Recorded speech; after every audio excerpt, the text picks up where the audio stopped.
down at the same time. That's all right. It doesn't matter. Nothing matters. Nothing matters. Welcome on in, ESA. Nilson Alex's wonderful community to Nissan Thon.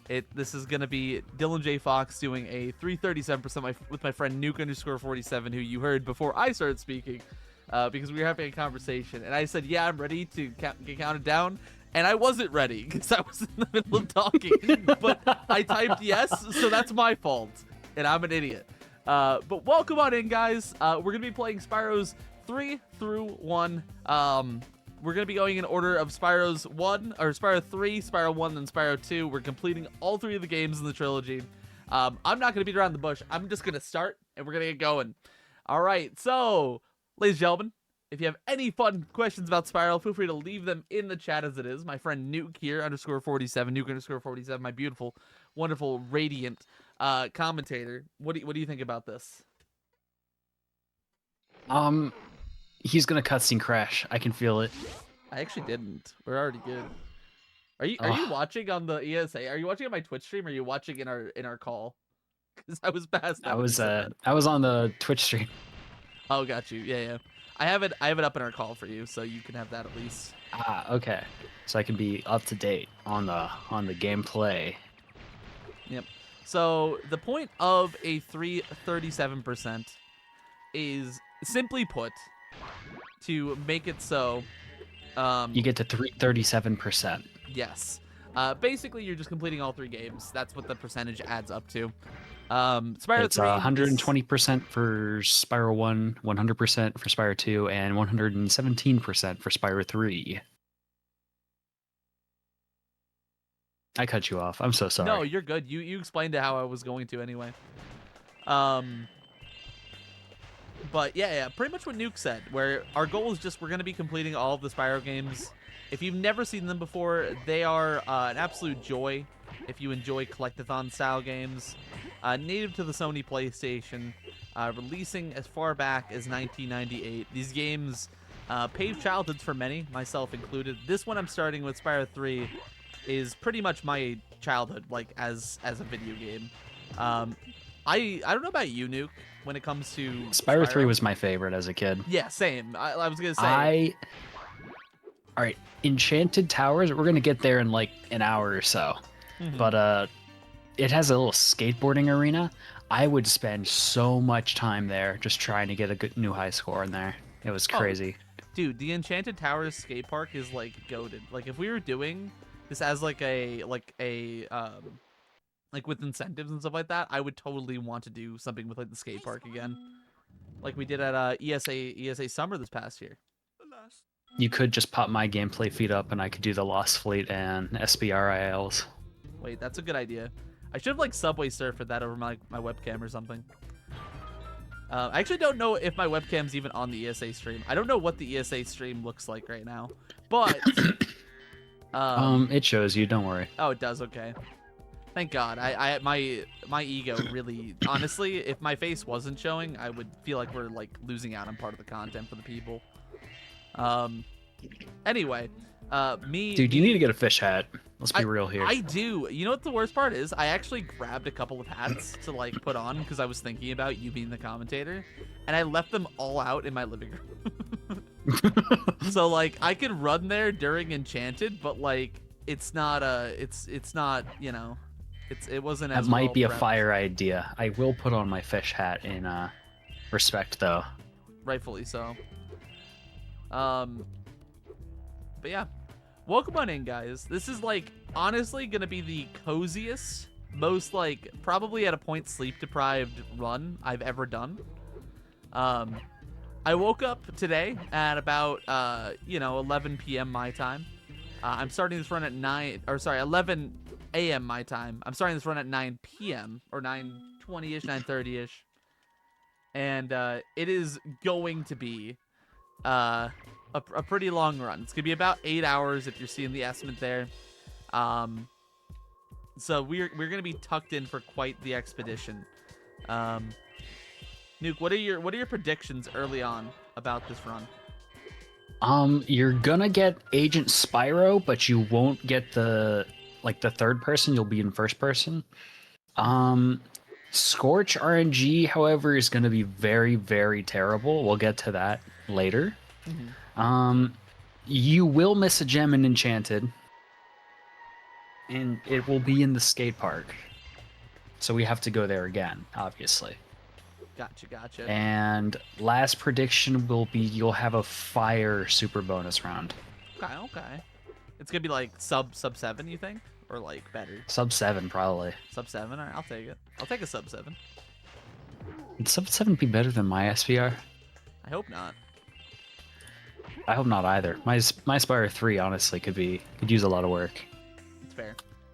But anybody in my stream, hello, what's up, guys? I don't want to sound like I'm ignoring you, but we are going to be really logging in, and Nuke's going to be doing a lot of commentary. So I hope you guys enjoy just kind of like the chill vibes of just focusing on the game for the most part. Nuke, feel free to like interact with chat as much as you want on either end if you want to. I am more sure. than happy Everybody to in chat, tell me your worst joke, and I will read them out on stream for Dylan to hear. This can only be good. This can only be great. And at some point, if you want me to do competitive gameplay shoutcasting of what you're doing, I can do that. But that's only if you don't want to speak at all for like a solid minute and you only want to hear me talk. Let's do that during Lost Fleet, like during the skateboarding section. Yes, sir. I will do that. It's a good idea, I think. All right, so here we are doing a number of objectives, right? So you guys have seen this level the whole time. We really haven't talked about the game yet. Basically, our collectibles are gems and eggs. The eggs are either just kind of skewed throughout the levels, like just kind of standing, freestanding, whatever, or you have to complete a challenge for them. In this case, the challenge we are currently looking to complete is the skateboarding minigame for Hunter, where we have to grab all of these lizards. We have to hit them. There are 15 of them skewed throughout this side area. And if we do that, he gives us an egg that he found. Which, if you're curious, Hunter is our friend. And he's basically taking what are our like family members or something equivalent to that. Basically, we're the savior of Dragonkind. And he's like supposed to be our boy. And he just doesn't help us. He actively actually makes it harder for us to save our family. So that's cool. I think Hunter is a good guy. What do you think about him, Nuke? I bet you can't catch all 15 of the lizards running around here. Just come back if you want some boarding tips from the master. You know who did an impeccable impression of that back in the day? Nitroff. Nitrovsky, who... Nitroff is like Hunter. He actually... personified. He sounds like him. I don't get it. He knows all of the lines by heart. He will repeat them as soon as they happen. It'll be perfect. What a goat. What a Giga Chad King. Alright, missing a lizard there. That's not too bad. So if you notice, this is like the same challenge as last time. The only difference is we have to actually do it without falling off the board, which you saw the first time. It's not particularly hard not to fall off the board, but I'd be lying if I told you I haven't before. So basically... Anyways, some people put some jokes in chat, so I'm just gonna say them. How do you greet German bread? Gluten Tag. I was gonna say, actually I was gonna get there. I almost got there. What noises does Ripto make when drinking water? Gulp, gulp, gulp. Nice. That's good. That's actually quite good. No matter how good your kids are, German kids are kinder. Kinder, like Kinder eggs. Do you get it? Wait, those Kinder eggs are made of children? No, they're made of... Alright, well... No, you got that basically. No, it's fine, honestly. We're probably okay deep down. Kinder is a German brand, right? I'm not crazy.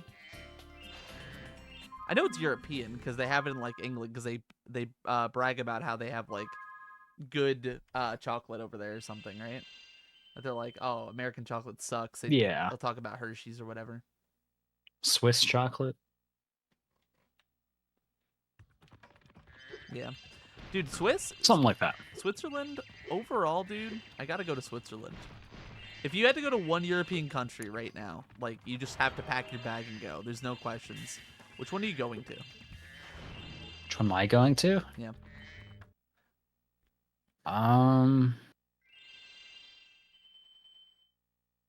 Oh, that's a tough one.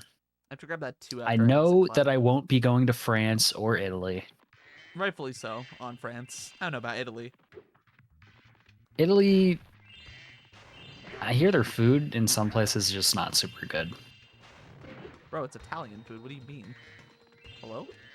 Chat? Like southern Italy is like kind of goated with food, but northern Italy, like it depends. Like, am I allowed to choose where I have to go? Yeah, you get to like go to any country and like any Oh. location. But like you just have Okay. to like choose you have to choose the country outright. Like you can say I'd probably if you go to pick Italy, you Iceland, can now say, that like, I'm thinking about it. Venice, but Probably go to Iceland, just because like, I'm a hefty fella. You know, I like cold. that's true. That's true and fair. As somebody who is also a hefty fella who enjoys the cold. We got a lot of snow up here. I was telling Nuke about this and also Nilsson before the event. Like, we were scheduled for like a pretty big snowstorm, and I got like about a foot of snow over here. So I was a little bit nervous that I wouldn't be able to actually do the run today, and Nuke would have to actually sub in for the run itself. But Yeah, I was nervous because then I'd have to play Spyro games again. I haven't played in a while. Yeah, he would have done great though. Honestly, you would still like do better than me in a 337. Like you're goated. But if I'm gonna be doing a marathon run, I want to put forward my best performance. Hey, listen, at least one of us does. No, I'm kidding. Yeah, I think that's fair. All right, sweet. So those are the sun seeds. We pretty much just kind of go on through. We get all of that. We done. give the cloud people a new sun. We get an egg. We do in fact get named after another speedrunner. Is it named after another speedrunner? Lulu. I don't know why I was thinking of the name of the NPC when you said that. His name is like Cumulus or Cumulus. Like that It's NPC Cumulus. that gives you it.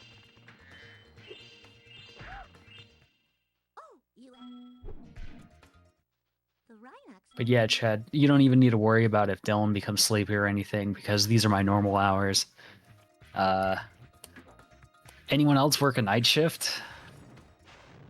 I mean, I remember when I worked nights, and it was weird because I liked working nights personally, but I wasn't like in love with it. You know, I think I preferred it to like the morning though when I was younger. 'Cause it's like especially I don't like waking up early. Yeah. Is my thing. I like waking up early. I hate waking myself up early, if that makes sense. Like I like when I'm awake, but I don't like having to do the waking up part.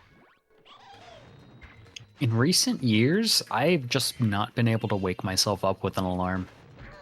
I will have like an alarm go off like every 5 minutes for 3 hours. I'll snooze all of them and then go right back to sleep for another 3. Yeah, I can empathize with that. My body and my like personal like my body clock, if you will, like it just does not ever want to actually get up.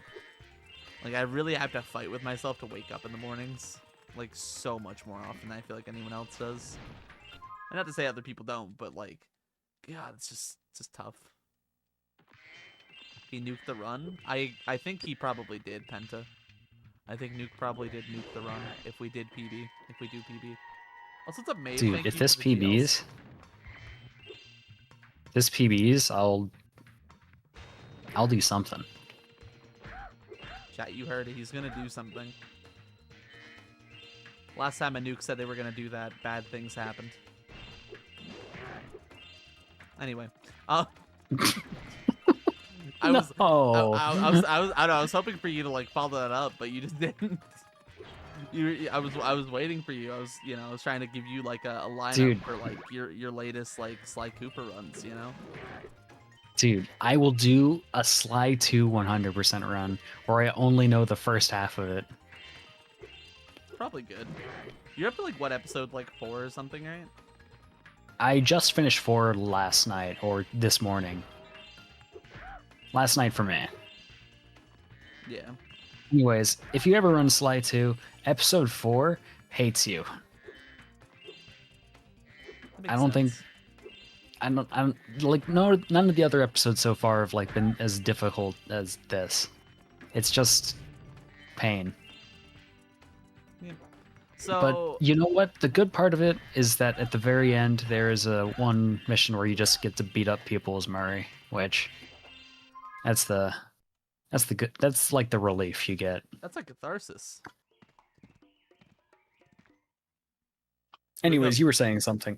No, I was just gonna say. So that's the second level we are done with now. With all that out of the way, I saw something. we didn't need to talk to him. I forgot. I was like getting the 2 gem, and I forgot if I needed to or not, and I realized too late. Oh, All right, so here comes the first like trick that is universal in the run. So what I'm about to do right now is called Whirlwind Bypass. This is universal across the game. You use this in pretty much every category.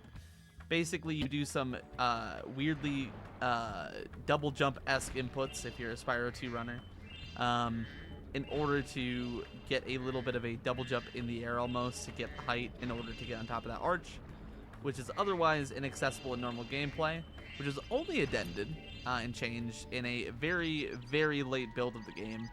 Actually, as far as like the month before, you were able just to like regularly glide up to like that point.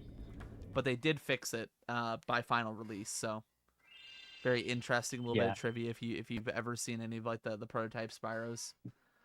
Going out of bounds allowed Dylan to get a swim in air, as you saw him just swimming through the air. Mm-hmm. If you charge into a water plane on the side and you get out of bounds with it, you're able to just start swimming in the air, or like out of the water at least, not out of bounds per se. But we use that to clean up everything in that cave, and then go out of bounds to enter the Sheila portal from out of bounds. Because in Spyro 3, all the portals appear underneath where they would if you could see the portals like in their normal positions. But until you unlock them, they're underneath. Which speedrunners will use to skip talking to NPCs, or make payments to Moneybags if you remember him from when you played as a kid. But Sheila is one of those payments. It's 400 gems, I think, which 300, is I think. 300. It is a time save for not having to talk to him and not having to skip a cutscene. Mm-hmm. But also later in the game, when we get all of our gems back from Moneybags, if we pay him anything, we'll have to hit him a few less times. I'm not sure exactly how many he gives per hit later in the game, but we don't even have to worry about it. Yep. Basically, it's just overall a pretty good thing to be able to implement. It's not a requirement. I actually think like 117 in this game, it's an arduous thing because this category by itself is about like at a, I would say a reasonable, like you've learned and played a little bit beginner level, it's about like 4 hours. At world record level, the best level that you can play at right now, it's about 2 hours and like 50 minutes, give or take. 2 hours 45-ish. Yeah, I mean, potato. I mean, but you have to be not Vanny, Yeah, all right? exactly. And you're all of not you are Vanny. not Vanny. Yeah. Money Rats mentioned. I mean, that's his name as far as I know. Anyway, That's the we're guy. gonna basically all the alternate character levels in Spyro 3 are just what's the word for it? But a level where you have to guide an NPC to the end. Yep. So they're all escort missions. They're pretty. That's the word. Yep, you're good. I wasn't sure if you were gonna like be like, oh yeah, all of these are awful, and then just end it and then just not talk after that. Because that's usually what a lot of people say. So, you know, this game is called Spyro Year of the Dragon, right? Implicating like, oh, it's Spyro, you're playing as him, and it's the Year of the Dragon. So, oh, it's all about dragons, cool. And then you play as a kangaroo, a monkey, a yeti, and a penguin. As well as your dragon. Flying penguin. Yeah, it's true, he does fly. It's a big criticism for this game, casually, that people will oftentimes cite that, like, Spyro 3 is not, you know, the quality of game that its predecessors were. As Nuke and I said at the start, though, this is personally my favorite from when I was a kid. as far as it goes with speedrunning it isn't quite my favorite, but I like it a lot. I think it's still the second best at the very least. It's my second favorite Spyro run to speedrun, as I have not spent a lot of time with Spyro 3. I have spent the most time by far, along with Dylan, on Spyro 2. And Spyro 1 is a game. It is a game. It's a game that I like. It's just one that I don't love quite as much. It's definitely an enjoyable overall experience, but it's not the same flavor of game that I enjoy when it comes to collectathons. A lot of people cite the problems with Spyro 3 as things that I like about the game, which is like, it's fine. It's whatever. People have different flavors, but a lot of people like the linear nature of Spyro 1. It's very by the by. Like, there's nothing particularly crazy about the things that you do in it, but at the same time, it is still pretty cool, pretty fun.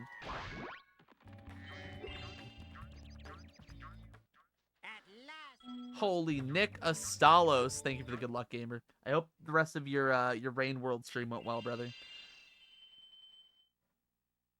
But yeah. So heading to Molten Crater, we are currently making our way through the homeworld, right? So every homeworld has a number of levels associated to it that involve getting a vehicle down. They are your main levels. There are side levels called speedways, which we'll be getting into here soon. I'll explain that when we get there. But basically, in Spyro 3, every single individual homeworld, this one being called Sunrise Spring, has... They have 4 normal Spyro levels. They have 1 side character level and 1 speedway. And a Sparks level, which we'll also get to later. Yep. Pretty much exactly what Nuke said. Overall, like, the Spyro levels are typically the fun ones. I will say that. Like, the side character levels in isolation are usually, I would say, some of the lowlights of each hub. Like, the sections, like the mini game sections, usually like contained in levels, like the one you saw at the beginning of Sunnyvilla where I was playing as Sheila.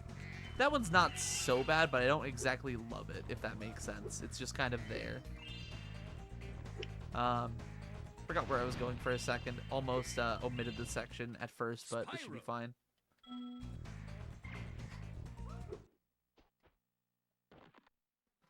Ignored. I promise I'm not trying to ignore anything.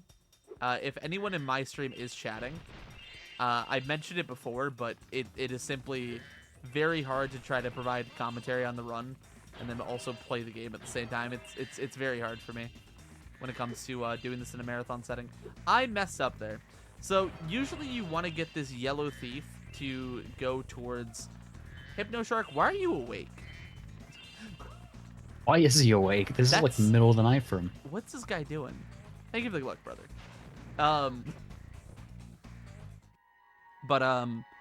Usually you want to guide that guy to basically turn around and reverse his path. Unfortunately, I did mess it up, but it's all good. We're simply going to back it up by chasing him. We'll lose a bit of time to it. It's all good, though. And this is the first instance we see of Spyro using a power-up, which is the supercharge pads, where in Spyro 2 they were featured as little power gates or whatever you want to call them. But anytime there's like these little pointy arrows glowing on the ground, Spyro's able to supercharge off of them. Yep. Where, as you can see, he moves really fast. Exactly. And, you know, that whole section usually is completed a bit differently.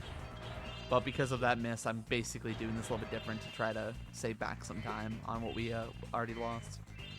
Continue, Nuke. Apologies for cutting you off.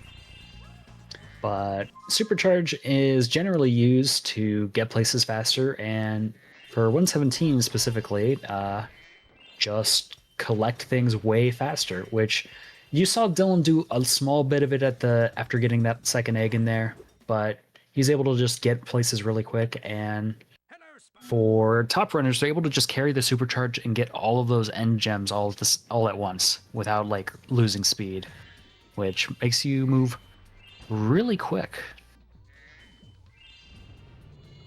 Yep. So Nuke mentioned a very key thing there, top level runs. So if you're curious about my skill level when it comes to these games, and I want to remove the smoke and mirrors from it immediately. I am not a completion runner when it comes to speedrunning the Spyro games. I think the categories are quite cool, but it is not what I usually go to do, right? I usually run a lot more trick-based things, a lot shorter of categories and stuff like that. However, a little birdie told me that we needed a pretty long time window here being fulfilled, and I was very happy to accommodate it for this wonderful marathon that Nilsson's putting on in honor of his mother. Which honestly, and I gotta say this out, Jesus Christ. On my end, we just... Okay, Swanee, my gamer in Christ. Thanks for the 10 Does this mean I have to put on funny mic? I don't know. That is insane. I was not ready for anything to happen. Thank you, Swanee. I was just getting to say, though, this is a marathon that Nilsson is doing in honor of his mother. As somebody who also has lost a parent in this past year myself, I do find it incredibly admirable to put the effort into something that you love when thinking about the person that you love. I think it is awesome. The entire premise of this marathon, just in general, I think is quite cool. So hats off to you, Nilsson. I know that you're probably asleep right now, but if anyone here doesn't know Nilsson, they are a homie, an absolute friend to the overall speedrunning community at large. And I would like nothing more than if you guys aren't already following Nilsson, drop him a follow, homies. They are currently in the share stream portion with us here. If you're watching here on the stream on my end, if you go up to like the top title bit, drop them a follow. They are an absolute goat, absolute giga chad. All right, so we're cleaning up the rest of Molten Crater. Swanee, again, I just want to say thank you. I feel like I brushed over that fast. I promise I'm not trying to, homie. It's just we're kind of doing a marathon run at the moment, so it's kind of hard to be like, oh guys, DylanJayFox streaming here. But it is very deeply. You need to take a break. You can just turn on my cam, and I can I could do sock puppets. I could play Sly games. I could do a Jack trifecta. Do a Drac? 100%. Jack Drac? Yeah. Yeah, Drek's feet.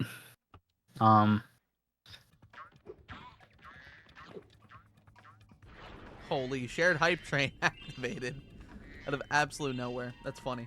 I have no idea why that turned on. Nuke, did you say something about your feet? Wait, hold on. What'd you say? What? I genuinely like clocked out. That took so long. I was like not like listening, and then I like clocked it after the fact. What's going on with? I don't know. Is this guy okay? Oh no, I was referencing Ratchet and Clank 1 level, Drek's Fleet. There's there's a 7TV emote that's Drek's feet, and it's just a poorly cropped image of Drek, the main antagonist's feet. Oh, got you. Okay. I don't know anything about Jack and Daxter beyond Jack X exists, and yeah, Jack and Daxter, Jack and the Daxter, if you will. Shout out really all the fun. Jack runners. They're so cool. Cerulean, my fucking goat. Thank you for the tier 1 resub, homie. Jesus Christ, I genuinely, I don't know what to say. That's insane. Thank you so much. That's what I should say. 6 months is huge. What was I gonna say? So we are in the first speedway of the run. So this is Mushroom Speedway. It is, you know, pretty by the by. I would say that this one overall is kind of one of your quieter ones.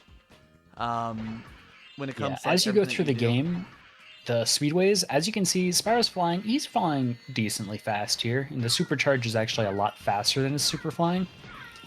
But as you go through the game, you start flying faster and faster with each one, with the fastest being Harbor Speedway in Midnight Mountain at the very end. Wait, is that true? It is true, actually. What? I learned that from the 117% TAS made by Nitrovsky, which also got me into speedrunning Spyro. I genuinely had no idea that's true. I feel like you're gaslighting me in a way. Like I'm not.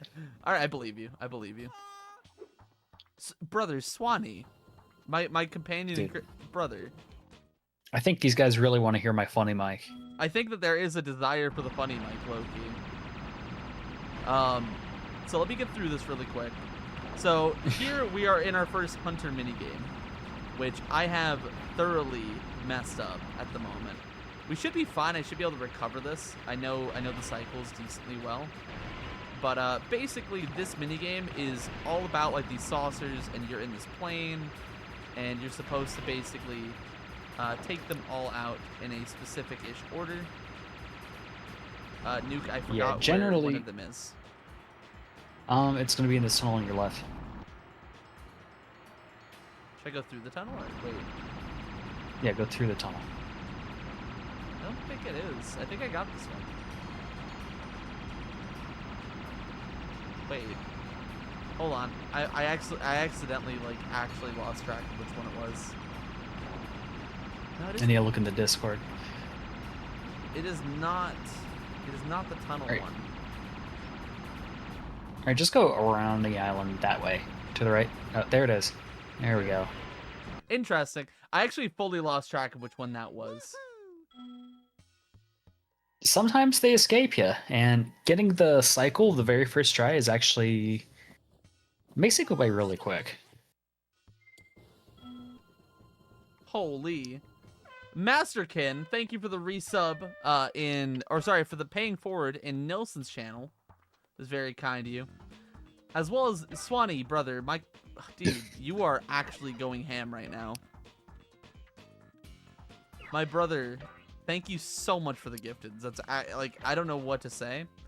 Actually, one thing I should say also, and I want to say this at the top of it. It's on my overlay on my stream on my end.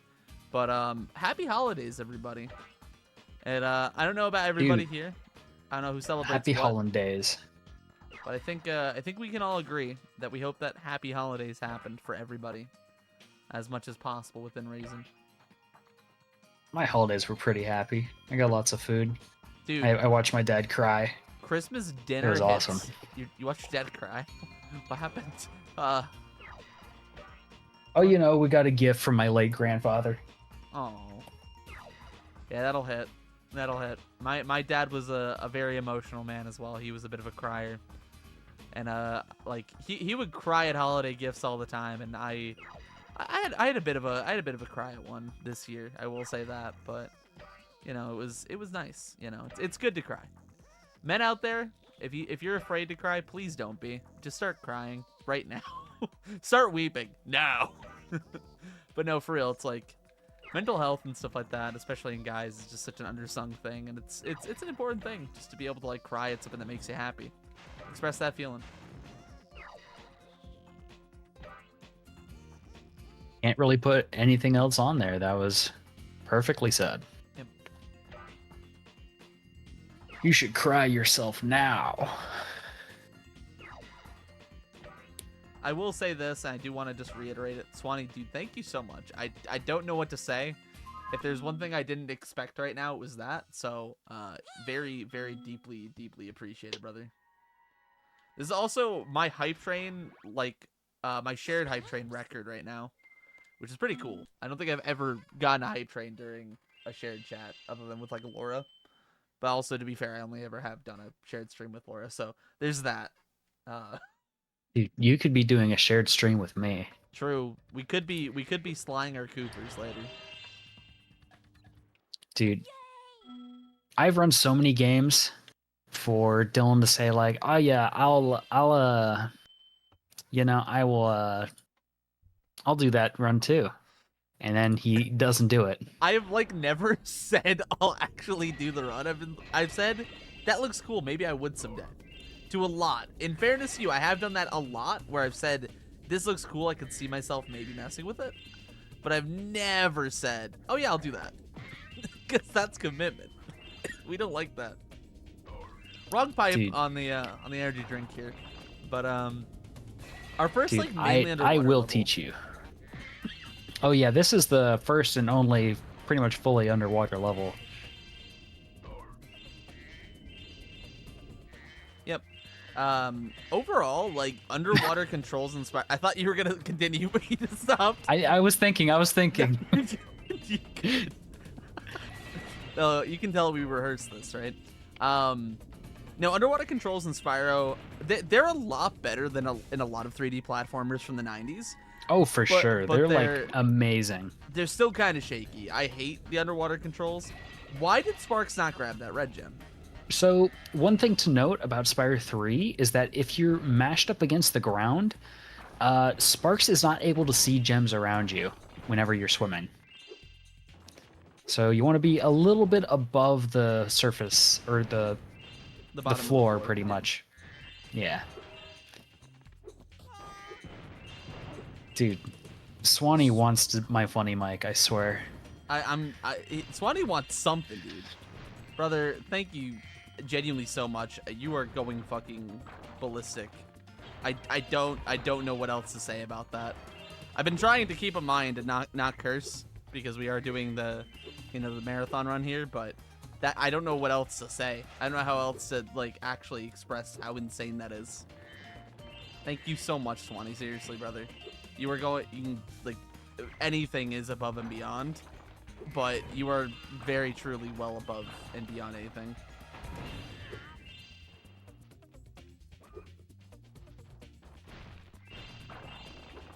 Get that. Thank you so much for that shared hype train. Anyone who gifted to Nilson's stream as well. I don't know if who all did what where. Thank you so much. It goes a very long way for all of us. So thank you on behalf of him as well. So here we're in another one of those pesky side character sections. We're doing Sheila again, which this is a part of the run where I am going to be very, very careful, as it does run the risk of crashing the game. So in Spyro 3, there's a number of potential crash points, which definitely could come up. I'm hoping that for the most part we can avoid them, because if we don't, then that's bad. This one is fortunately a fairly avoidable bit of a section. So what we need to do while we're going through, as much as within reason, is make sure we're basically hitting all of the enemies and stuff like that, and really taking our time around these corners. Which, we're in a speedrun format, so like there is an efficient way to do this, while also simultaneously still like saving quite a lot of time. But we're taking it like super safe. Again, we're in a marathon setting, so I'm gonna be taking a lot of things very safe instead of trying to push it at any point. And you may notice that Dylan isn't exactly stomping on top of all of these cannons. If you hit them right on the nose of the cannon, it just blows up the cannon as well as everything around it. Normally you would have to stomp each of these like sand blocks once and the cannons, which casually I remember as a child it taking forever to beat this minigame. But yeah. You just brush straight through it in a speedrun. Yeah, it's very nice. Like some of the things like you struggled with as a kid becoming kind of easy in a speedrun format. Like I say easy, I mean it's still failable. There still is like a lot of potential error. But it's one of those things where because we speedrun, we spend our time with these as much as we do. A lot of the things that once were hard just simply become a lot easier. Also, Indefinite and Swanee, dude, are you guys like, what's up? Y'all are genuinely too much right now. Thank you so much again. I don't know what else to say other than a massive thank you, partners. Hey guys, thanks for all the subs. From me, Nuke. Yeah, this time it's Nuke. Not subs for me. Hey, listen. One day it'll be Nuke_47. Dude, it'll be my time to shine, and I'll finally get someone to sub in my chat. What do you mean, bro? I'm not begging. If I see anyone sub to me right now, I'm banning them. Not even a joke. I actually already banned Nuke. We actually got Dude, him off. I banned Dylan years ago. I don't know why he asked me to do this. True. Hey, thank you for the subs and not me. That's such a funny cut. That's so good, Nick. Once we get up there, one and only true God. His name is in the title. It's Nuke_47. I'm gonna have to ban somebody.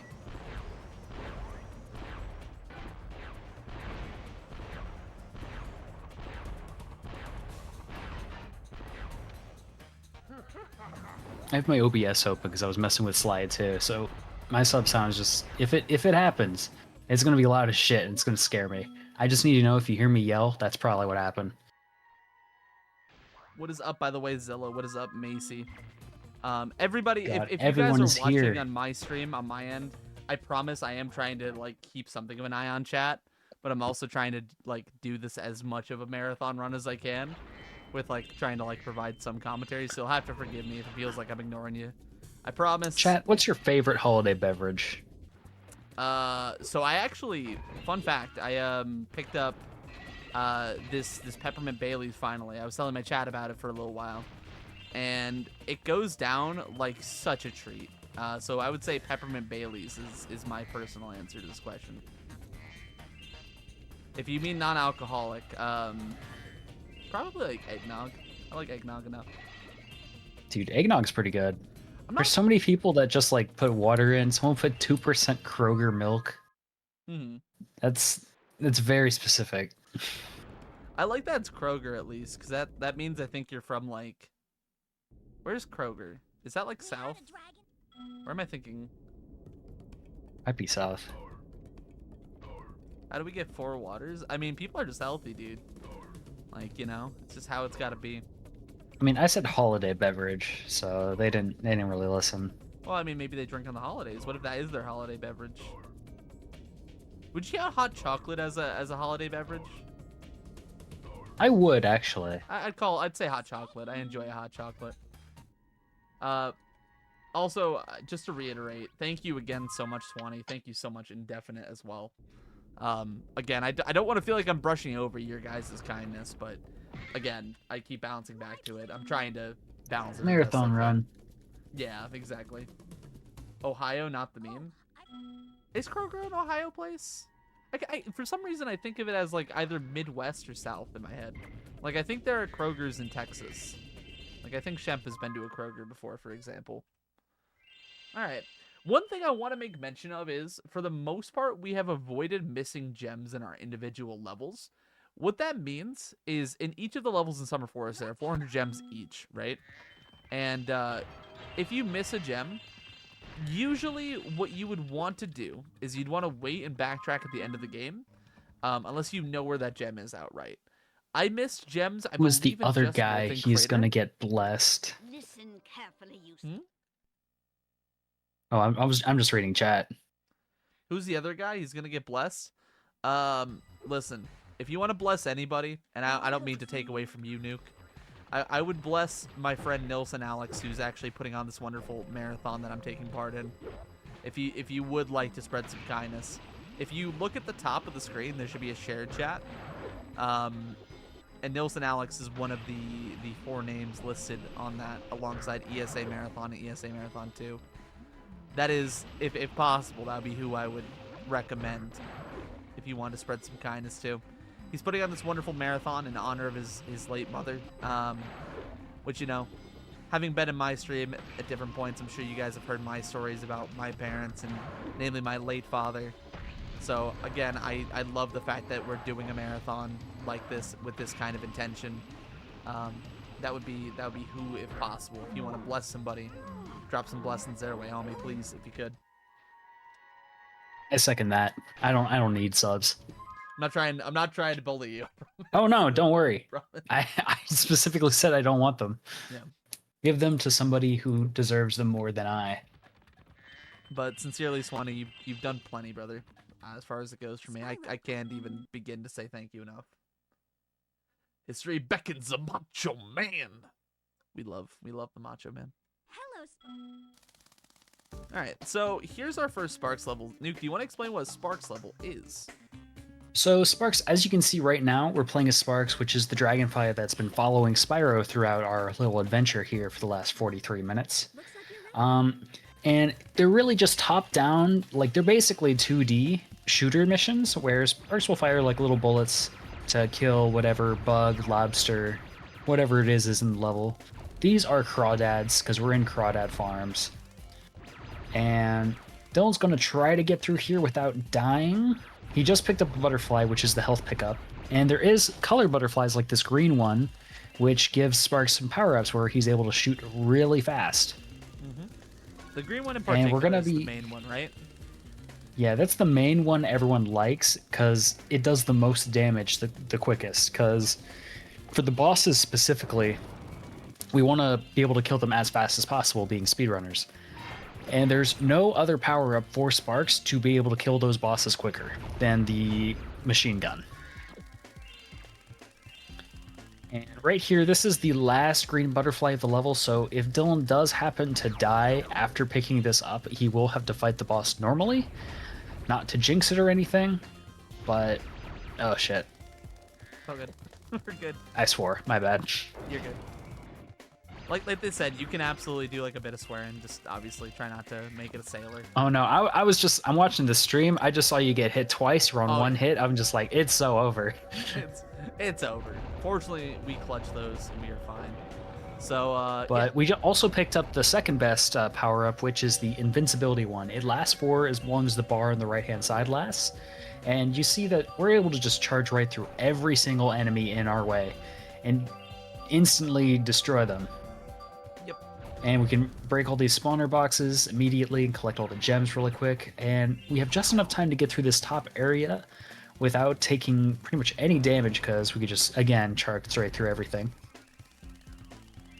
Yep, so and once we do all that, we collect the last of the gems and then we automatically get into a boss fight. Funnily enough, this box here I'm passing right now, that for some reason doesn't have a gem, unlike every other box like it. Don't ask me why. It just doesn't. So here's our boss. It's just a giant crawfish. Louisiana's finest. Unfortunately for it, however, we are going to cook it very nice, very quickly. As you see, yeah, the machine gun basically melted it. And we're going to collect the last 2 gems here. At least they should be the last 2 unless you missed something. Nope, you got them. Yep. And just like that, the first Sparks level is done, along with the entire first homeworld. We're going to be moving on to Midday Gardens. If I have anybody here in chat, feel free to link Nilsson's Twitch channel here in the chat here if you guys would like. Just so we can show the name and everything. They're in the shared chat, but it's my message is being checked by mods. Oh, that makes sense. Brother Swanee. Dude, you are above and beyond. I know you said you had a great year and you're just trying to spread that kindness, but thank you so much. I don't know how to say thank you in enough ways. Like it is well above and beyond. Like, Jesus, man. So another thing about the Sparks levels, which we haven't mentioned yet, is when you beat them, they give you a unique power-up. So in this game, what we get for that first one, for Crawdad Farms in particular, we gain access to extended Sparks range. So Sparks here, our Dragonfly gains his own power-ups, similar to how Spyro has power-ups in the second game, which we actually just have access to outright in the third. However, these power-ups are pretty interesting. The first one, like I said, extended range, which you do get in Spyro 2, but that extended range is a lot stronger than this extended range. It's the most broken Spyro can get, basically, for collecting gems. Yep. Which in Spyro 2, later on, we're going to basically do a boss rush to get that extended Sparks range, because it saves so much time in all the other levels. And it's pretty important that we do. But even in this game, the extended Sparks range comes in handy really quick because, simply put, Sparks' range is just not very far for grabbing gems like nearby. So we're able to kind of like, you can kind of see it here, we can kind of veer away from the gems a lot more in favor of simply kind of getting ourselves like more of a better line in for like collecting all of the things, which makes it just another thing to note better.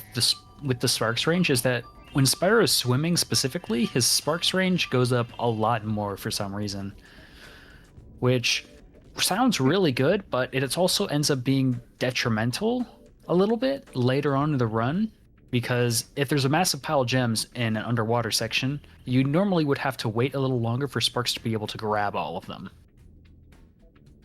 You have to go a little further down, I think. Yeah, I always do this with this portal where I kind of forget how low I need to go. Unfortunately, there is no actual physical thing there, and if you don't do it all the Yeah. time, which admittedly I don't run 117 all the time at the moment, you can kind of lose place of it a little bit. Yeah, there's a few portals where you can see little bits of where the portal would be, like underneath the level. That is not one of them, unfortunately. So now we're seeing Sergeant Bird, who he is the most awkwardly controlling side character in this game, I want to say, in my opinion. I prefer him a lot in Reignited, honestly. I know that, like, you know, there's the Reignited's the devil people out there, but I personally would tell you Reignited for Sergeant Bird at the very least is like way better. Like, so the way that we control him is via the bumpers. So you have LB and RB on a PlayStation 2 controller, or sorry, L1 and R1. And you basically utilize these buttons to like do a strafe mechanic, and you move using the strafe mechanic for like the entirety of this. Because If you hold down both at the same time, you end up moving a lot faster than you normally would. Yep. And it's just a lot more efficient to do this. It does make him a bit awkward because like the way he like falls and stuff like that, and how he moves overall. It just Yeah, one thing to note about holding both of the bumpers is that it locks where you're looking to wherever Sergeant Bird is facing. So to be able to turn, you have to like let go of the bumpers, turn, and then press them again to be able to do like either a snap turn or you can turn slowly with a R2 and L2. But we're just trying to clean up as much as we can. This is probably one of the worst levels to miss gems in, so we're going to hopefully see Dylan collect all of them on his way out of here. But we're not even halfway done with the level yet, are we, Dylan? Nope. It is a very, very long This is probably, of all of the splits in this category, this is the one I look forward to the least. Because it's just not particularly interesting. It's, generally speaking, a bit arduous. Swanee, brother, thank you so much. Yeah, it's... If you don't know exactly how to perfectly move Sergeant Bird, it takes a while. And even for me, being, you know, the goated Spyro runner that you all know and love, That's true. I suck at Sergeant Bird. Hey, for what it's worth, I think most people do. This is a split that when it comes to, like, if you look across like the golds of players, like their best segments, if you will, a lot of people do not have best segments that compare to like the top level of it, because it's just simply a very difficult split.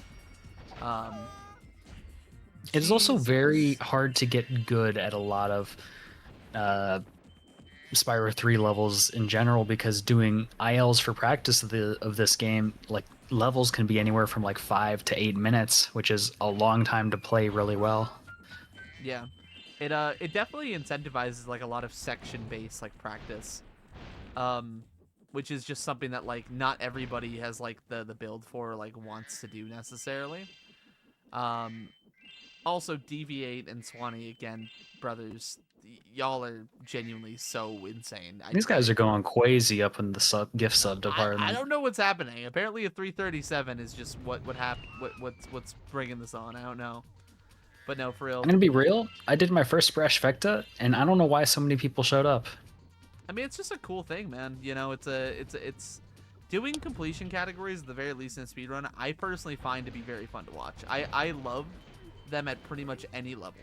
Is like the thing too, because it doesn't have to be like, because like I'll admit fully, I'm not good at any of the completion categories we're gonna be playing today. My best one is Spyro 2, which I have a 145 in. World record is a 132. I'll let you do the math. 132.31, I think, is the exact time. Yeah, that sounds right. And I'm not even, I'm not even like very close. But I still think even at like my level, it's usually pretty fun to watch these categories. So I think that's a pretty big thing for people. Is just how enjoyable is the watch. And they're cozy too. Like, you sit down, there's something to watch on the side for like however many hours. It's very easy just to sink your teeth into. Like, long runs are great to watch because they're just there for the entire day, pretty much. which is one of my favorite thing about completion categories, which completion categories in Spyro and any game in particular is mostly my favorite to play and watch. Yeah. I think as far as it goes with watching, I've mentioned this before. I mentioned Nitrovsky. We were talking about Hunter back in Sunny Villa.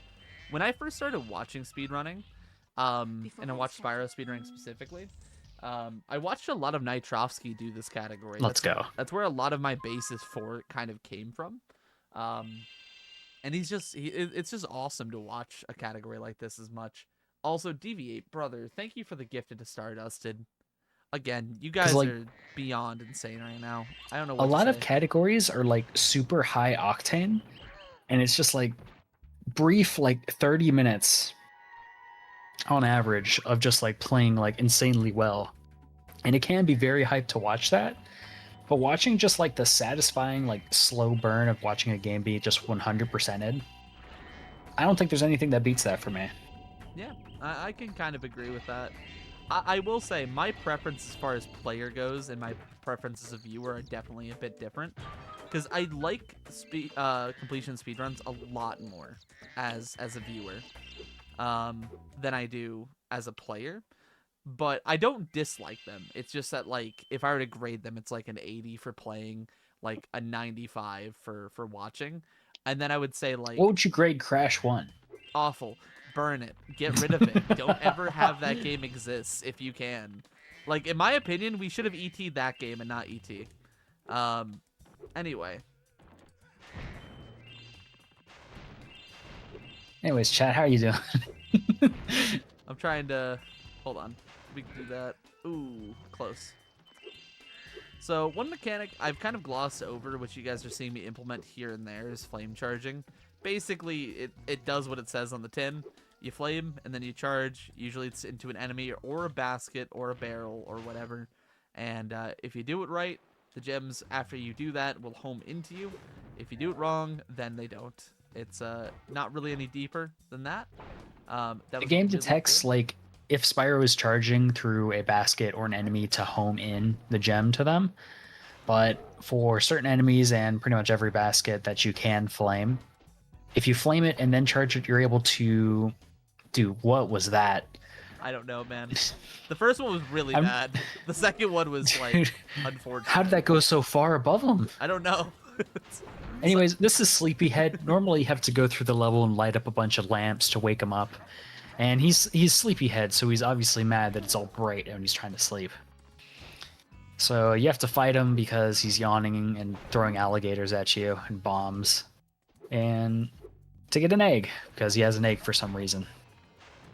But as I was saying with flame charging, if you're within a certain proximity of whatever you're flaming and you charge immediately afterwards, you will just have the gem home into you, which can save a lot of time from taking tighter lines for certain bits of the game. Yep.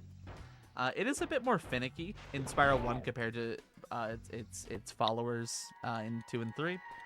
But I believe that has to do with the sparks range, because Spyro 2 in general, well, Spyro 2 and 3 in general have a larger sparks range, while Spyro 1 has a really short sparks range. Yeah. It also has something to do with like sparks not homing gems while you're in the air compared to in 2 and 3 as well, I believe. Because it registers the hitbox during a flame slightly differently or something. Yeah, there's certain enemies in Spyro 1 where you can flame charge midair, but it's very, very finicky and you have to get a lot closer to them, which risks bonking and it not working or not saving time because of that. Yep. So it's just something you have to get used to. Spyro 2 and 3 are definitely way easier to do that, in my opinion. Oh, absolutely. Also, Swanee, dude, again, I don't know what else to say other than thank you, brother. It is, like, when I say above and beyond, I genuinely mean you've I don't know what to say at a point, you know? It's insane. Nuke is loud Titans, as hell. I can definitely get louder if you want me to. If you guys would like to, feel free to, Nuke, if you could remind me just to lower your volume a little bit after this level, or towards the end of it. I can do that a little bit here. Yeah, I was trying to make sure that it didn't get too quiet, because, like, I'll sit back in my chair and relax, and then I realize, oh wait, my mic doesn't pick up my voice if I'm too far away. Yeah, you're good. Just so I can make sure the audio is as good as possible. We kind of I did it very quickly at the start of this, and we double checked it a little bit at the start, but we can definitely adjust that a little bit here on the fly. Not a big deal. Thank you for the heads up, though. Appreciate you. Yeah, don't be afraid to tell me that I'm loud. Yes. Hope you're doing good, by the way, Titans. Hope you're having a good one. So this is one half of the Firefly Brothers. This minigame, as a child, is one of those minigames where I hated, like, without, like, warnings. Like, there's a couple, like, meme ones in the Spyro community, right? Like, there's you know, the one where it's, like, trouble with the trolley, I'm an idiot. Even as an adult, I suck at it. For some reason, You went boom again. He went boom again. This minigame is one of the undersung memes, in my opinion, but I find this one to be unbelievably infuriating. Oh, no, you're good, Titans. You are totally good. I appreciate the heads up on the leveling. I really do, because I'd rather get that fixed now rather than not know and not fix it, you know? I appreciate it, homie, seriously. Yeah, but, I was worried I was going to be too quiet was the thing. Yeah. Which, again, not a big deal. Easy fix. Easy, quick fix. But yeah, these fireflies aren't a set path. Pretty much if you memorize it, you're good. Unfortunately, I had a bit of a Freudian slip there and may have forgotten a little bit. That's okay, though. We're going to go ahead and get the gems here. I will have to collect that red that was off screen there. Other than that, we're good, pretty much. Those are the minigames for this level. And after we get all the gems here, we're pretty much going to do a little bit of backtracking through it to get the rest of the in-level gems. And that's pretty much Spooky Swamp. Yo, June, much love. Thank you so much for the good luck on the 337 gamer.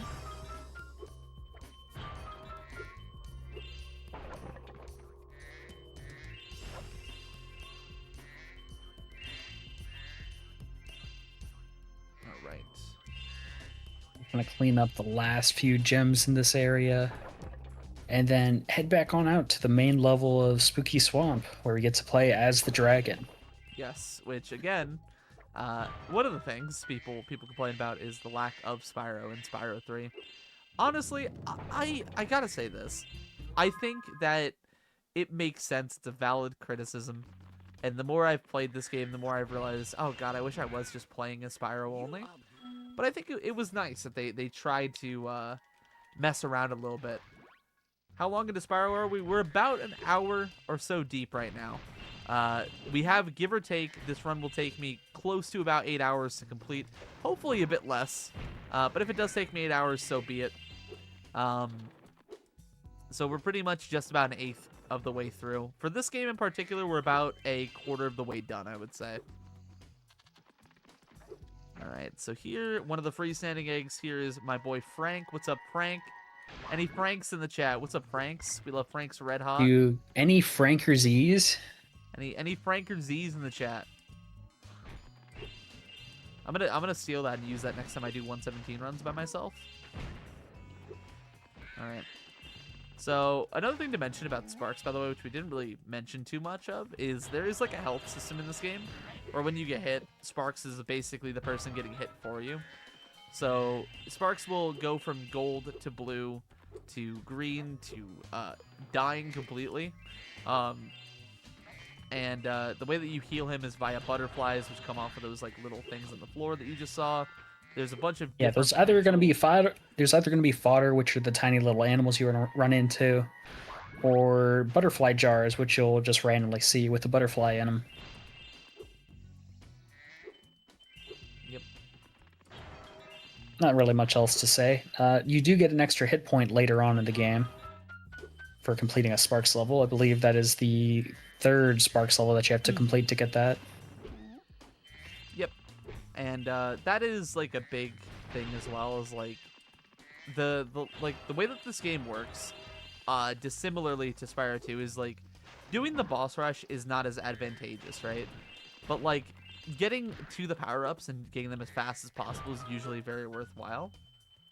So like we don't want to backtrack later on to do them, and we want to make sure we do them pretty much as soon as we can get them, which does end up saving a lot of time across the run. Like I said, The extended range is like the big one, but Sparks can do things like destroy vases and baskets. He can get extra hit points, all that fun stuff. Like, it adds a lot to the game. It adds a lot to the motion of it as we go on. But unfortunately, a lot of it ends up being kind of a bit of a late addition when it comes to the speedrun, sadly. Like, I wish that, like, I wish that Sparks breaking vases was a thing that you,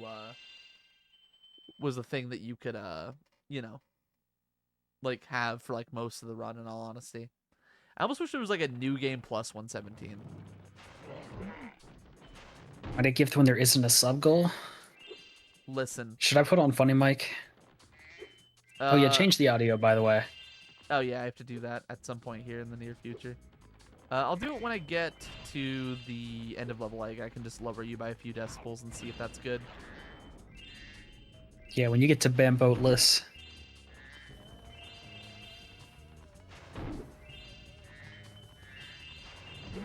If it helps any, what I can do for you if you want, Swanee, is we can do a wheel spin on my stream the next time I'm live. Like, after today, because I'm not really going to want to do that in the middle of this. We can do that after on my stream at a later date, and we can do a sub goal from the wheel if you'd like. If that would make it feel Gives a an bit... additional 1 sub now, I will become even blurrier. That's probably true. That's probably a definitive truth. But when hats, listen, we'll put hats on. I can go grab hats. Well, actually, hold on. Behind me, does Evie have a hat on? They have my cowboy hat on? Yes. I can grab that cowboy hat between loads. And that'll be an awesome sub goal. Just put on cowboy hat. Oh yeah. Change the audio, Dylan. I forgot to do it. God damn it. I forgot again. Brother Swanee. Brother. Yo, 47 gift subs? That's my favorite number. It actually really is your favorite number. That's the funny part. It's not even like a bit. That's not even a joke. That is my favorite number. It's in my name. That's... Whoa. Swanee, dude, thank you. I don't know what to say, brother. Anyways, Dylan, you mentioned you had some snacks for the run. What did you get? So I ate them already. Oh, you're fat. I had some chips and some salsa. I have some holiday covered pretzels. There's like some dark chocolate and peppermint ones, and I got some Christmas cookies. I've been holding off on eating them because I know when I start, I won't stop. I feel that, homie. I really do. I have like a lot. My sister-in-law made these awesome like chocolate chip cookies. Like, they are some of the best chocolate chip cookies I've ever had. Like, genuinely, like they're like not like super crumbly, but like they are like the right amount of like consistency on a cookie, to where if like you dip it in like some milk for like a second or two, it's like perfect. Like it comes out great. I love them. They came out awesome this time. Which I'm not trying to put her on blast, but she's not really a baker, so like I don't really have many expectations with it. Admittedly, I would do worse, by the way. I will say that. Every so often, I'll make millionaire shortbread, which is just shortbread with caramel and chocolate on it. Oh, dude, that's fire. No, I would go ham on that. Yeah, it's like a layer of caramel, and then you put it in the fridge to set, and then you bring it out, bring it to room temperature, put another layer of chocolate on it. Really fucking good, but I haven't been able to make it at a point where it's like actually like everything is perfect. 'Cause I remember one year, my sister, when we were making the caramel, it called for putting in salt and unsalted butter, and she didn't realize that we didn't have unsalted butter, so we put salty butter along with the salt in it, and it was really salty. So it was just super salted caramel, which my dad loved. Not super good for the heart, though. Yeah, I If you mean, ate too much more than a cholesterol few. a lot much cholesterol is quite a bit. I feel you. Then I'm not usually a go ahead. caramel person, but that does sound wonderful. Like full stop. Like I don't dislike caramel, unless we're talking about the 14 calorie runner. Then I have a personal vendetta against them. Notably because they're Scottish and because they're beautiful and radiant and gorgeous, and I love them. I couldn't imagine being Scottish. Most people can't. It's one of those things, like a lot of people like don't really put into context what it means to be Scottish, I think. Dude, I don't think I could play the bagpipes. Yeah, I think they legally have to do that. Every single Scotswoman. Wait, hold on. What are the? It's just like how every Scotswoman? hillbilly has to learn how to play the banjo. Yeah, like you play the banjo really well. Being from Florida, you know, that's a big thing. Every New Yorker No. needs We're to not be able a to walk banjo. across the We're a street. no. I put all of my stat upgrades into crocodile wrangling. All right. Oh, okay, got you. Not fiddling. Not fiddling, got you. Well, if you didn't know it, well, I'm a fiddle player too. And if you care to take a dare, I'll make a bet with you. Oh, I think we missed a bambootless, by the way. Oh, trust me, I don't even know how to do it. I have no idea how But to even set it up. For context, there's a trick in Spyro 3 which is very difficult to set up, where you basically do a wall glide off the NPC to get in here without getting on the boat. And what that does is you're able to just snipe all of the enemies with the fireballs, like by yourself without having to go around on the boat really slowly. And I know it saves a bunch of time. I don't know exactly how much time it saves though. I think it's like 40 seconds or something, I was told. Something crazy. Yep. Also, I lowered Nuke's volume. Please let me know if you can how it is. Yeah, I will talk close to my mic and just tell me if this is loud or not. I will lower it a little bit more because I'm seeing you still peaking on my end. Please take.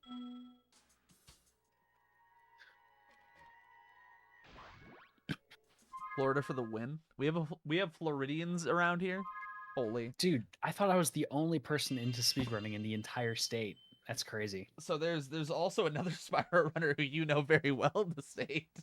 But that's Dude, fair. there was another Spyro runner, Toasted Cat, who lived 15 minutes away from me and didn't tell me until he moved away.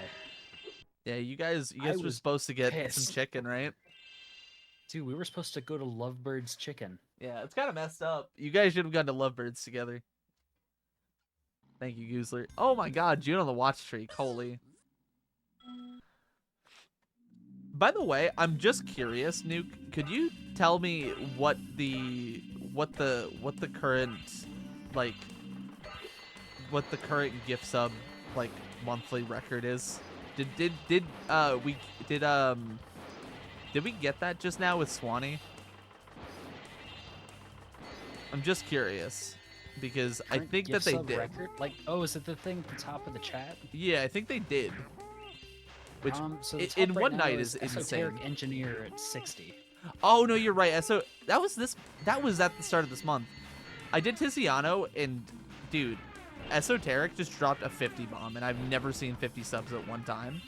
Like this is basically the same thing. That's why I'm like low-key panicking a little bit because it is insane. Dude, I don't think I've even seen 5 subs at one time. Hey man, like I said, one day. We're going back on me with subs. Let's not talk about this. One I day. should not be greedy. Yo, what's up, AJ? I do want to thank you guys, by the way, just in general, Nuke, of course, you. But in general, I really appreciate you guys who are here right now and hanging out with me during this run, because like I said, this is gonna be a bit of a, it's gonna be a long one. And these are very much not my normal streaming hours. I usually stream about 9 hours before we started this run. So I deeply appreciate anyone here who's shown up and wanted to hang out, even if it's just for like a few minutes before you go to bed or whatever have you. And Nuke, of course, I very deeply appreciate you being willing to commentate it for me, brother. Oh, don't worry. I was going to be awake anyway. This just got me out of the pain of learning Sly 2 Episode 5 100%. Real. Because I would have done it earlier today, but I was busy. I woke up and I was told, let's go to the store. We got to do stuff. And I'm like, well, there goes my day. I feel that. I feel that, man. Sometimes it just happens, you know, you get thrown a curveball. Like, you know, earlier today, the reason I was originally planning on doing a normal stream and like having it be like kind of shortish, like maybe like a 4-hour one during my normal hours. The reason I didn't was because we were having like a lot of snow, and then my brother was going to be stopping in, and I was going to help him out with some stuff because he's looking into doing some stuff here for my mom soon. And it's yeah, you know, sometimes plans change, but you know, we bounce, we adapt, we improvise, we overcome.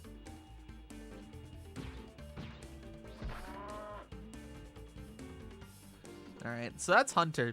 I didn't even talk about this minigame because, just to put it incredibly bluntly, it is an auto-scroller where all I do is aim with that little reticle you saw. It's not really worth talking about if I'm being honest, but it's over now, and that's what matters. So it won't be the last auto-scroller reticle aiming minigame. We will see. No, it won't, unfortunately. We're actually going to have several of those still, and that's really awesome. So here we have our second race. We are, of course, in another speedway, if you haven't noticed. These levels hinge on these Sparks challenges that he gives you. In this case, we're racing the biplanes, as opposed to the straight planes. So it's very simple. We just pretty much go through this preset course. We do 3 laps of it, and then it's over. It's a nice break, I will say, from like some of the high octane like Spyro gameplay, because like sometimes when you're doing like levels, it can be a lot to kind of go level to level to level to level. There's one part coming up that I specifically really love having the speedway for, because it comes between a lot of very dense levels and very challenging bits of the run. So a nice little reprieve there in the middle, which I appreciate very deeply. So pretty much we're just going through the motions here. Nuke, what's your best joke? What's your funniest joke right now? The funniest joke? Yeah. Did you see that my Jack Trifecta 100% run got rejected? Why? I missed some stuff. Jack won. Oh, you just didn't do 100%. Jack won. I just didn't do it. I thought I did. Oh, okay, got you. Unlucky. Are you gonna run it back? Yes. Don't know when though. All right. Well, I mean, you could have done that for this marathon. We could have signed you up for that. If I had known. I'll sign you up for the next one. Don't worry. Yeah, 99%. You actually got 99.9% record, I think. When you think about it. Dude, that'd be crazy. Dude, need more Margaret. All right, so this is Margaret sit here. Just stop. You brought it up. You brought it up first. You brought up the did Margaret sit here, and I said need more Margaret. That's true. You said that is the follow-up quote. That is the follow-up quote. You're right. That's my fault. That's my fault. That is my fault. That's my fault. Did Margaret sit here? And quick, Nuke, you gotta do the snip quick. My mic won't pick it up. Damn. Mine probably It would if I had funny mic on. Dude, speaking of need more Margaret, bye Shemp. Anyway, that was Country Speedway. As I mentioned, these levels are just kind of whatever they are. I would talk about them more than I am, but if I'm being just frank about it, they are simply just they're a nice reprieve. They're a nice little break in the middle of the run for when you're going through the motions. However, one level that is not for the faint of heart, one level that does not involve you going through the motions. Enchanted Towers. Yep, exactly. It's this level is a pretty big one when it comes to the overall run. Yo, what's up, Pablo? Pablo really wanted to talk with us. Our boy Deo man right there. Good to see him. This is the second longest level in 117. Yep, right behind Lost Fleet. We'll be seeing a lot later. I guess not that much later. But this level is notorious for missing gems. That is because of these giant green monsters, which are kind of like drakes or something. I'm not sure what they're meant to be. Yeah, I'll be doing my best to keep an eye on if you get all the gems or not. Notably, what happens with them is you need to be within proximity of them, and they have this certain like flying away type of animation, which I'll hit this guy and you'll kind of see it. They basically just zoom off, and if you don't have them kind of in Spyro's like vision, sort of in some way or another, the gem simply won't collect, and you'll need to like go to like where it was supposed to like actually fully die in order to go collect the gem. This, of course, can be a problem if you don't know you miss it, which is usually how it happens, to be a miss. But, you know, for the most part, I'm going to play this very safely, and we're just not going to miss anything because I'm that guy, and I simply refuse to do that. All right, grab Peanut. Same name as my dog, my wonderful beagle puppy. He's fortunately asleep right now and not barking, so I'll take that. That's a dub. Also, I forgot to mention, that was the best song in the game. A lot of people make jokes about that and the poor audio balancing. I usually just forget it happens. Anyway, we are into our second skateboarding section, which if I can finish this very quickly, I'm going to let my wonderful friend Nuke read you guys a stellar little poem that he has prepared for all of you. If I'm able to finish this quickly enough. While I maybe step away and run to the bathroom. Hey. But I'll have to finish quick enough for Nuke to read that wonderful poem he prepared for all of you. Did it actually scare you, Nick? That's really funny. I think as a kid it probably scared me when I first played it, but I don't remember. Alright, so here is the actual skateboarding tutorial, by the way. Funnily enough, in the second skateboarding section is when Hunter actually gives you the tutorial. I don't know why they did it this way, but they did. So that's cool. So pretty much he's like, oh, go do this trick, go do that trick. And fortunately, I know the order of it. He'll show us an example regardless. But it's all pretty simple. It's nothing crazy. So here, we're going to go up here and hit that balloon on the way down. Catch this 5 gem. Wow. And then Hunter's going to give us this egg, Carolyn. We are going to go and get Carolyn. We are going to interact with Hunter. And then our goal here is to beat Hunter in a freestyling skateboarding competition. I'll let you know right now, we are not losing this. Additionally, our goal in this moment is to collect all of the gems here in this section. And then if I'm right, the amount of time we'll have left will be just enough time for me to potentially make a little bit of a trip to the bathroom. You know, to... I will be reading that poem, as Dylan said. Yep. He has prepared us something truly immaculate as far as I'm aware. Nothing but the best from Nuke_47 is what I was told will be occurring here in a moment. So, we're on our way through. We're going on, getting a little bit of points, getting all these gems. Here we have a gap to cross. Bada bing, bada boom. Realest guys in the room. Sparks will grab that. Bonk on that. Boom. And then I like to use this ramp. Some people do this differently. I like to use this ramp just to like kind of charge off of and get that. I prefer that method a lot. And then all we gotta do here is grab these gems right here, right now. And then my wonderful friend Nuke_47 has a poem for you guys. Okay, I call this one The Road Not Taken by Robert Frost, me. 2 roads diverged in a yellow wood, and sorry I could not travel both. And be one traveler long I stood, and looked down one as far as I could, to where it bent in the undergrowth. Then took the other as just as fair, and having perhaps the better claim, because it was grassy and wanted wear, though as for not the passing there, had worn them really about the same. And both that morning equally lay in leaves no step had trodden black. Oh, I kept the first for another day, yet knowing how way leads on to way.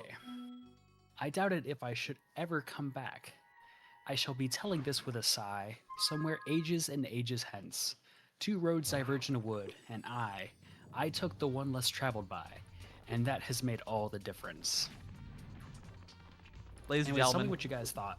can we get some clap emojis or something equivalent to that in the chat for Nuke_47 and his very I'm original gonna be poem? 100% right now. I fully thought that I was gonna stutter during that. Oh, I did too. I did not expect that to be. I did not expect that to be delivered so eloquently. That was honestly pretty incredible. That was a lot better than me putting you on the spot at the start of Enchanted Towers. It's like as soon as you said that, I was just like, shit, I don't have anything prepared. Let me Google something real quick, and that was the first thing. I was like, I remember this one from college. It's awesome. Honestly, you cooked. Anyway, well, thank you, Nuke. Yeah, that was that mini game. Like I said, it's literally just get points, get gems. After the point I was at, it was literally just empty space. So Nuke, truly wonderful job filling that that wonderful void. About 5 hours from now, stick around for my reading of Green Eggs and Ham. That'll be happening during the when that'll be happening during the Pew Pew minigame. Exactly. We do have to prep some stuff, right? So let's think about it, right? We got Green Eggs and Ham for Pew Pew minigame. Honestly, for Spyro 1, you can probably just like read whatever you want. There we go. So right there, I'm trying to do what's called a flame charge jump in order to hit that button. Usually you have to like It's a lot harder in Spyro 3 versus Spyro 2. Because you have to hit the button combos very, it's very strange because of the way they removed double jump from Spyro 3. It made it a lot harder to do that movement. Yep. Another bit of hard movement here. So usually you're supposed to be having this dog named Farley help you with this whole section. And you're supposed to be like using them for like this puzzle here and stuff like that. We're not doing that because we're just trying to do it fast. So instead of that, we are simply trying to utilize the most of what we can with Spyro's like kit in order to hit these buttons fast. This will cause Farley, who is like this little brown dog who's following us through the section, who's currently stuck in the floor just behind me. Basically, it'll cause them to teleport to where we are, because there is just a failsafe in the game where if Farley is too far away, he will teleport to you. And then by opening this door, this guy is like, whoa, you got my dog Farley. And that'll happen as soon as we turn around here. There we go. Hey, bada bing, bada boom, you found Farley. Yep. And we get lists right here. We collect them, exit area, and continue on our merry way. Thank you guys for sharing the Farley emotes. That was done by the wonderful Blazing Kitsune. Hello, a wonderful friend of mine. I'm ready to... So here we are playing as Sergeant Bird in the normal level. I always found this part to be one of the coolest uses of the side characters. I don't know how you felt about it, but I think I thought it was very cool. yeah, it's like you get to basically play this level two ways, and you need them both in order to really do everything. Like, it's the most that like two characters needed to work together in a Spyro game ever, really. So it's just quite cool. So here we're gonna go ahead and collect all the gems from these guys on the ground. Make our way up here. Don't worry, Nick, you absolutely can hire me to read Dr. Seuss to you every night. Yep. It's a low price of $14.99. Nice.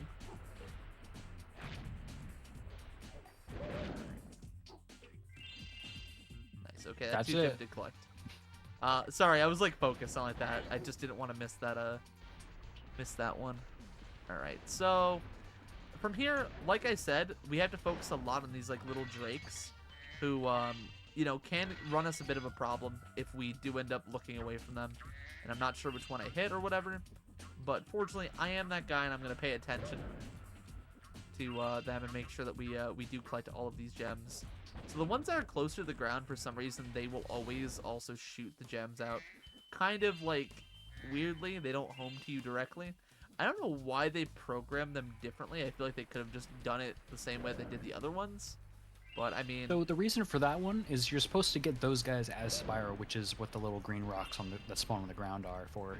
Yeah. Because the ones closer, they do that so Spyro's able to pick up the gems. They do the ones that home in just for Sergeant Burr, because Sergeant Burr could shoot them off into the void, and then you won't be able to get the gem. And that's pretty much the reason why, at least why I think. I just feel like they could have gotten away with like making them all like collect, you know? it wouldn't hurt much, you know. Doesn't change the game all that much and just kind of makes it a little bit simpler. But I digress. So here, all we have to do is fly up really, really high and get this last one. And then we go down, we get one last bone. And should I let the people see Bone Dance? I think we do. For both games he shows up in. Should I, do you guys want to see the Bone Dance a little bit? Alright. You guys want to see Dylan's bone dancing? Alright, hold on. Ooh, I've missed a gem here. That's troubling. That's unfortunate. Oh, this is like one of the worst levels to miss a gem. There's two different places where I think it could be, but it's hard to explain, so I'll just let you get them later. We will watch a little bit of the Bone Dance here.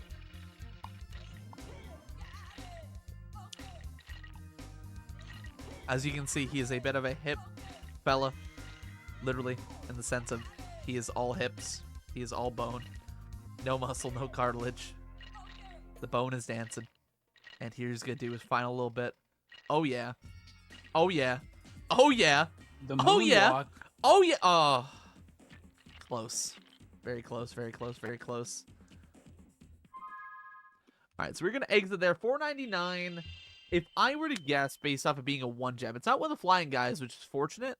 I'm going to guess it's probably in skateboarding, and I probably just like went wide on one of the lines, which is fine.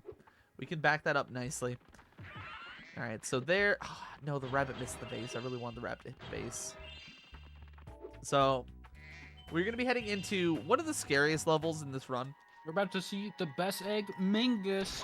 Shouts to Mingus. What a goat. What a Chad. Type 1 in the chat if you love Mingus. Type 2 in the chat if you love tax evasion.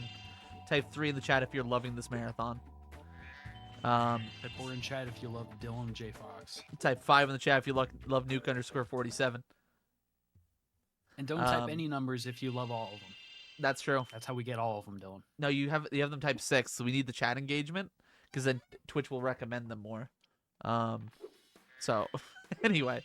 So, here, Icy Peak is a scary level. Nuke, would you like to explain the terms of crashing in this level when it comes to the birds and the ice sculptures? So, as you see, if you hit a bird, a bunch of feathers explode out of it.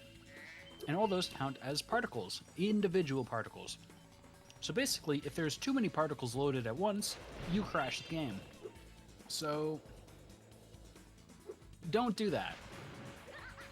I like that. This can be generally done by looking away from birds or hitting them a little far apart so that they're not both all spawned in at once, because the feathers do eventually despawn. But yeah, basically that's how you crash here. Yep. There's also a way to crash in the Nancy, we'll get to Nancy, mini game, where the same thing, a bunch of roses appear in the little ice skating ring, and if enough particles are around at the same time, or you go to a certain place, you will crash the game. But it's very hard to crash there on purpose. Well, on accident, I mean, not on purpose. That said, I have done it. So I am innately a bit fearful of it. But we should be fine. In general, this level, generally, as long if as you just play take it things right, slow, yeah, you'll be fine. Mm-hmm. That's kind of what I'm going to be doing. Again, we're playing marathon safe strats here for the most part. I am not going to be even remotely trying to like push for a PB here in 117. If we PB our 337, that would be quite cool.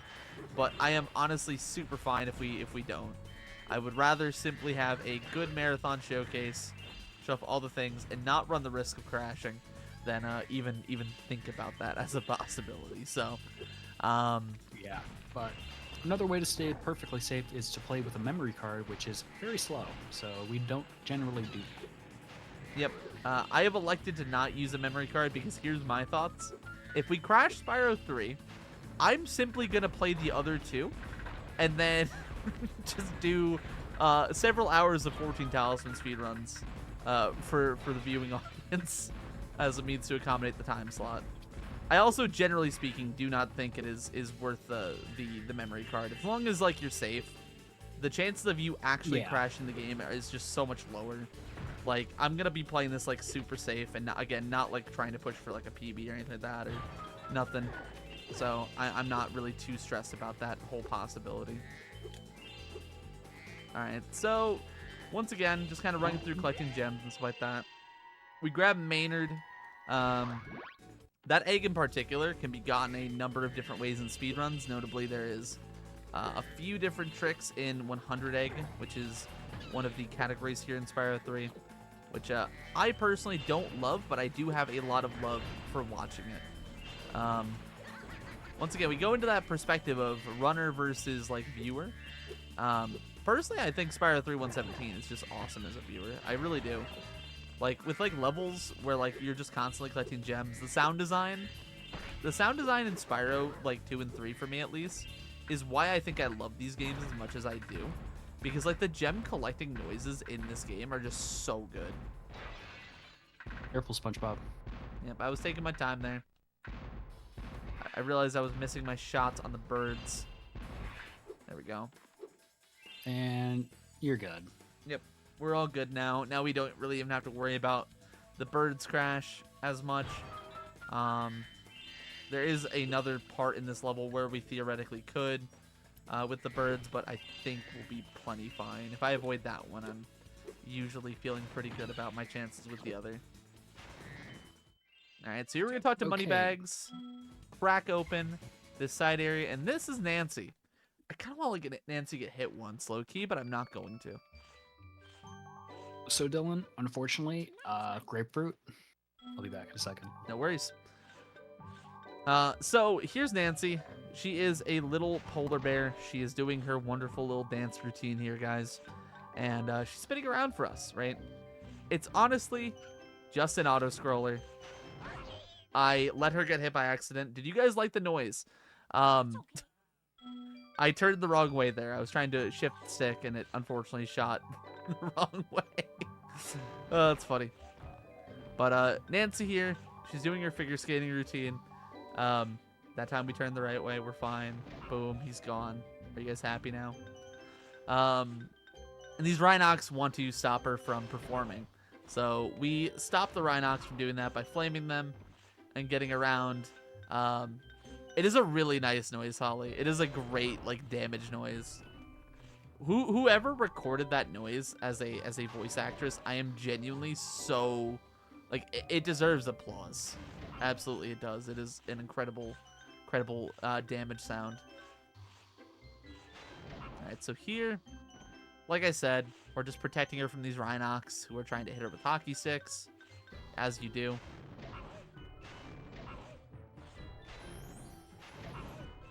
And that should be the last one. So here's the rose section. We have a lot of roses just thrown at Nancy, and the game will not crash because there are not enough particles on the screen, fortunately for us. And we're gonna grab Mark Cerny. Actually, this egg is literally named after one of the developers, Cerny, as the surname. But yes, one of the devs at Insomniac has an egg named after them. Alright, so grab all of these gems. You did not miss Spyro 1. We are going to be doing it in order of 3, 1, and then 2. The reason for this is because Spyro 3 is usually the most crash prone of the 3 games. I like to get out of the way early to kind of de-stress a little bit with it. It's also just the longest, so it's nice just to get that out of the way early and then worry about everything else a bit later on. Here's a funny little trick where once we get here, if you do that and you adjust the camera in a certain way, that egg thief will teleport back to you. It's a nice little way to catch him very early. And then here, we are going to go ahead and break that, break the chest. Aside from actually failing the Nancy minigame there, this has actually been quite a good little run. Welcome on in, though, Mr. Dan-san. Welcome, welcome. How's everybody doing tonight, by the way? How's everybody feeling about this wonderful event Nilsson's put on for us? Personally, I was watching the Simpsons Hit and Run that was going on just before me.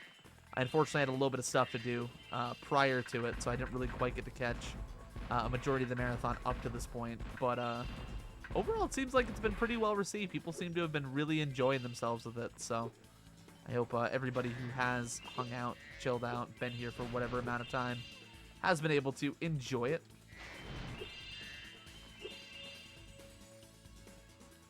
No, I agree with you, company man. I say it all the time.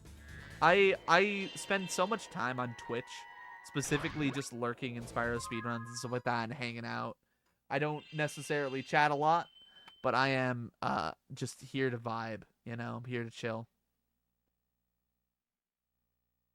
Oh, dude, yeah, Star. He is above and beyond just an absolute goat for this community. We're lucky to have a guy like him. That...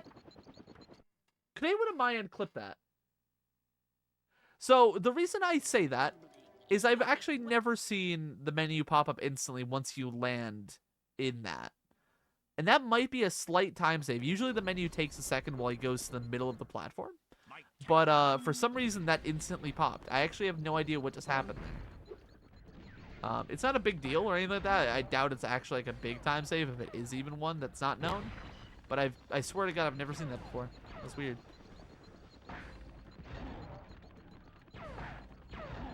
Alright. So here's Spike. This is the hardest boss fight in the game. So he has 3 phases. One where he shoots 2 of these attacks, one where he shoots 3, and then one where he shoots 4. He also can get powered up by these rocks that Sergeant Bird is dropping for us. Fortunately, we are good as far as that goes right now.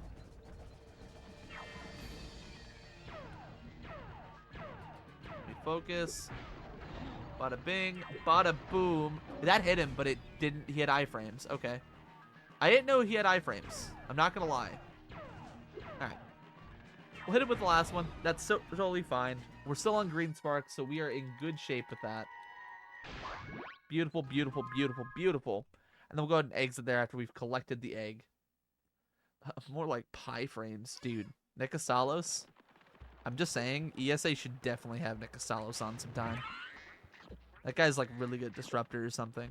Anyway, so here we get to continue on our merry way. Jump up on that bit of the bridge. Talk to Zoe, and we are into our second Sparks level.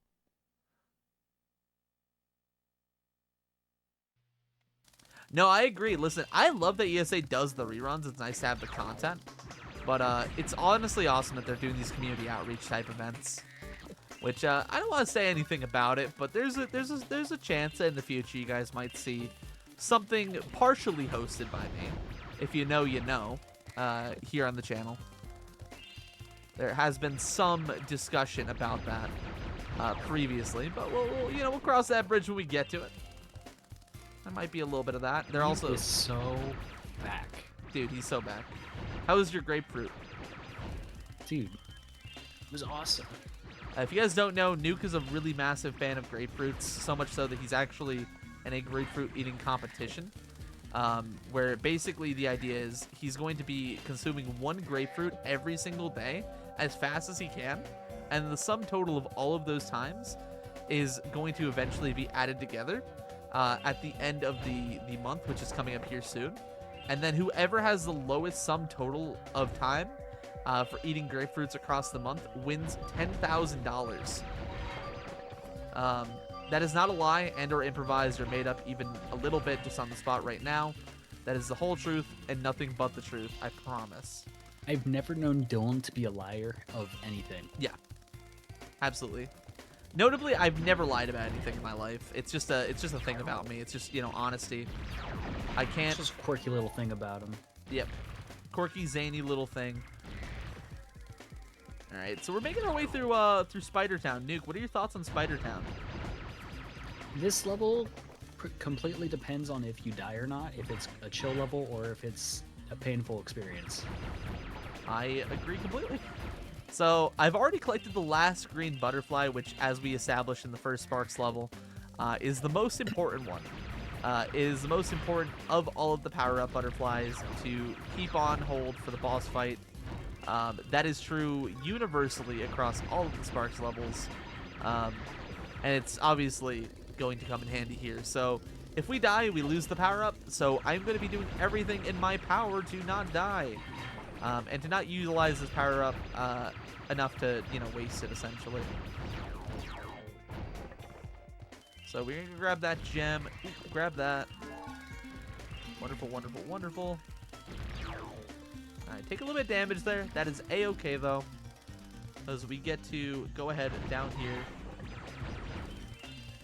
Destroy all that. Take another sparks, that's fine. Alright, and for the most part, we are in... I wouldn't say in the clear quite yet, but we are very close to the point of being in the clear. I say that, and then I almost die immediately. I love this game.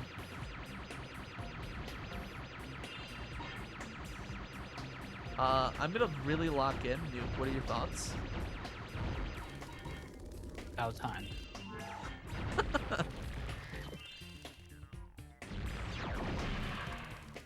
Alright, we are on green sparks entering this, but I should be fine as long as I don't completely beef this. I'm gonna play this very safe, very conservatively. It's fine. And grab Tootie. We are a-okay. Whew, that was scary. That was scary just at the end right there. I really hope I didn't miss a gem because I didn't wait to check. It looks like you got all of them from what I've seen halfway through the level. I think we're good on that. Yeah. All right, and we got everything here. And we are just missing that one gem in Sergeant Bird and that one gem in Molten Craters so far. The other one always lies if you have one. Wait, do you guys have Prime? Wait, any primers? Wait, hold on. Starter has a point, actually. Wait. Exclamation mark Prime in the chat? I actually don't know if I have an exclamation mark Prime. I think I might have made one as a joke at one point, because I do think it is funny. Not like in a haha way, but in a way where I'm like, I want to make fun of that, you know? I don't have. Oh, I should make a meme one. I'll have to make a meme one at some point. All right, so here we are in a third homeworld, Evening Lake. This homeworld, I would say, is the hardest of all of the homeworlds in Spyro 3. It contains the highest density of what I would call difficult levels or high potential time loss levels. The first of which we're gonna be getting into here shortly is Charmed Ridge. Now, Charmed Ridge is a level that is, simply put, very hard, but also still probably my favorite Spyro 3 level. How do you feel about our Charmed Ridge, Nuke? Do you like Charmed Ridge? He's dead, guys. He fell asleep. Either that or he's eating a cookie or something, and I've caught him at a bad time. Anyway, we're entering the level. In my opinion,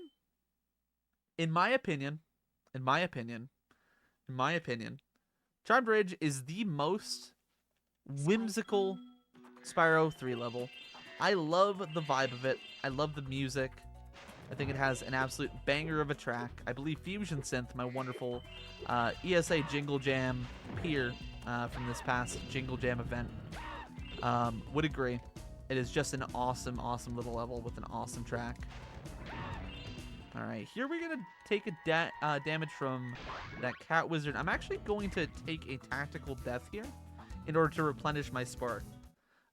This basically gets us back to gold immediately, which is something that I would really, really love to have at this point in the run. Okay, please hit that. All right. So here we're going to do a little fireball on that guy. Get these gems. Nice, we hit the Sproder. That actually is a lot harder in Spyro 3 if you guys are familiar with Spyro 2 and you guys have watched some of my Spyro 2 runs. Sprodering in Spyro 3 is just completely different. You need to actually like double up the inputs you do essentially in order to perform them. Fortunately, I have practiced them enough to kind of get a feel for the differences. Which can sometimes be a bit frustrating when you're here in the moment playing the games.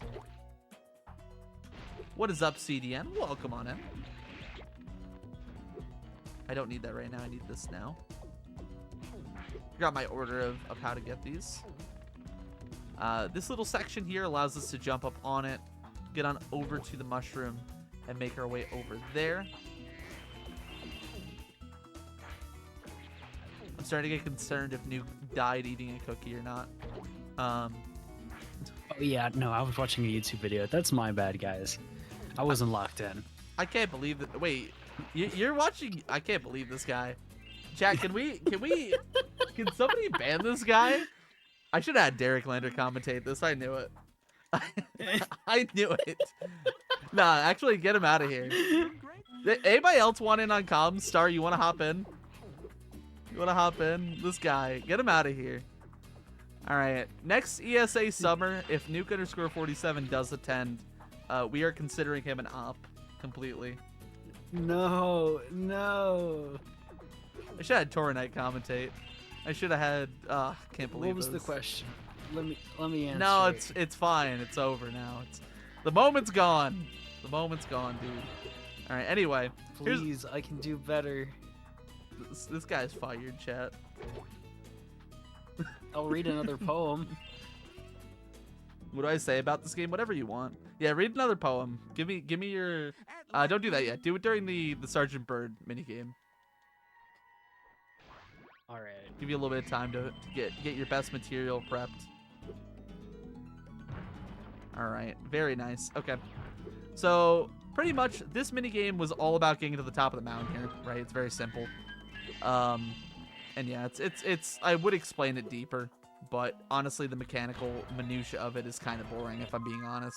A lot of it's just technical jargon, and I'm not gonna lie, I don't think many people are here to get explained to how the polygons of Spyro's just circular-ish hitbox, or spherical hitbox, I guess I should say, afford themselves to spinning onto a platform more effectively than if you were just to walk forward and do it.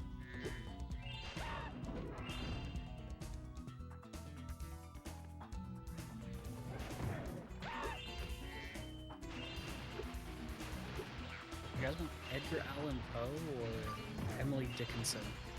I wish you would Edgar Allan get some hose, bro. Sorry. Dude, me too. Honestly. Someone finally said it.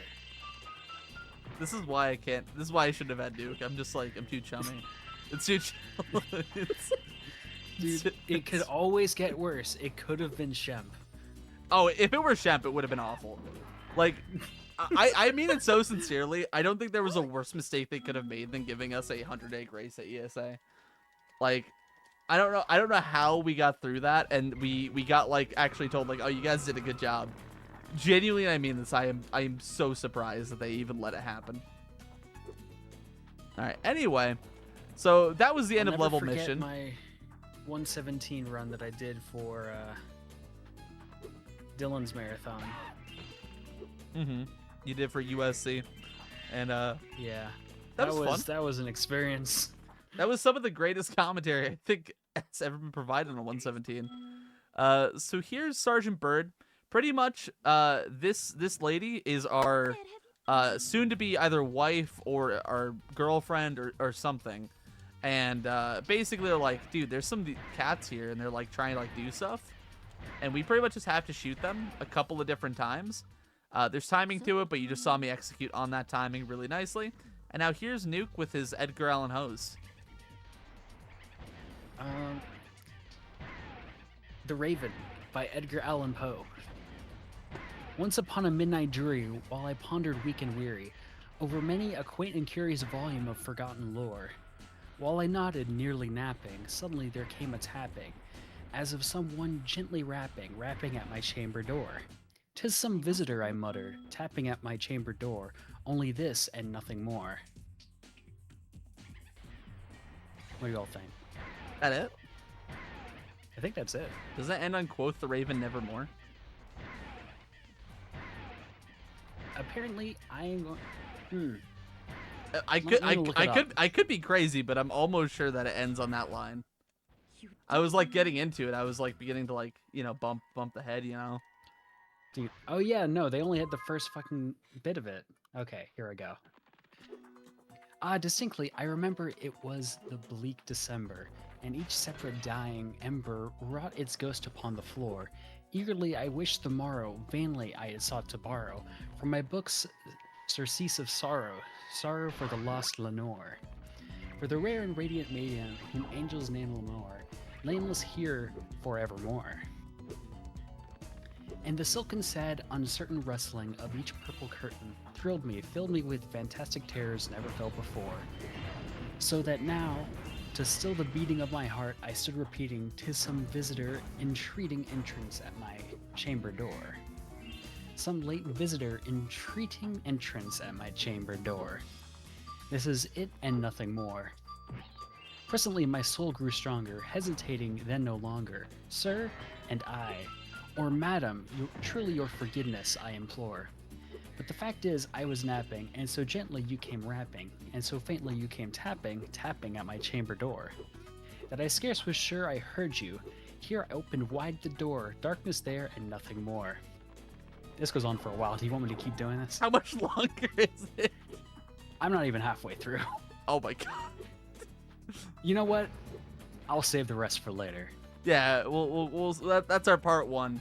Remember, guys, you gotta, what do they gotta do for part 2?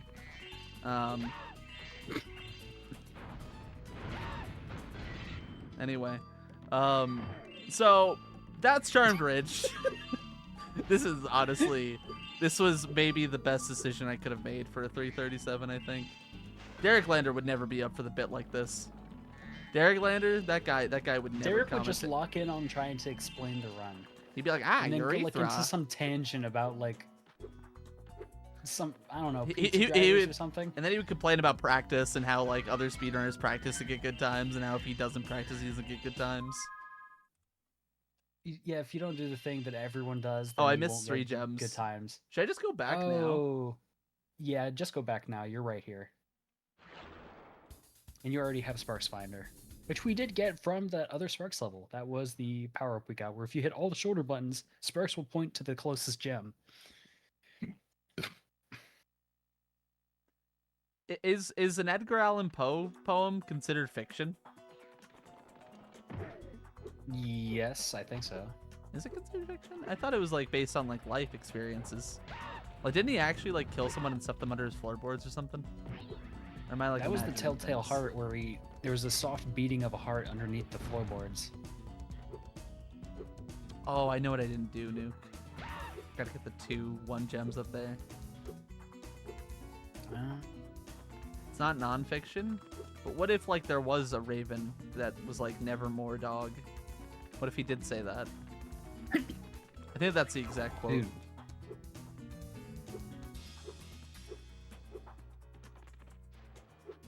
Alright, anyway. So we go up here. You know what's funny? I actually literally went into that area and went back up with the intention of getting those gems, then just forgot to. Like, that's not... I don't know how I did that. Like, full stop. That's crazy I did that. Alright, anyway. Charmed Ridge, as I mentioned, one of the harder levels in this run. But that's not it. We got another couple of levels to go that are going to be very, very challenging. But before that, we actually have a very nice reprieve. I mentioned this earlier. Hop on in and do Honey Speedway. It's very chill comparatively. Dylan, I hate to say this, but you know the Raven, you know the thing I was just reading. We got through the first 4 paragraphs, I want to say, for the poem. Mm-hmm. I don't know if it's called paragraphs with poems. Out of 18, I just counted them. All right, guys. So we got another 14 to go. It's gonna require at least 1 tier 3 sub to Nilson Alex to read the rest. At minimum. Anyway, so Verses, thank you. I thought it was a Some wonderful. Oh, verses, like, oh yeah, like verse of, yeah. stanzas. I remember stanzas being a word. Yeah, I think stanzas are you know, what I'm not a very big poetry buff. I Although thought I do remember the time that I read Derek Lander, Green Eggs and Ham to help him go to sleep, and then immediately after I finished, I said, "Guys, I'm pretty tired. I'm gonna go to bed." I think for the next one you should probably do like Mom Spaghetti. I heard that one's pretty popular as far as like poems go.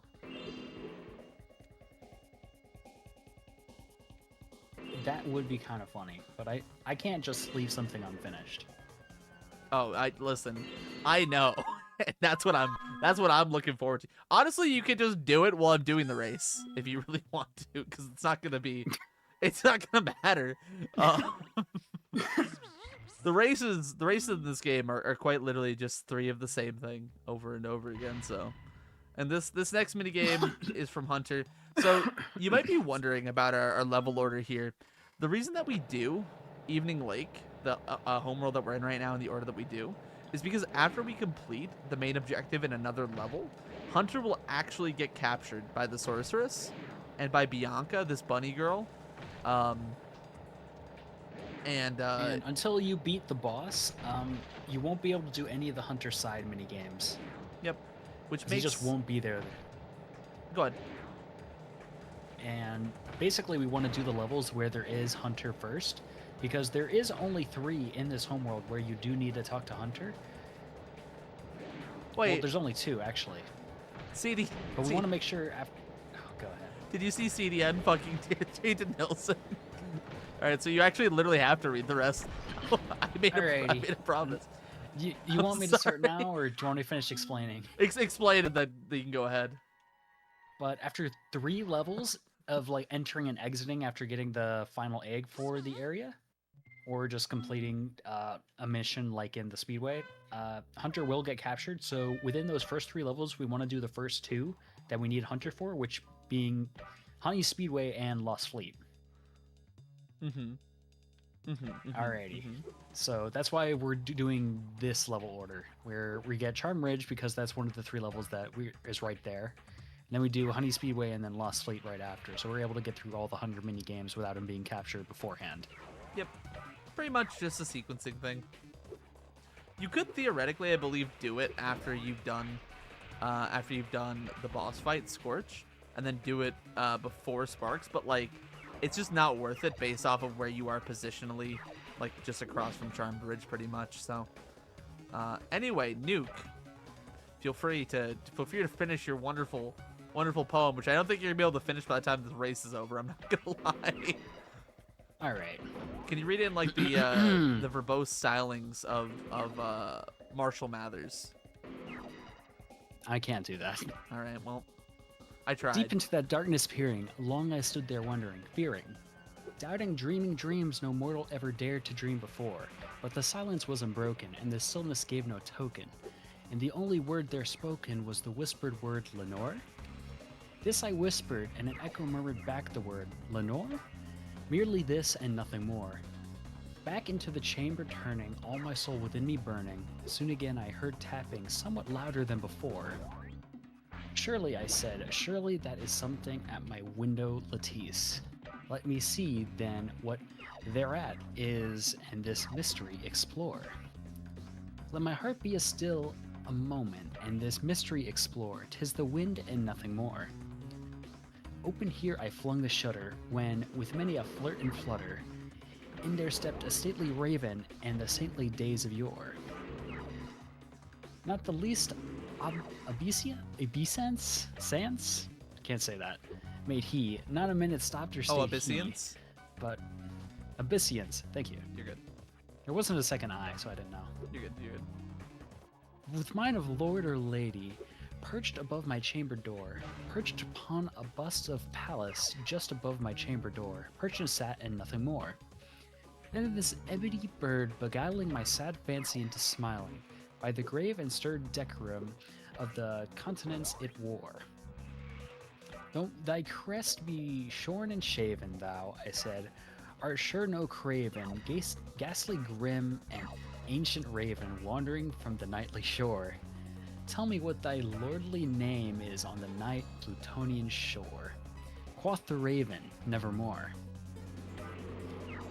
Is that it? I need water. No, that's not it. Oh my god. There's no way.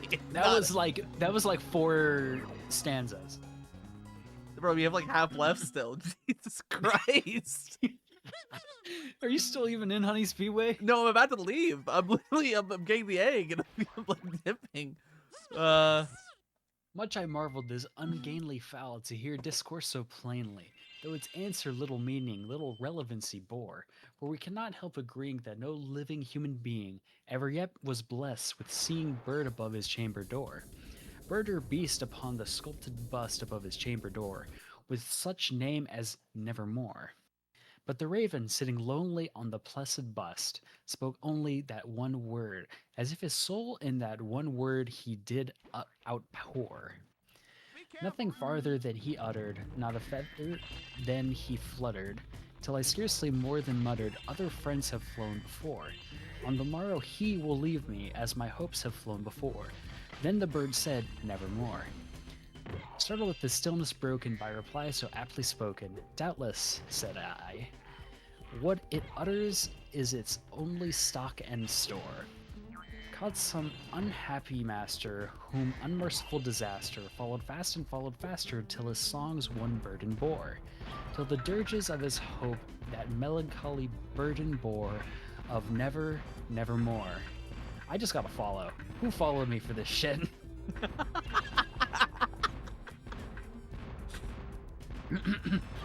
If you guys don't know Nuke, actually feel free to drop him a follow. He is an absolute homie. He has been a good friend of mine for a number of years. Outside of, like, obviously his incredible poetry, which he himself, of course, wrote as both Edgar Allan Poe and did you say David Finch before? Robert Frost. Robert Frost. Why am I He's thinking my favorite David? poet. What did David Finch write? Why am I thinking of David Finch? Anyway, I think David Finch is next.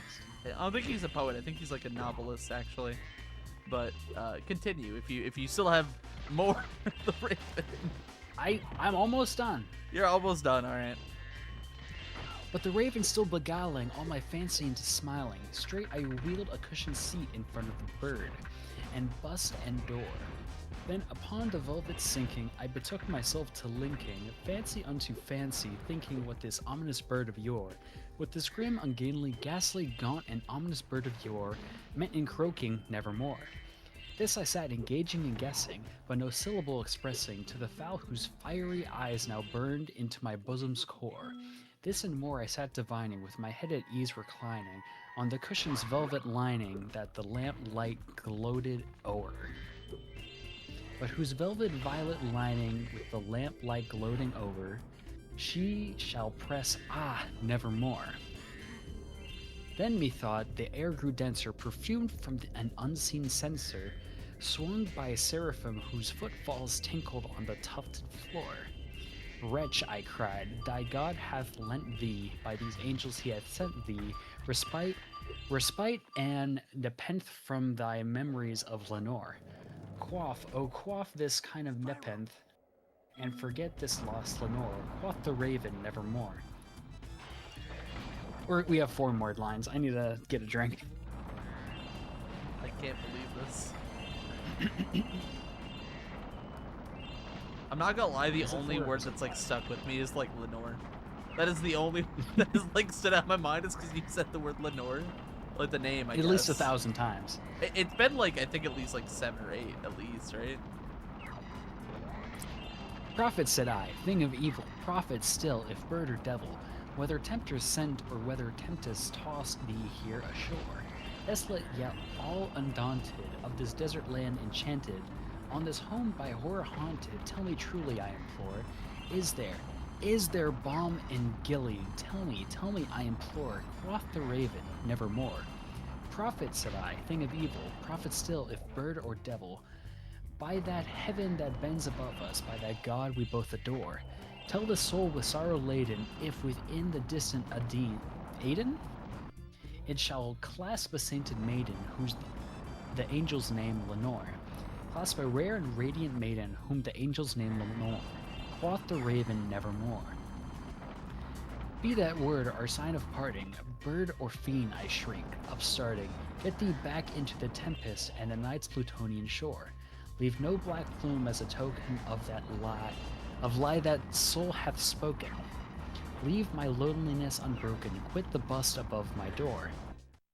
Take thy beak out from out my heart, and take thy form from off my door, quoth the raven nevermore. And the raven, never flitting, still is sitting, on the pallid busted palace just above my chamber door, his eyes have all the seeming of a demon's that is dreaming, and the lamplight over him streaming throws his shadow on the floor. and my soul from out that shadow that lies floating on the floor shall be lifted nevermore.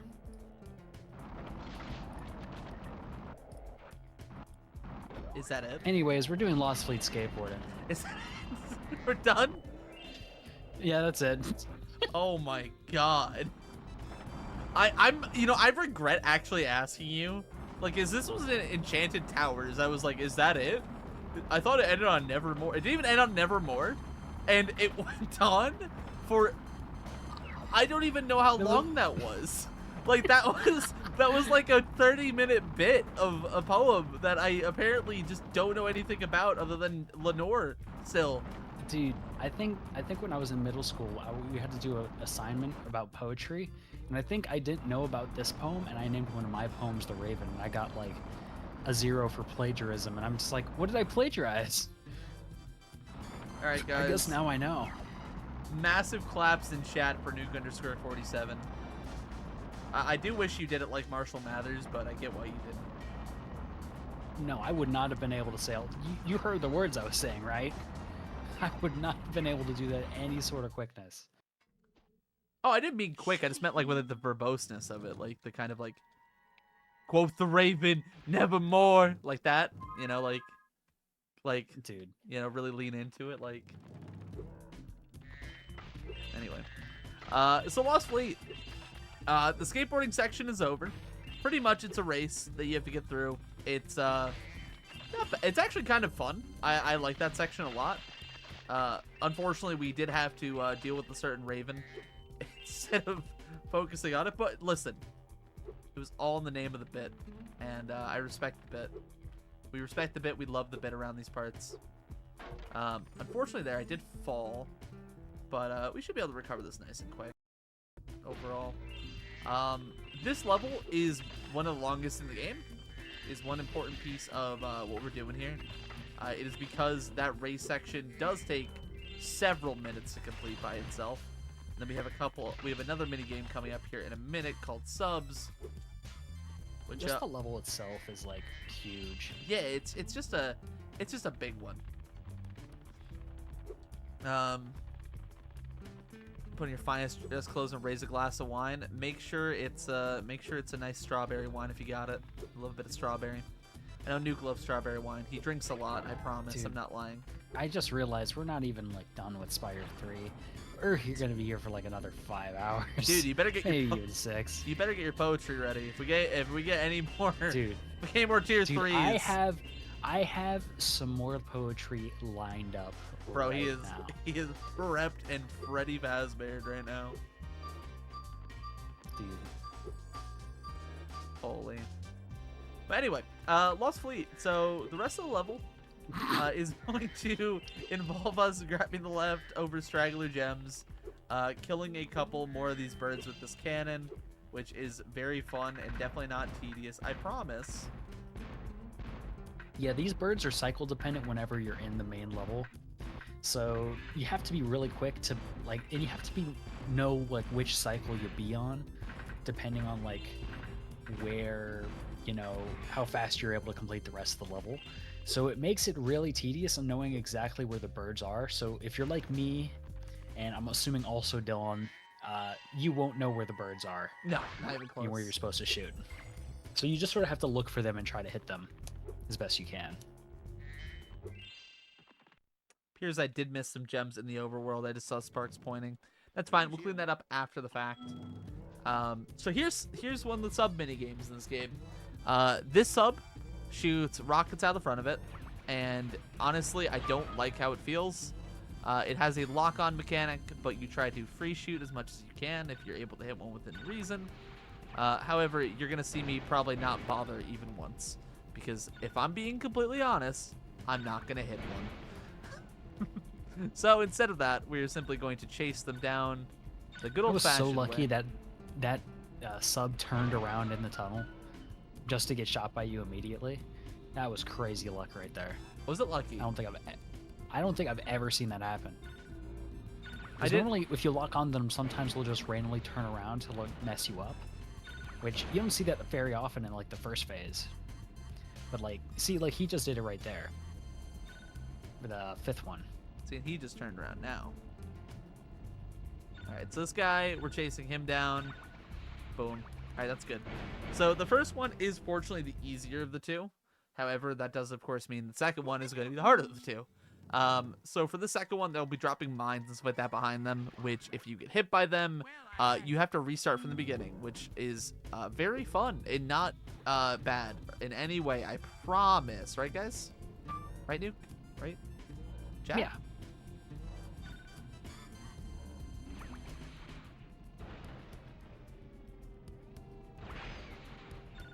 Alright, so we're going to just be tracking these guys, trying to keep our distance like a little bit at the very least for the most part from them. Because again, with these mines, if you're too close and they just shoot out a mine, you can absolutely get rolled by it. And it's just a lot of time lost for every single one. And I would like to sleep at some point. So I'd rather not get too holed up here in Spyro 3 if we can help it.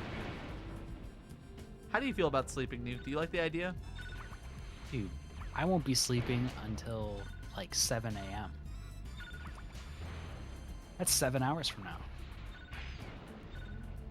Is it midnight already? I actually have It is no idea what 11:43. time it is. Like, seriously, I've already lost track. Alright, this final sub, fortunately, this one does not have any mines that he drops. I don't know why he doesn't, but I'm very glad that he doesn't.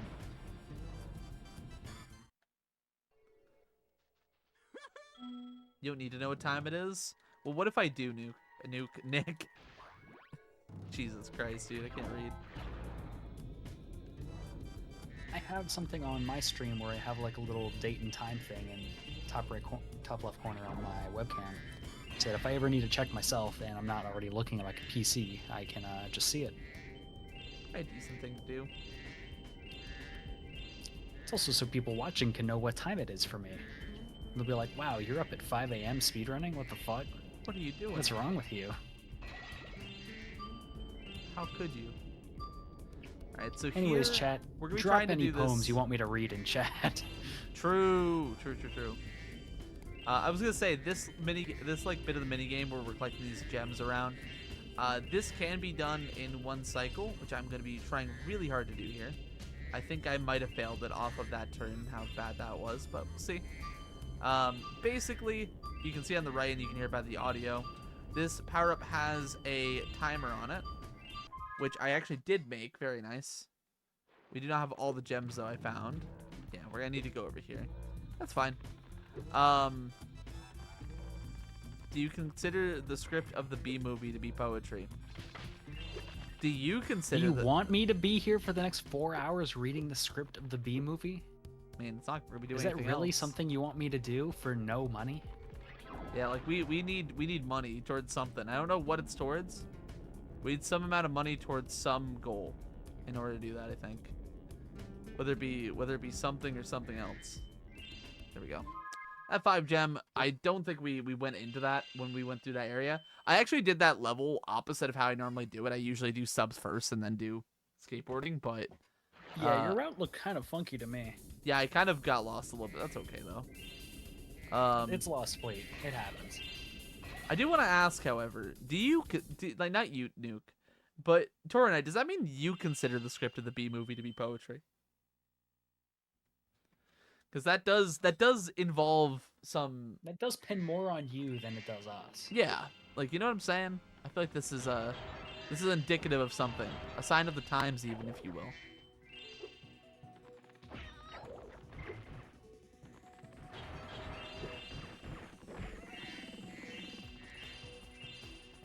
Alright, so Fireworks Factory, this level is the title screen level, which if you're here with us at the start, you would recognize part of it, notably some of the enemies and the kind of, aesthetic of it.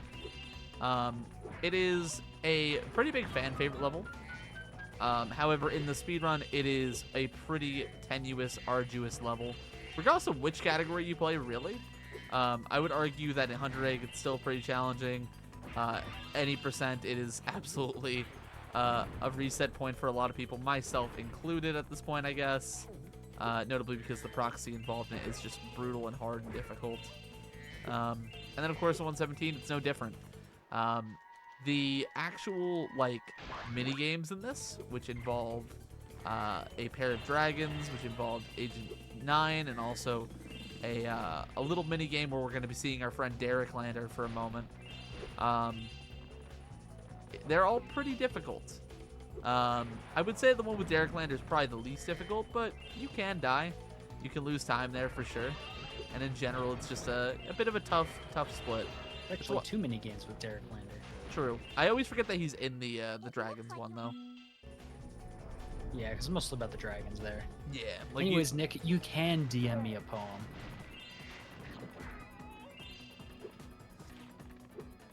All right. Also, another cute thing about this level is we have these cannons which shoot Spyro out of, it's a nice like little touch for him traversing the level. We do get one later on the level which allows us to get back to the start and stuff like that, making backtracking and it easier if we need to. However, we are simply not going to miss anything because why would we?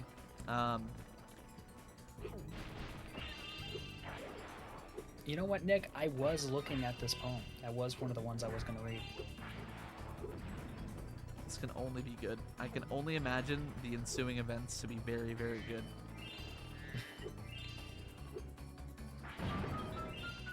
Alright, nice. We got that green on the way down.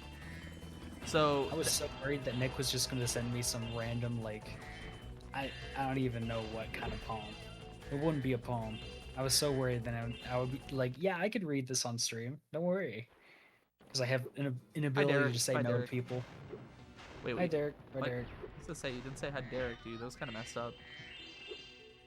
You're reading Yeah, green eggs in hand. thought. No, you're good. I had to interrupt your thought to say hi to Derek, so it's kind of an understandable thing. That's fine. So this is the first minigame. It's literally just get to the end of this. In 100 Egg, if you're doing it optimally, you can actually do a boost off one of the bombs that these big guys here I'm coming up on throw. Fortunately, though, we are not doing 100 Egg, so we do not have to do that bomb boost to be optimal. Instead, all we gotta do is miss that guy with our rocket first. That sets up our RNG manip for later. I promise I'm not lying. That's I'm making like things up. That's like redfish manipulation right there. Yep. It's all part of the plan until it's not. Alright, so here we're actually doing really good in this section right now for me. Like, I'm sure that you can do this more efficiently if you're not Vanny or Nuke_47, who are basically the same person when you think about it. Our names both start with an N. It's fine. But overall, just a quick little grab all these things, get the egg, and go. Now you might notice that enemy, we didn't get the start. The reason for that is he's on a weird cycle once you get in here, and it's usually better just to simply grab the rocket and then do it that way. So we're gonna go ahead, grab that gem, and talk to Lumilore, aka Greta here. We're gonna get teleported to the end of level with her. She does like this whole like cool animation, which I'm not gonna show you because it's slow. If you see I mean, if you wanted to do the gem dupe, which we can't do in 117 runs anymore. Yep, Very unfortunate. unfortunate. Hi, Agent But it appears we did not get Agent Spyro like I predicted. Also, I just realized Derek's in every one of the mini games. he's also here. He gets sight of the rocket. I just forgot. Oh yeah. I just like that's like a crucial part of this level. But yeah, and Derek Lander really helping us out in this run, as a 117 runner would and should. He'll However, get sub 3 eventually. I think he will. He just gotta do runs, man. That's all it takes. He just has to do like 3 runs without quitting. Yeah, that's probably what it takes, I'd say. Maybe a little bit of practice would help, but I know he's averse to it. There is a way to move faster as Agent 9 in this, but we won't is that what be we're seeing playing as? Dylan do. Yeah, Oh, playing as Agent 9. He's the monkey with a gun. He's kind of cool. yeah. I would say of the side characters, he's pretty much one of the more hated ones, but I like him a lot. I think he's funny. I think he has some of the funnier dialogue in the game, and overall, he's just he's kind of unique to play as. Whereas like I would say like a lot of the others are kind of eh. Like Bentley is just boring. I think we can agree on that. Like he's Bentley and Sheila are the boring ones. Sergeant Bird and Agent 9 are the more hated ones. But as you can see, if you mash R1 and L1 or R2, L2, those are the strafe buttons, which there's a certain movement you can do normally with Agent 9, not in like the first person Doom mode vision, where he'll be moving really, really fast. Yep. And we just saw Dylan do there a little bit of it. And yeah. So this game is Oh, go ahead. I was gonna say this mini game is a bit of an homage to Insomniac, who's the studio who made the Spyro trilogy. It's a bit of a homage to their first game, Disruptor, which is an homage in itself to the game Doom. So Nuke mentioned just before, it's Doom-like. That is essentially what it is. It is supposed to like lean on that kind of heavy inspiration of both Disruptor and Doom. Of course, Disruptor being a game that the lovely Nick Costalos in chat is very strongly affiliated with, being a, I believe, former or current? I don't know if you're current or former world record holder for it. Yeah. They're kind of goated with the sauce. Yeah, they're okay. That's it. Just fully undersell their achievement. Yeah, they're alright at the game, I guess. Yeah. Nuke was actually telling me Reminds me just of those before Steam this reviews they on could do it a lot games better. where people will have like 4,000 hours in the game, and then it's have like a good recommendation, say like it's alright, I guess. Hey, listen, that's some heavy praise if you ask me. Pretty good is pretty good. Alright, so here I'm going to make use of that strafing that Nuke was just mentioning to kind of accelerate this part of it where it's a little bit more open. If you're a better runner, you usually do a bit more. Wow, that is a crazy hit by him. I'm actually going to go here and see if I can grab... Oh, the Sparks didn't spawn. Or the Sparks guy. That's... Alright, well...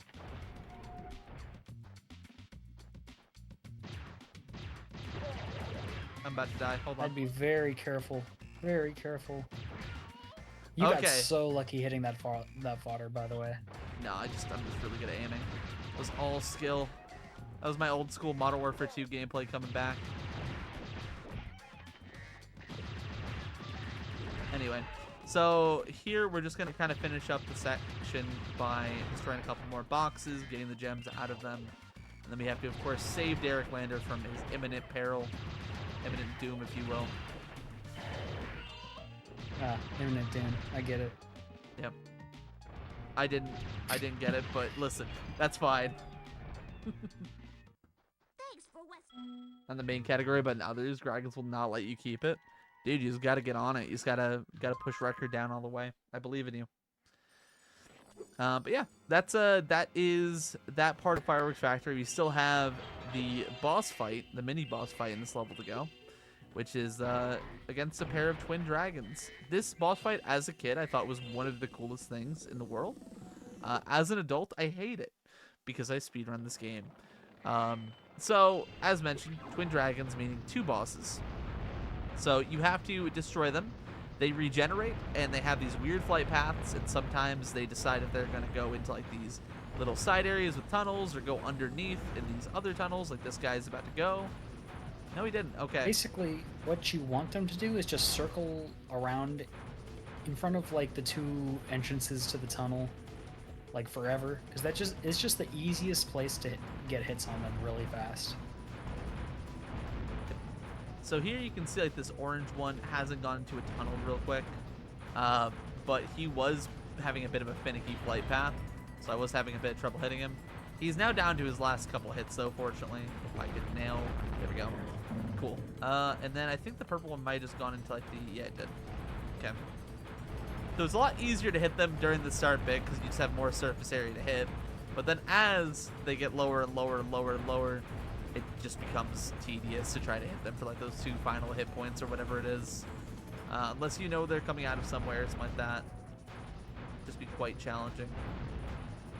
Here I'm actually getting, I got really good RNG there. I just am not very good at it. So it was not something I could quite capitalize on as a better runner might. Because normally what can happen is the dragon will go through the tunnel, then it'll go through the underground tunnel, and then it'll go back through the tunnel. It'll fly around and then like double back 5 times, and just make it really difficult for you to get a lot of hits in very quickly. Yep. All right, so gotta make sure I go through this side area. Make sure I get all the yems over here. Make this nice and simple. Jump in the lava for good luck. I think that manipulates the Scorch RNG later. That's true. Bombo will definitely treat you well. Dude, I hope so. I really hope he does later. I don't wanna have a bad time there.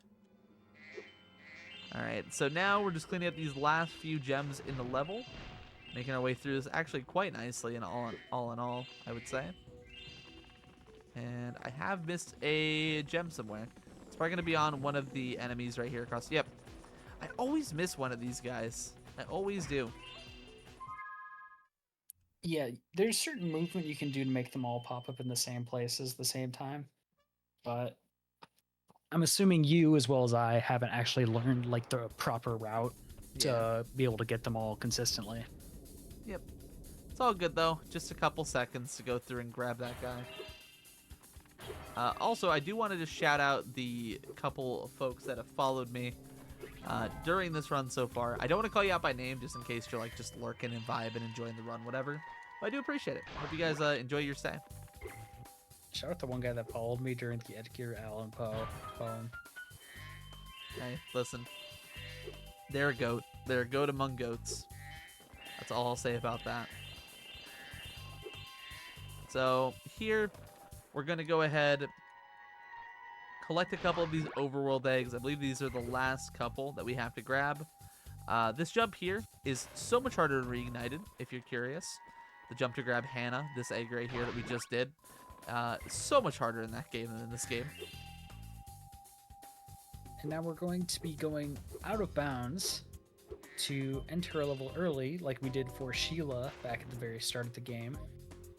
Ooh. I might have messed up the out of bounds, but I aimed a little bit off. Are you playing on 1.1 or 1.0? I actually don't know. If you can believe it. I think I'm on 1.1. You're on 1.1. Yeah, I'm pretty sure I am. So here we're gonna go ahead and aim over this way. Get a Bentley. Wait. This is an entry that we do for a lot of the game. I think you're on 1.0 actually, based on the music. Maybe. I wouldn't be surprised either way. I mean, the text speed is being skipped instantly, which is why I think it's 1.1. Like I don't have to like hold.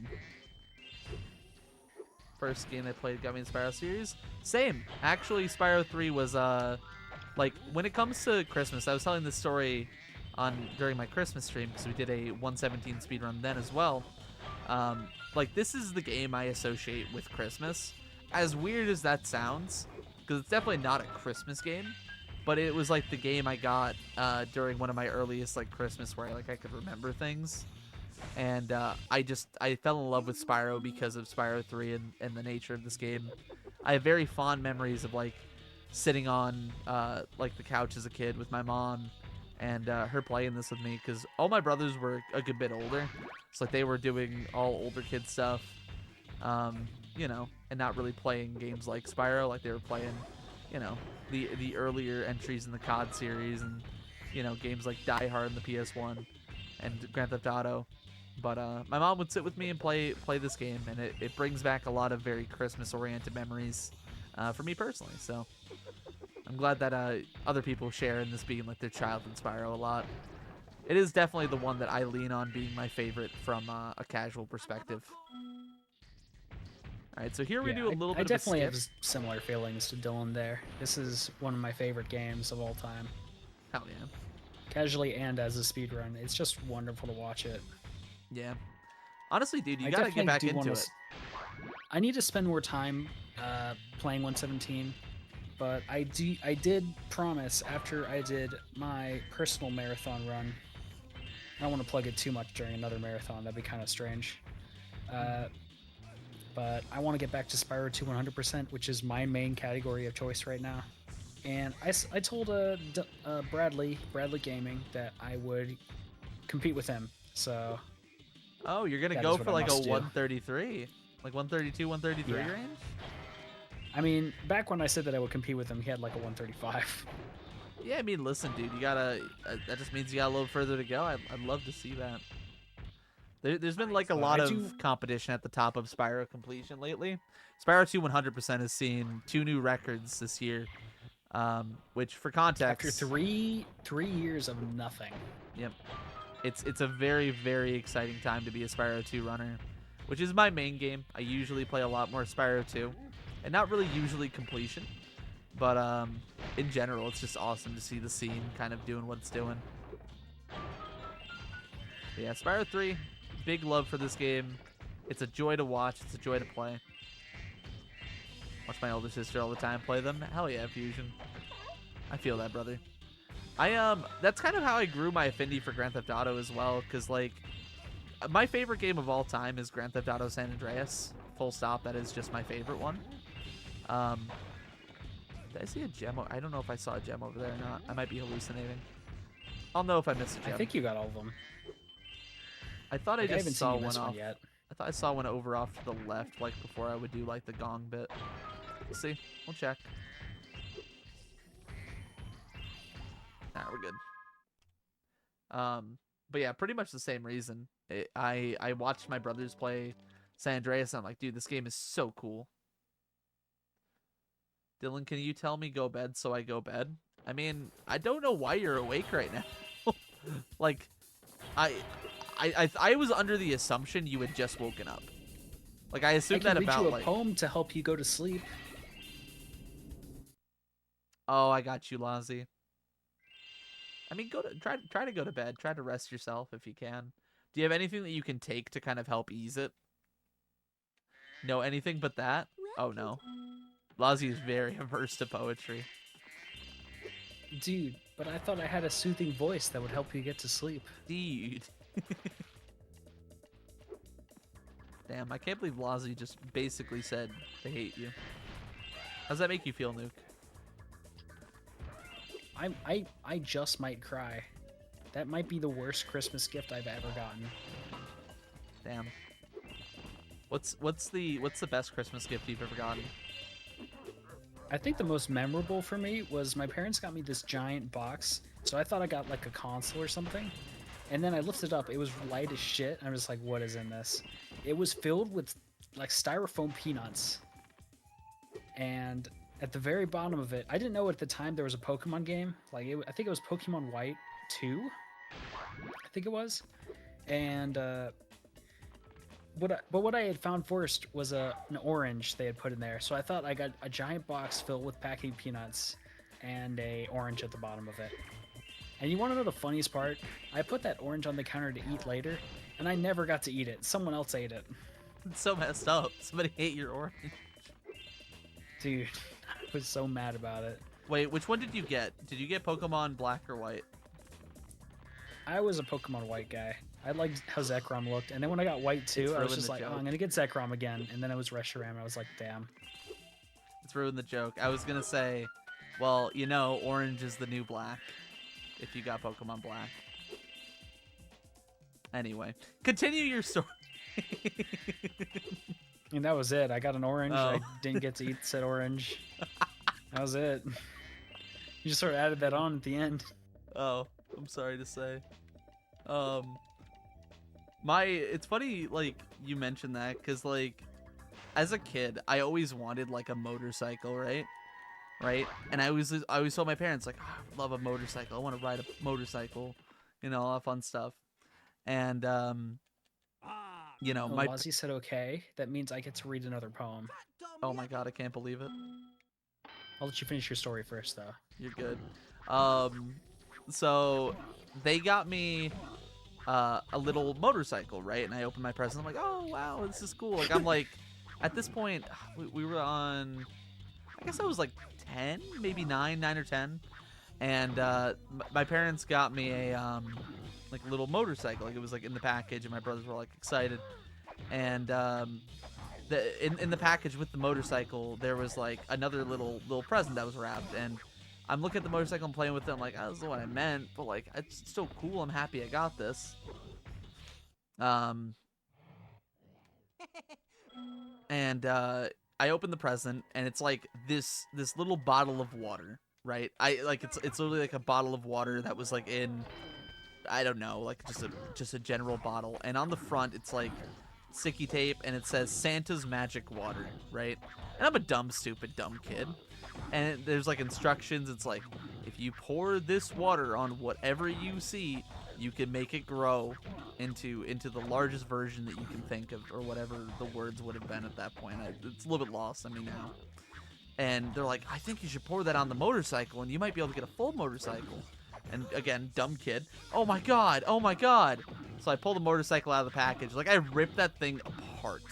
I get the motorcycle out, and I just pour like the entire bottle, and it's soaked into our floor. Of this Santa's magic water.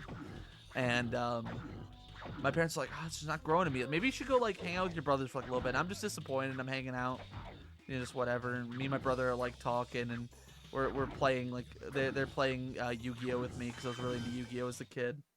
And we're in there for like a half hour, and then my parents are like, oh my god, come out here. And they have like this whole like little in America we call them crotch rockets, but like they're just like a little bike. They're just a tiny little bike, but it's like big enough for like a kid to like ride on. And it goes like, I think it went up to 45 miles an hour. And I get like my own like little motorcycle, and I'm just jumping for joy. And little did I think about this, it was the middle of December with nothing but snow on the ground, so there was no world where I was riding it anytime soon. But I was so excited. It's like probably the most memorable Christmas gift I ever got, because it was just like, they didn't just give me the motorcycle. They thought of like a through line to how the motorcycle came to be, you know, and how Santa got it for me. And I got that all together, and eventually we end up riding it. The first time I ride it, I don't know how to stop. My dad gets me on it. My brother's like on the other side. He's like, all right, just like tap the gas and go forward. I whipped that thing fully. I wrenched my fingers forward, and I crashed directly into my brother.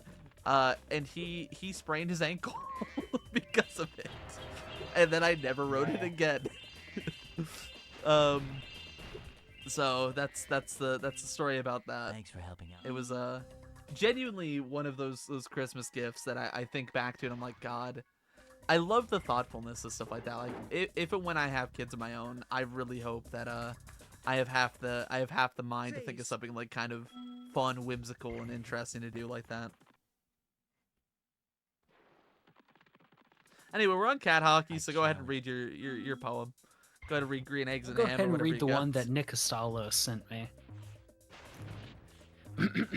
This is She Walks in Beauty by Lord Byron. What? She walks in beauty like the night of cloudless climes and starry skies, and all that's best of dark and bright meet in her aspect and her eyes, thus mellowed to that tender light, which heaven to gaudy day denies. One shade the more, one ray the less, had half impaired the nameless grace, which waves in every raven tress, or softly lightens over her face. Where thoughts serenely sweet express how pure, how dear their dwelling place.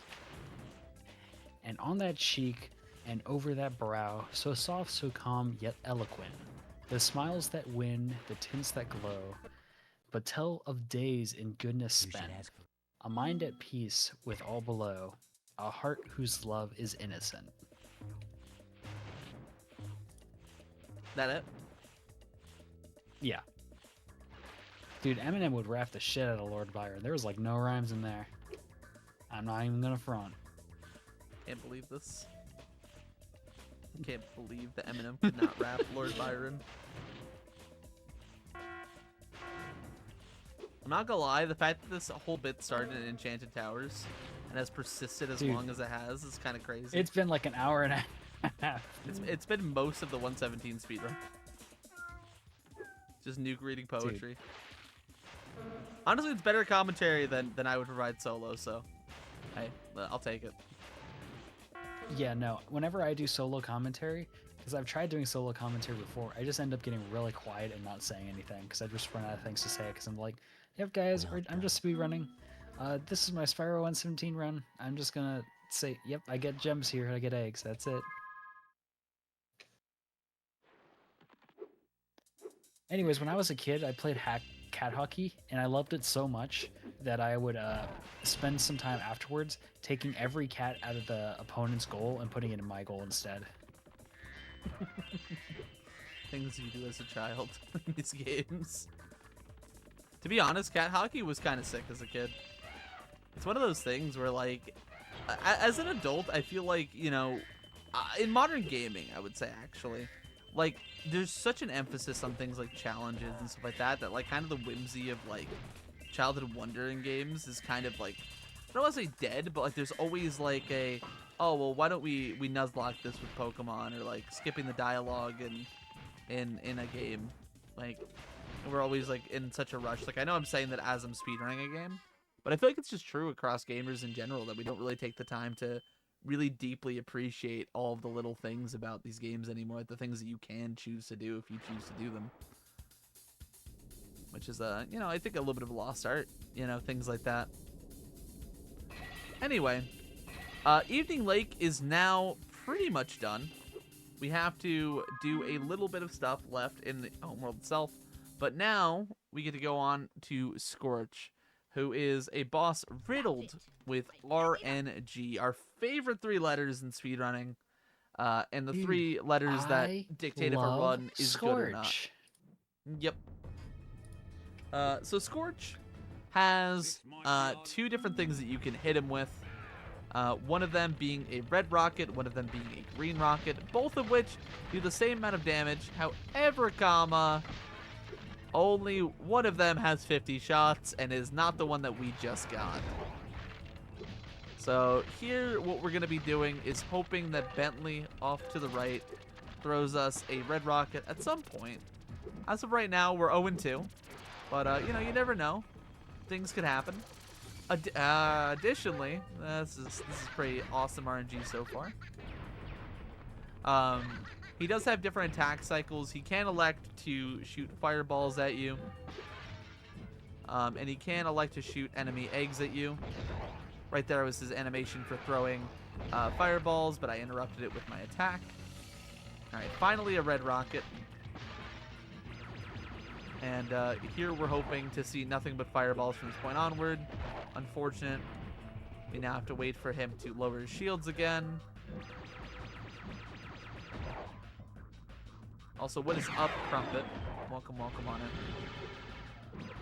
And he's on the last hit, and we are done.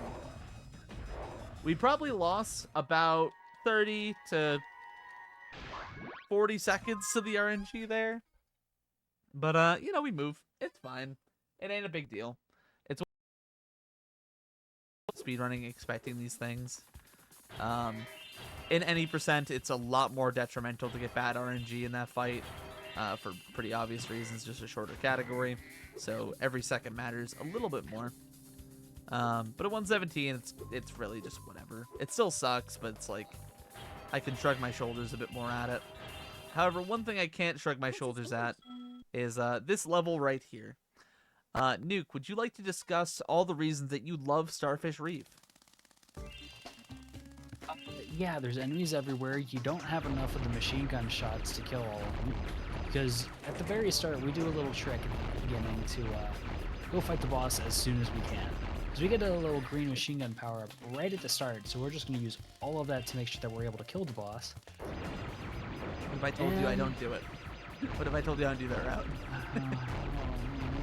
What if I told you it's even worse because I don't do that route because there's a way you can soft lock? And that's why I choose to not do it. There is? Yeah, you can soft lock yeah, on one of the doors. Yeah. And I would just, especially not a marathon, ever want to try that. Like, it loses time. The route that you do by doing the boss first is faster. but it is just simply a run of a risk of soft locking, which will lose a significantly more time than if I just kind of elect to do this the quote-unquote casual way of just getting through the level with the intention of doing it sort of fast. Which is what, you know, like I said, we're going to elect to do here, because it's just going to be a bit safer in a marathon setting for trying to make sure that we make S and we can get out of here on time as best we can. Which I know I'm worried about getting out of here, but, you know, we're 3 hours into an 8-hour run. You got to think about these things. You know, get ahead of it before it gets ahead of you. So, anyway, like Nuke said, we're using this machine gun power-up as much as we can to properly deal damage to all of the enemies here. Make as quick work of them as we can. Really destroy all of these spawners, which they will spawn the enemies forever if we do not destroy them. So destroy that one. We also need the gems from them. Yes.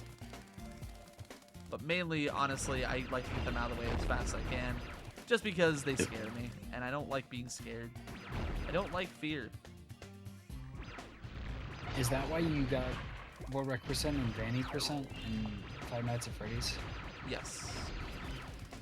Nuke is specifically referencing the fact that I am a legend in the Five Nights at Freddy's. I actually can't say it. I can't say it with a straight face. I am... You guys should look at his splits backgrounds in those rounds. Yeah, I had a really awesome splits background that may or may not have gotten me nearly banned from the Five Nights at Freddy's speedrun community. It is a comedically large image of Freddy's rear bare end. His behind. Yes. Which I thought was just funny. It's not like in any way suggestive. It's just kind of a funny, like, blown up image. Think of like Squidward from that one episode of SpongeBob where he used to make Krabby Patties. But the moderators of that game found it to be such an offense that they decided I may not be able to ever speedrun that game again legally on the leaderboard. So, yeah. Really fun mods. Really fun mods. Freddy did in fact get me in that circumstance, yes. Alright, so here making our way through Starfish Reef very nicely.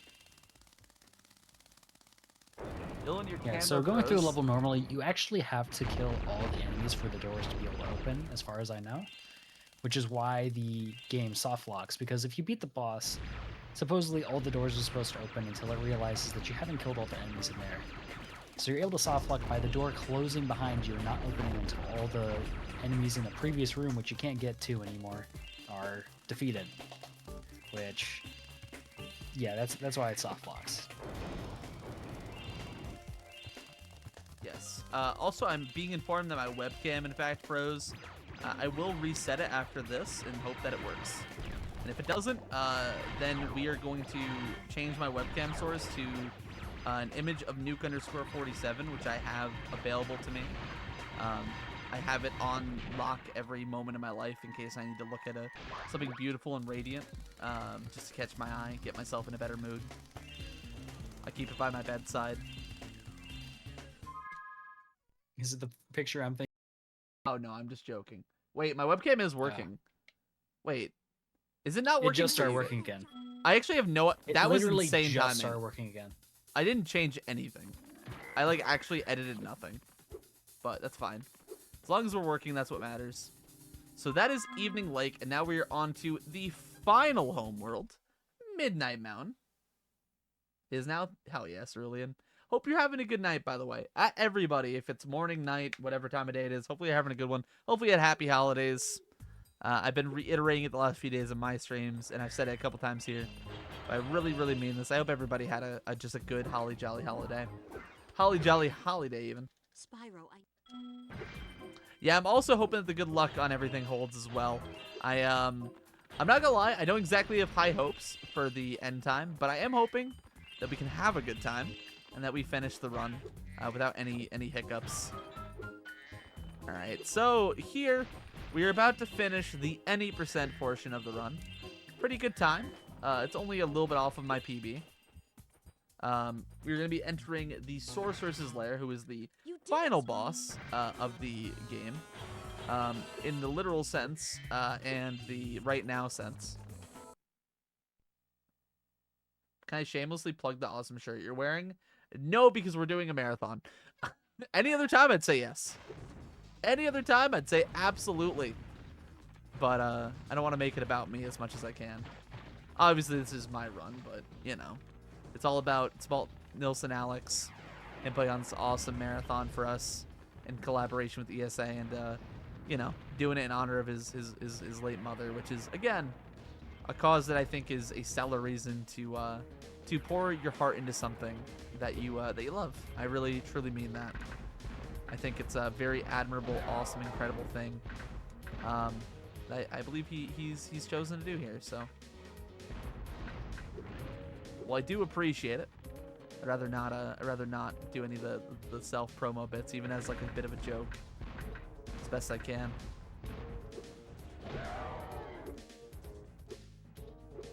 Who you follow to watch Dylan's next Minecraft Let's Play stream? That is true. I can't wait to Let's Play Minecraft. It's called the DylanCraft. Very original name. Not everybody in the world ever named there.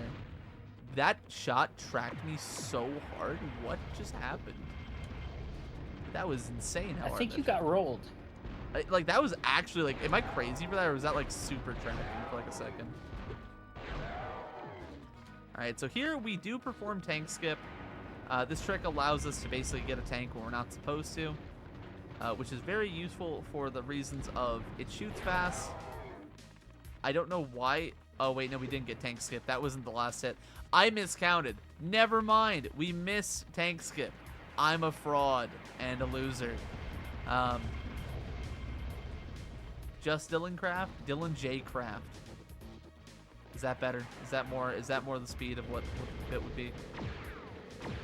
Alright, so now because we did miss tank skip, we had to utilize the UFO, which we were going to see anyway in this run, but here it's going to be a bit slow. Whenever I played Spyro 3 as a kid, I would purposely lose the fight just so I can ride on the UFO again. The UFO was really cool as a kid. Like, when I played this game as a child, I thought it was, like, the coolest part of the game. Full stop. Also, much appreciated, Cerulean. I've been having a good time with it. At the very least, and I've said this many a time when it comes to doing these kinds of runs of, like, these 337s, they're at least pretty fun, you know? I may not be a completionist runner when it comes down to it, but I do tend to at least enjoy the process of it and everything, so as long as other people are having fun too, that's what matters. And grab Evie there, and we're going to turn on around, make our way over here to Bugbot Factory, our final Sparks level, which we can do because we beat the boss of this homeworld, the Sorceress. And this is our final Sparks level, our final time into play as this wonderful little dragonfly that accompanies us. However, it will in fact make him the strongest variant of himself. That's arguably in the series, so we'll take it. I'd personally say Spyro 2 is a bit stronger, but I can see an argument. This is like Sparks Super Saiyan 2, whereas like Spyro 2 is like Super Saiyan 3. It's like even further beyond. Anyway, I Dragon. agree. And this is to go even further beyond. Alright, grab that. So here we have to chase down these little thieves who have the keys. That is the main gimmick of Bugbot. Here we have... I love Bugbot Factory. Yeah. It's honestly a pretty... Out of all the Sparks levels, I think this is my favorite. I think it is actually an enjoyable overall level, which comparatively it's the to a lot of them... shortest, I think, by far. It's definitely up there. It's either that or Crawdad. Crawdad gets a little bit inflated by like the tutorial section at the start. Which, you know, it's a neat little thing to have. It's good to have like a tutorial, but when you're speedrunning, it's very easy to forget that's even happening because you're just skipping past it. Oh, I'm almost dying. That was a lot scarier than it was meant to be. I'm just gonna go ahead and grab... I'm gonna grab the Sparks here really quick.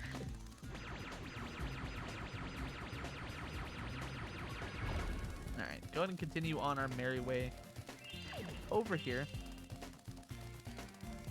We're gonna have to climb up here, grab all of the gems as well up this way. Now, being on Blue Sparks here is a tiny bit scary for me, because it does imply that we have to take the boss fight here in a second on Blue Sparks. And then we have to do the entire rest of the level, essentially, I believe, on up to gold. We are going to get one more regular butterfly throughout the level. So I'm going to hope to not take a hit here. Keep gold throughout it. Okay, we took a hit. Should be able to get back up to gold. So you use the power-up, blast through the centipede. It splits into two. Then once it splits into two, you just kind of have to go ahead and get through it really nice and quick. I find that this boss fight kind of loosely mirrors the boss fight in Fireworks, where you have to do the two twin dragons there and everything. At least I think it kind of feels like it does. It might not actually, but I always kind of thought like it loosely mirrored it at least. Alright, so there, destroy that thing. And now we have this final section here, which normally you would unlock the boss fight through. We did a little skip to get over to the boss fight, which I didn't really talk about that much.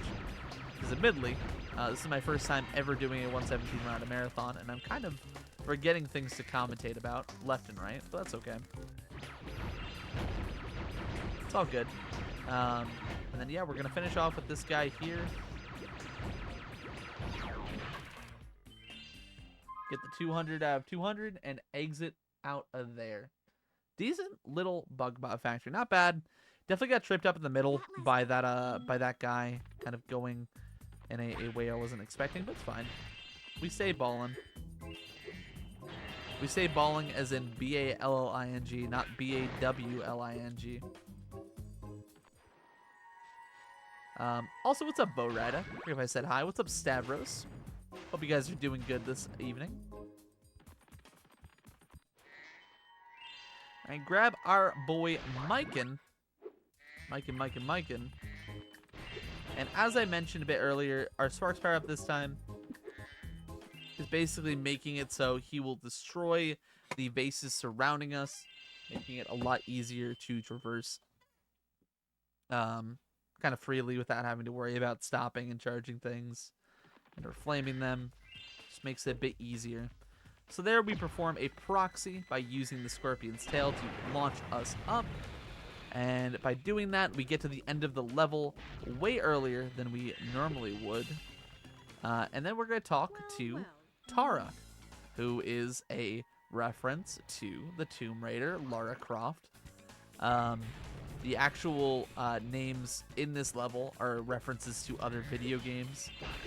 Notably, there's a section coming up with Sheila that is named Crashing the Tomb, I believe, which is both a reference to Tomb Raider again and also Crash Bandicoot. I believe it's Crashing the Tomb or something to that effect. Feel free to correct me if I am in fact wrong. But yeah, we'll be doing that. Actually, I'm sorry. It's Crash the Kangaroo is what it is in this. It's K-R-A-S-H, the kangaroo though, not C-R-A-S-H. I've been training. All right, so Hunter with his manta ray from Spyro 2, he has been training him on how to use guns. What's more American? And this is a very American level, very clearly. But no, for real, it's a very interesting one. So this manta ray we go around on. It's kind of similar in nature to the subs minigame that we did earlier in Launch Fleet, but the way that you move is a lot faster. The shooting method is without lock-ons, and that makes this a bit harder to actually properly do. So there we go. There is a cycle that once you get in here, if you are good at it, you can go through and hit the whole cycle of how to hit the Rhinox efficiently, effectively, all that fun stuff. But I am not that guy when it comes to this minigame. So we are going to take the very slow route of just chasing everybody down and doing that fun stuff. So get Sadie here, grab her, and go ahead and just continue. Because, again, a lot of this game, you grab an egg, get some gems. Grab an egg, you get some gems. You do a mini game, get some gems. It almost sounds boring when you put it like that, but I promise you do it yourself, it's plenty of fun. And I also think, again, as I mentioned a number of times, I really just enjoy watching this category. I could watch just about anybody play it. Right, grab the gems on up here. Go He's approach. grabbing so many gems. And we got everything in that area. Just wanted to double check. I took my time there. Activate the I sparks. don't think finder. you guys in chat would even believe how many gems he's grabbing in this run alone. It's a couple, at least. It's a handful. At least like 3, I think, right? Yeah. Based on previous experiences, I think you've grabbed at least 3. I'm not sure if you're telling the truth or lying, though. I don't know. I kind of feel like you could be lying. Dude, all right, there's two Spyro runners in the chat. One of us always lies, and the other one also always lies. Wait, I don't do that. I would never lie. I wouldn't lie either. Wait. Hold on, are you lying? Chat? No, I would never lie. Chat, do you think he's lying? I kind of feel like he might be. I am not lying. Okay, so that does not work how I thought it did. I thought if I head That bashed was there, awesome. I thought if I head bashed there, he would have died. I'm not gonna lie.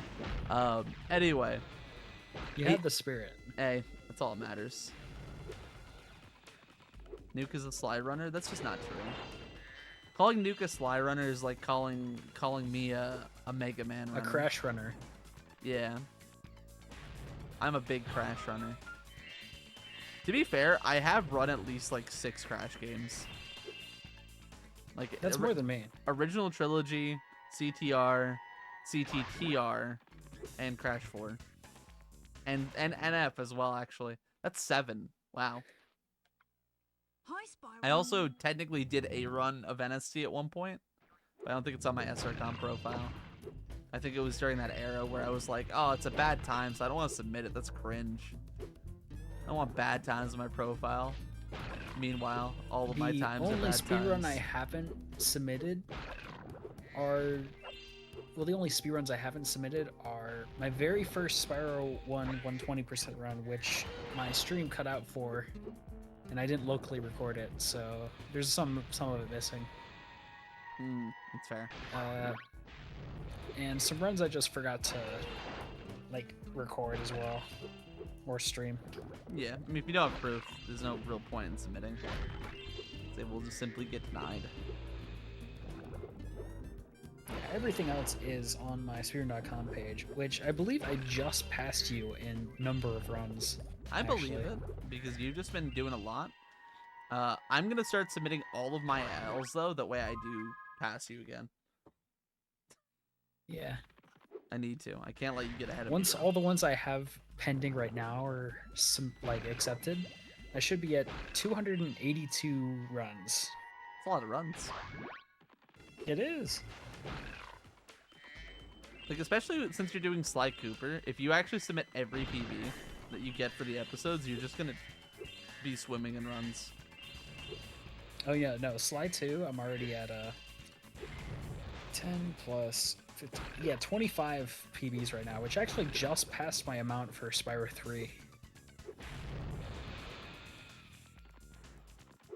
I think my most And- PBs is still Spyro 2, and I think after that is Reignited.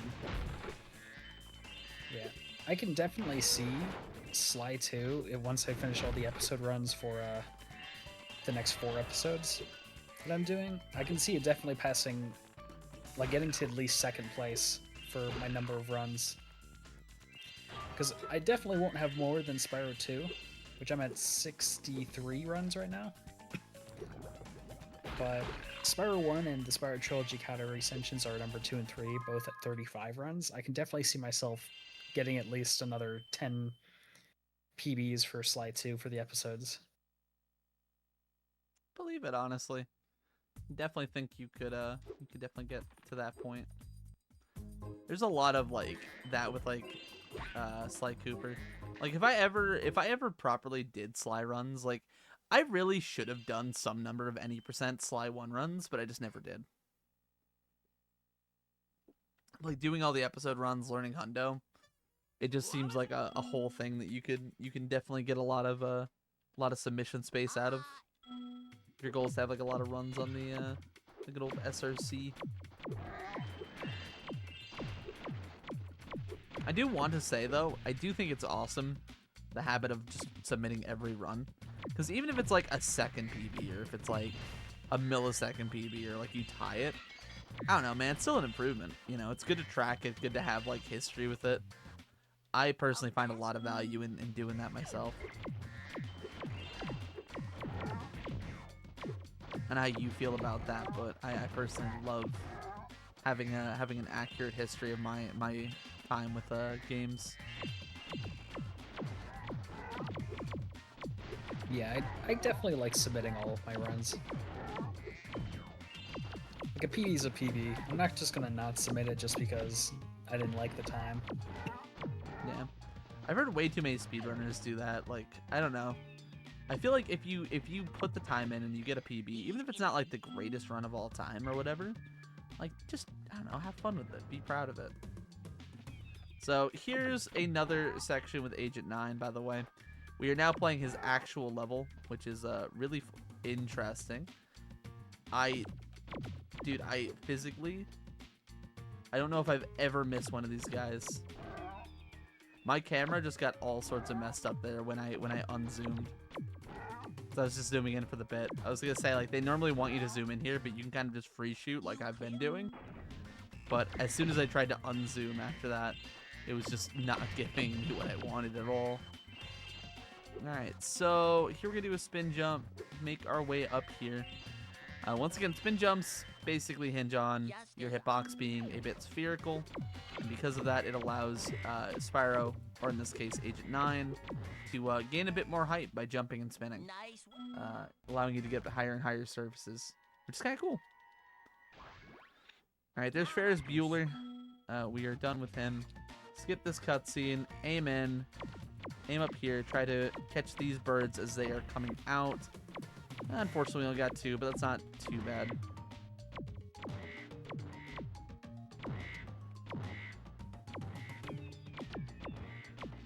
Alright, then we have to get these last 2 over here.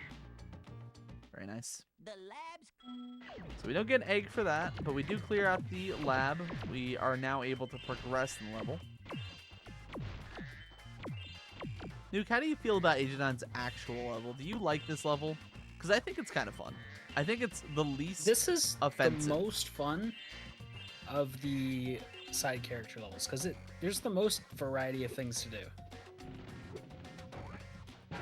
Like, especially since Agent 9 has the most mechanics out of all the side characters, with being able to hold things like the little grenades he has, or being able to like shoot his little laser pistol, blow stuff up. I mean, a lot of the little like things to progress involve like zooming in with your laser gun and then shooting something off in the distance, like be it the birds, these boats, or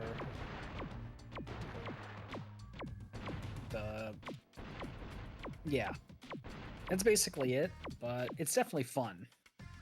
Yeah, I think it's just interesting compared to the other ones because the rest of them are just kind of like weird. Also, fun fact, we don't already have this egg.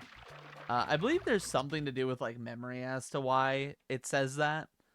You already have this egg when it comes to grabbing Tony there after grabbing the boats, but that is a very common thing to see in 117 runs, is just getting that dialogue for whatever reason.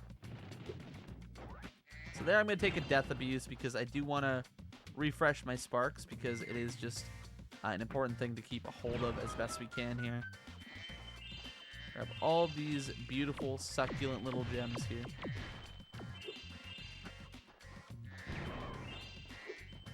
When I was a kid, I remember this last part of Agent 9 just like absolutely destroying me because I could not kill the guys in the armor fast enough without like taking so much damage. For what it's worth, as an adult, I still struggle with it. There's just a lot of parts in Spyro 3 that make it like fairly difficult. Yeah, for sure. Like that was probably the best I've ever done that section of the level. Like, memes aside, that was actually really good. All right, so here you can do a trick called back to front, where as it might sound. You get from the back of the level back to the front of the level. I'm not going to do it because I don't really know how to. But it is an option. So to do the little zigzag thing, if you didn't know, you want to hold up, left, up, right, like any diagonal.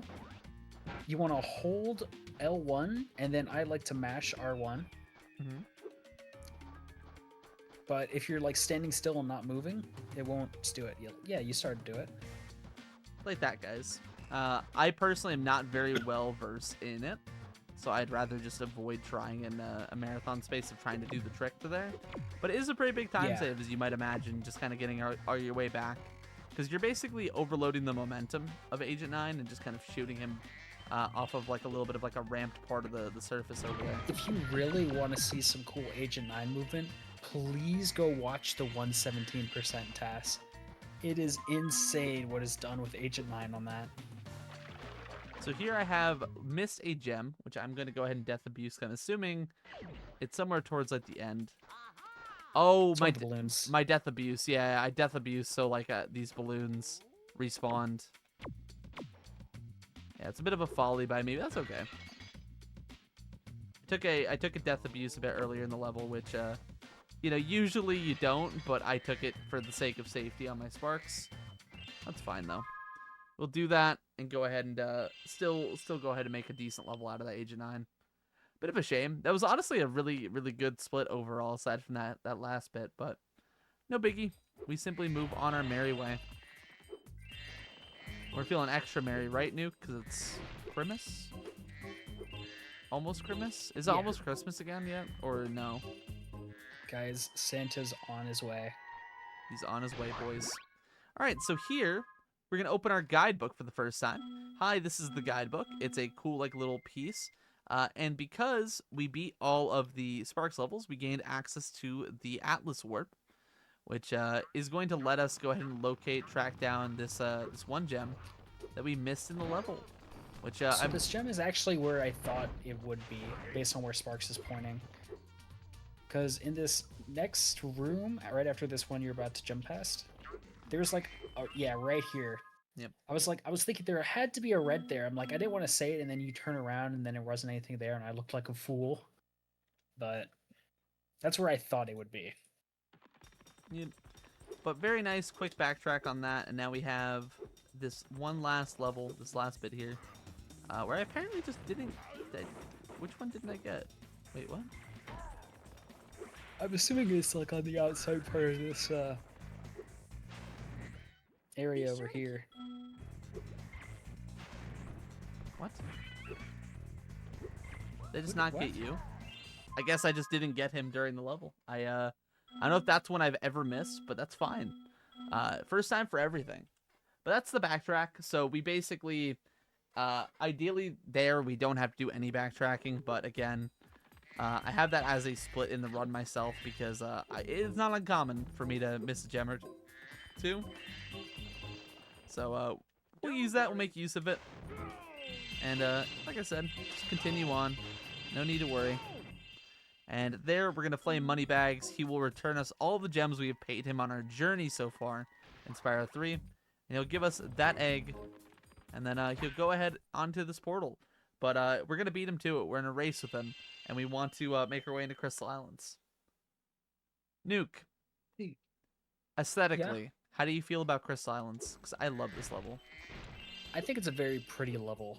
However, as a kid, I don't think I appreciated most of Midnight Mountain. My favorite was Midday Gardens by far. I was a Midnight Mountain kid myself. I personally think that this is the best home level. It's the most fun to do in most of the runs that I perform. It's especially awesome in 8% where I don't play any of it. But I actually just love the aesthetic of Midnight Mountain. I love how they did it in Reignited as well. Because like the Reignited style just really catered itself to this homeworld. Like the original is great, but I think Reignited did it really well as well. I think I wasn't here for it earlier, but the whale in Evening Lake. Fun fact, I was terrified of the whale as a child. Oh, I believe it. I had thalassophobia, which is the fear of large bodies of water or the ocean. An evening lake is just a big body of water. Oh, dude, you must have loved Aquaria Towers as a kid too. Dude, I hated the sharks so much. I would go nowhere near them. To be fair, they are kind of scary as a kid. Like, I think Spyro enemies, like, we'll see every enemy in this run, obviously. The scariest enemy to me are the spiders in high caves. All this magic. Dude, they chase you down. It's kind of crazy. It is. They're genuinely kind of terrifying. That crystal bear wanted me dead so bad. Alright. So here we're going to be performing one of the easier swim and airs in the game. If you guys have never performed a swim and air in Spyro, this is the one to start on, probably. You literally just go up to the surface and tap square when the water is rising, and you will simply get in the air while swimming. And we'll be using this power-up to perform a decent little chunk of this level. Charge that little firework vase to make it explode instantly, because we, of course, do not have flame while we are underwater. It will simply shoot bubbles instead. Please grab the red gem. Okay. Yeah, we're just gonna go ahead and kind of clean up this whole section. Me remaining unlistening to Nuke about what he said before about making sure I don't like just charge in the ground when collecting gems underwater, because of course this game Walk does. the Raven, nevermore. Yeah, I remember when he said that. And Lenore, Me too. all that fun stuff. Grab Max, and we'll head into one of the greatest mini games in Spyro speedrunning history. Welcome to Whack-A-Mole. Whack-A-Mole, of course, being a popular arcade game, and arcades being popular in the 90s. Of course, Spyro, with a character with a giant club, cannot resist a minigame focused on whacking moles. So here we are, ready to whack moles and hopefully not wizards. The trick for this minigame is getting into a specific position, I'm afraid which my we'll be getting on over to here pretty quickly. So start the dialogue, and then we're going to go ahead and turn off right, grab that gem, grab these 2 gems as well. Then we're going to stand right about here. And then if we play our cards right, we should be able to whack 20 moles before this timer ends up. This minigame when I was a kid, I thought was so hard. I could like never do it within like the first like 5 tries. It was always so hard. But if you stand in this position, it spawns them fairly quickly and fairly, consistently, and makes it a bit easier than when I was a kid, back in my day, if you will. Okay. And that's Whack-A-Mole. well done. And Hank. So with that done, we have a couple gems to clean up in the side area. Should be just about it. Boom. Grab all them. Exit area. And make haste. Continue on our way. So here, we have to use this flight power up. We are in a bit of a timer here.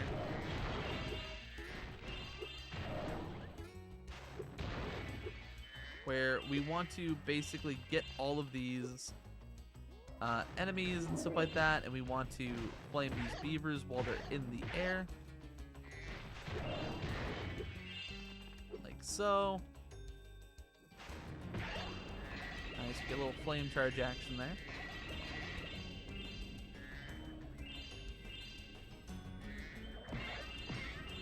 Then make our way out, get ourselves up to here, and we make that with like plenty of time to spare.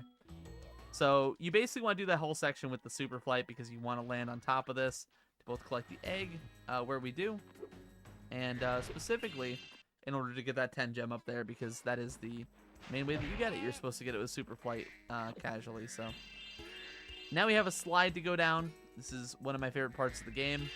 I love the slides. I think they're quite fun, and a lot of people did, so much so that in the 4th Spyro game, they feature slides as a very prominent thing throughout the games. Notably, there's a level with a section called what gets called Volcano Slide, that is a ton of fun. It is one of the best songs in actually the entire Spyro series, despite ETD being, or Enter the Dragonfly being, one of the, notably one of the lesser appreciated Spyro games.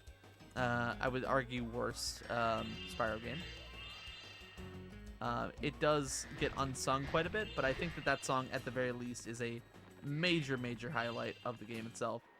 So, on the slide, you want to do it in one cycle. However, I unfortunately did miss one of the gold gems near the top. So, I'm simply going to exit, go back in, and we're going to go down the slide again, guys. Honestly, the fact that we had to spend more time on the slide is kind of a W, even though we maybe didn't want to. That's okay, though. So, sliding down, sliding down, sliding down. Make our way to this next 10 gem. As Nuke is watching another YouTube video. I am. Actually.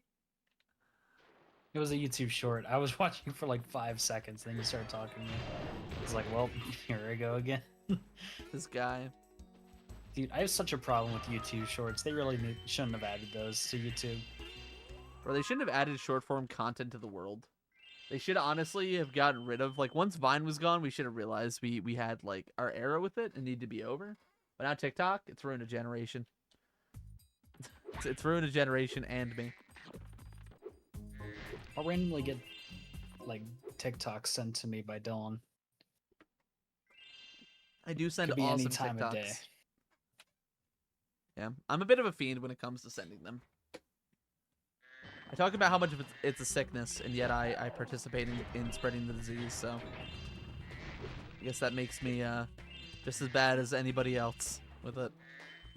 Alright, so here we're doing a fun little trick where if you're standing over the platform where this door is like kind of sprouted up from, it will, you know, it won't go up. So you kind of do like a little bit of a jump off to the side, jump back on to kind of keep yourself on it.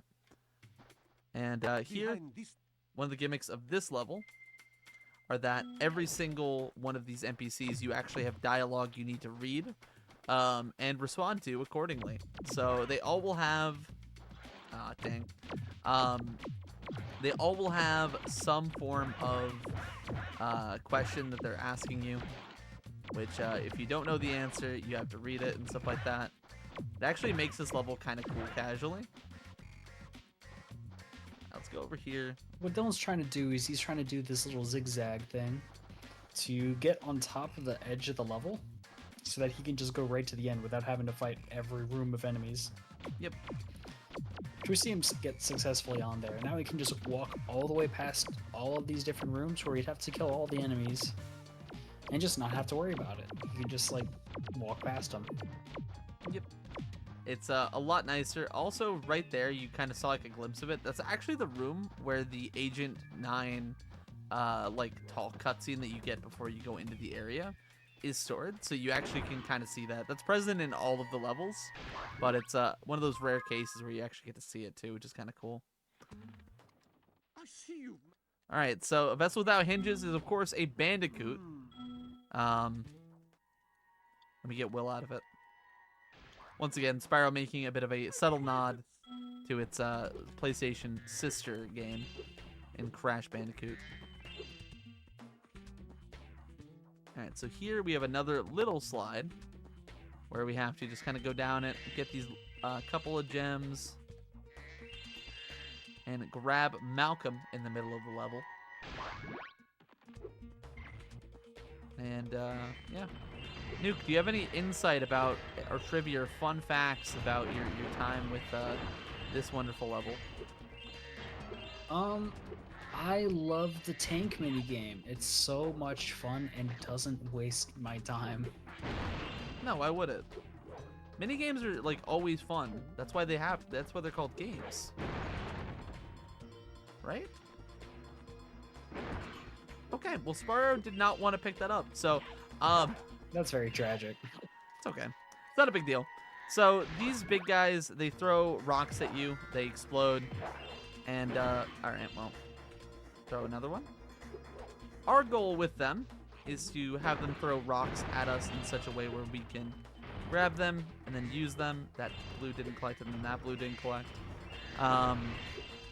In order to go ahead and shoot them at the enemies in a way where it's both quick and pretty convenient to use them in the next room. So for example, I waited to kill that guy because we need to be able to destroy that sarcophagus, which we need the power up for. So very neat, very nifty. And then we continue on to Nuke's favorite minigame of all time, ever of all time. Sir Lar raiding into the ESA stream with a bunch of their homies. Welcome, welcome on in, gamers.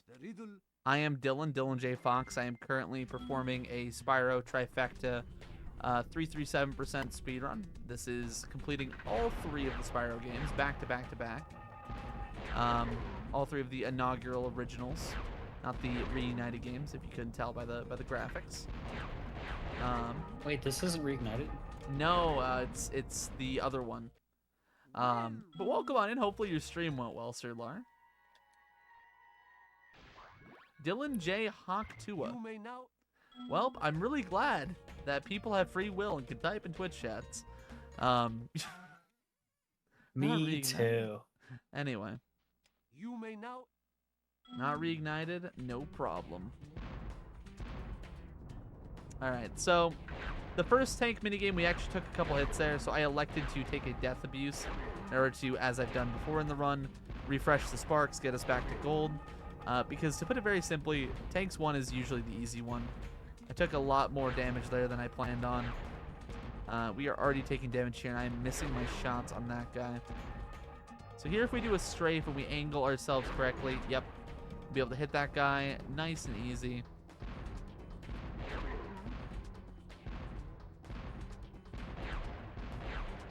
we go. Shoot this way. Good. Bang. Bang. Very nice. You're so good at the game. Holy. I mean, honestly, like, if I didn't miss the start, like the first couple shots at the start, that would have been fine. Like, that would have been a really solid tanks for me, but still okay. But yeah, anybody rating in, just so you guys know, we are currently doing a wonderful little marathon event here on the ESA channel for our friend Nelson Alex, who is raising money, or not, sorry, doing this marathon in support of, in memory of their late mother. It's an awesome little thing, and they've done a really great job putting on an awesome roster of runs. Just before me, we had the Simpsons hit and run, and I believe later on the schedule, if you do exclamation mark schedule, you can check out a bunch of it. But we have some really cool stuff in store, so if that sounds awesome to you, be sure to check it out, and be sure to, you know, drop Nelson a follow. I'm just simply the guy here doing the Spyro run at the moment. So it's, you know, I just kind of got that wonderful privilege at my disposal currently. Nuke. Yep. We have Nuke. He is the greatest. He is the bomb, if you will. See what I did there? Because, like, anyway. I'm picking up what you're putting down. Thank God. Somebody had to. So here we are getting into the last bit of the level. We're actually coming up towards the end of Spyro 3, which is the longest part of this whole trifecta. It is just simply very, very, very long compared to Spyro's 2 and 1. I believe after this level ends, you only have another 3 levels. Man, we're on a... Honestly, we're making good pace, actually, as well. Like, this is a pretty decent 117 for my standards. Yeah. Making our way downtown. Unfortunately, we did miss a gem. Let's go ahead and locate that. See if I can find that quick. Oh, did I just not get that guy? I just saw him. I must have not gotten his gem after I destroyed him before. Very nice recovery there. So, nice spit charge there. that was actually really cool. I've never done that. I didn't know that you could properly flame charge. That's cool.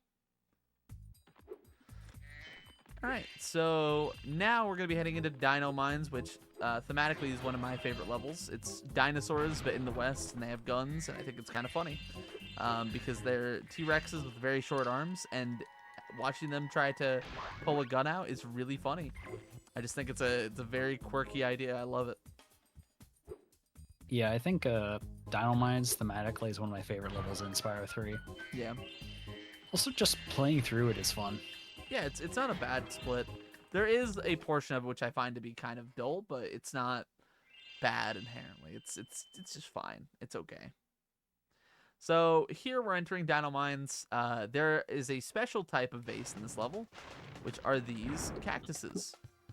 So all of these cactuses will explode if you flame them, which I don't know if that's true, if that in real life, if you burn a cactus, if it'll explode or not. But it does, in fact, give you a gem. Every single one of them will. So we do need to make sure that we do all of these. Usually acids like this are, in my opinion, like usually in Spyro, like, am I wrong in saying that they're usually a type of object that you would only get like a skill point or something for?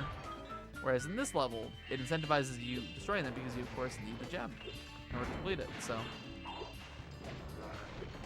despite like kind of looking like a background asset, they're a very integral part of completing the game, which I think is kind of neat.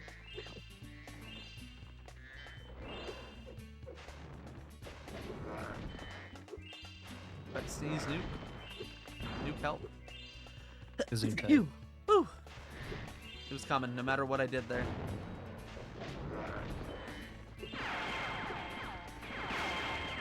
Additionally, there are these Triceratops, which are on like turrets, which is really interesting. For some reason, they made them incredibly buff. Those Triceratopses, they made them super buff in the reunited version of the game.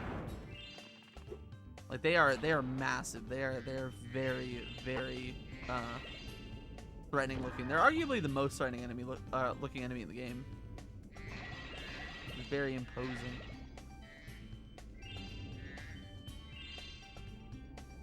Alright, so this underwater section is a decent like little part of it, but they are it is pretty difficult in general, I would say, to do this properly. There's definitely like a fast way of doing everything. I haven't figured it out though. Yeah, it's this underwater movement, as I mentioned numerous times throughout the run, is just something it doesn't feel like it matters how much I do it or I practice it. It's always just a little bit awkward, and it never feels like I'm quite doing it right. But such is the way of the game. Fortunate thing about speedrunning, and this is a general statement. I think you missed a green there. It did. It didn't collect. Okay. Interesting. That hitting me is crazy.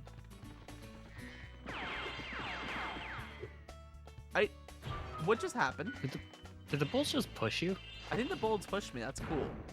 I don't know what just happened, but we're moving, and that's what matters. Alright, somehow I managed to make it through this without getting down to 0 sparks. I'm so surprised. So fun fact about the the green and blue dinosaurs that throw things or shoot things at you. If you kill them and then you get underneath them, they will proxy you. And I know this because during one of my PBs, it happened to me, and I got just slam dunk straight into the void. I believe it. It definitely seems like one of those things where, like, Spyro 3, the development process for this game, right? They just didn't have as much time to QA test it compared to the other two. Like, the second game was rushed compared to the first, but then the third game was, like, super rushed. So, like, that's why there's, like, a lot of crash points and a lot of quirkiness to it. Because it was an ambitious project, you know? They're implementing new characters. It's the longest of the games. It's the biggest of the Spyro games. It was meant to be like the big send-off because this is where Insomniac sold off the rights to Spyro to Universal and everything. So, you know, they didn't quite get as much time as they needed, but they still ended up making a product. But with that product came many a kink that didn't end up getting finalized and fleshed out properly in all the ways in the final product. So it didn't surprise me at all that that's something that's happened. That's something that you can encounter, honestly. This is my favorite dialogue in the game. He just stutters for like a little bit and then it ends. It's really awesome. It's honestly my favorite part of the run. It is. Hello? Okay, those shots were not hitting him apparently. Welcome to the auto-scroller. There's a lot of enemies here, and you can die if you're not careful. But all you need to do is just kind of continue through the auto-scroller. I am going to be shooting some of these baskets on the way through in the hopes of, you know, making as much time save as we can out of the split. So shoot those guys. The blue dinosaurs are the most imposing in this level, or in this section, in my opinion, because they throw their dynamite super duper fast compared to how long the animation takes for these green dinosaurs to pull out all their things. Like, that guy was about to throw his stick of dynamite, but I fortunately just got him right before he did. So yeah, the blue dinosaurs, as soon as they reach the point where they stop walking, they'll immediately start their, like, throwing animation. Whereas the green dinosaurs, they'll flip up both guns before shooting. Yep. So it gives you a little extra, like, wiggle room. But the blue dinosaurs are the ones you really want to look out for in this.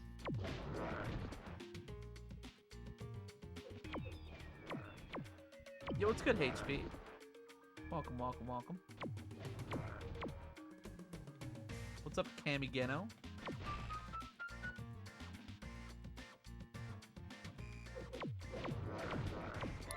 Alright, and by shooting that dinosaur in the back, we get a skill point, which will, of course, heal us by giving us a blue butterfly. I get that kind of as a safety thing, because while we are in 100 HP here, or while we were at 75 before even, I don't want to run the risk of dying, because it would be very sad to redo this minigame a second time, because it is, as you can see, kind of boring. Alright, so we have a couple that are in miscellaneous places, like up above. We do, of course, have to still clear out. That guy is the only one of the dinosaurs that will stop and immediately shoot. And fortunately, we still cleared him out very nicely. Still on gold sparks. And we are looking good. Nuke, we are on pace for well sub 4. We're not quite on pace for a PB for me in 117. But this honestly has been a pretty good run, despite how conservative we played it in favor This of might be sure. the run. Yep. And so here I'm going to try to do some of that zigzagging in order to save back a little bit of time as best I can. I'll try to do it here to get over across.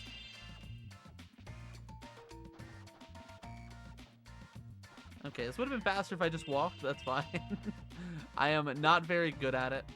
I am simply practicing it on the fly, but that's okay. Alright, grab the egg.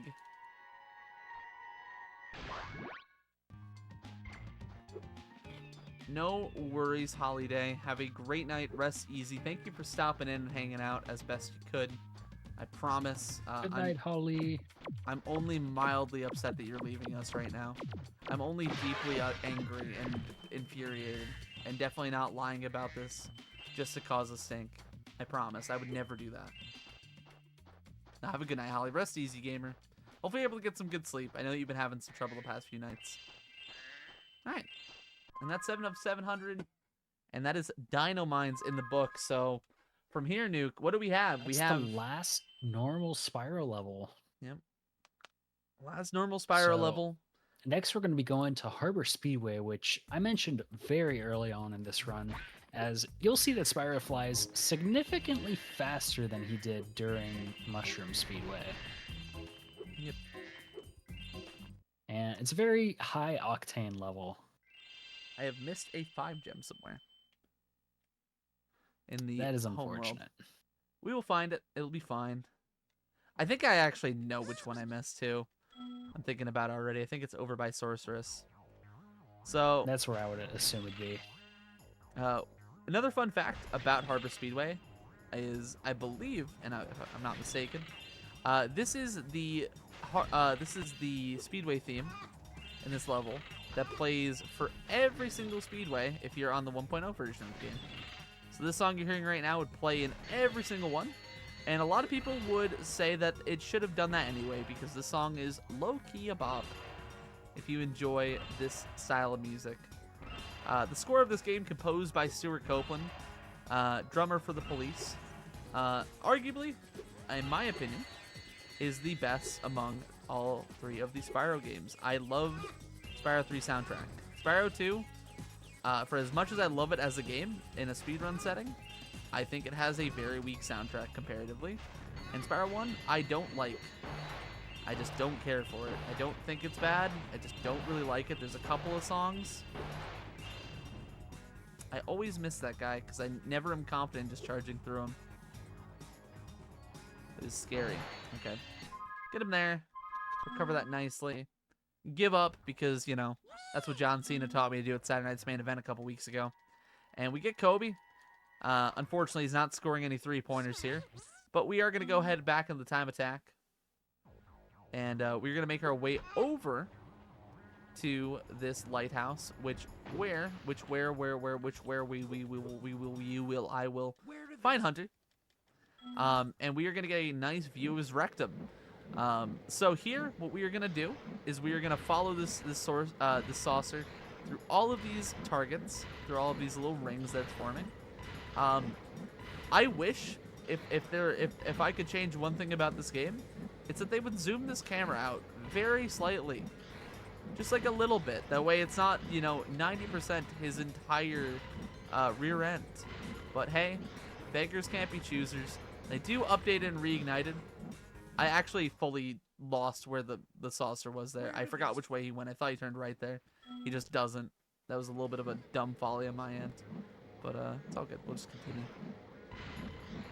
Nuke, what are your thoughts on Hunter's assets? Wide Hunter. Wide Hunter.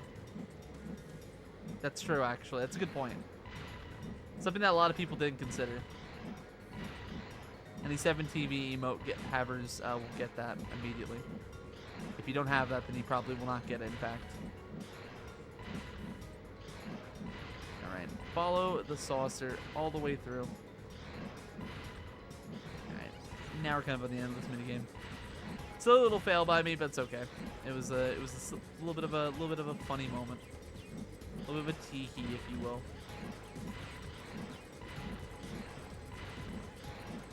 Very nice. And he will crash. And he's dead now forever. He'll never ever come back. And we get Sarah. I'm so glad. You are glad, huh? Yeah. Fair. I'm also glad. And now we get to chase down some boobies. Literally, their name is the blue-footed boobies. And if you didn't know, their feet aren't blue.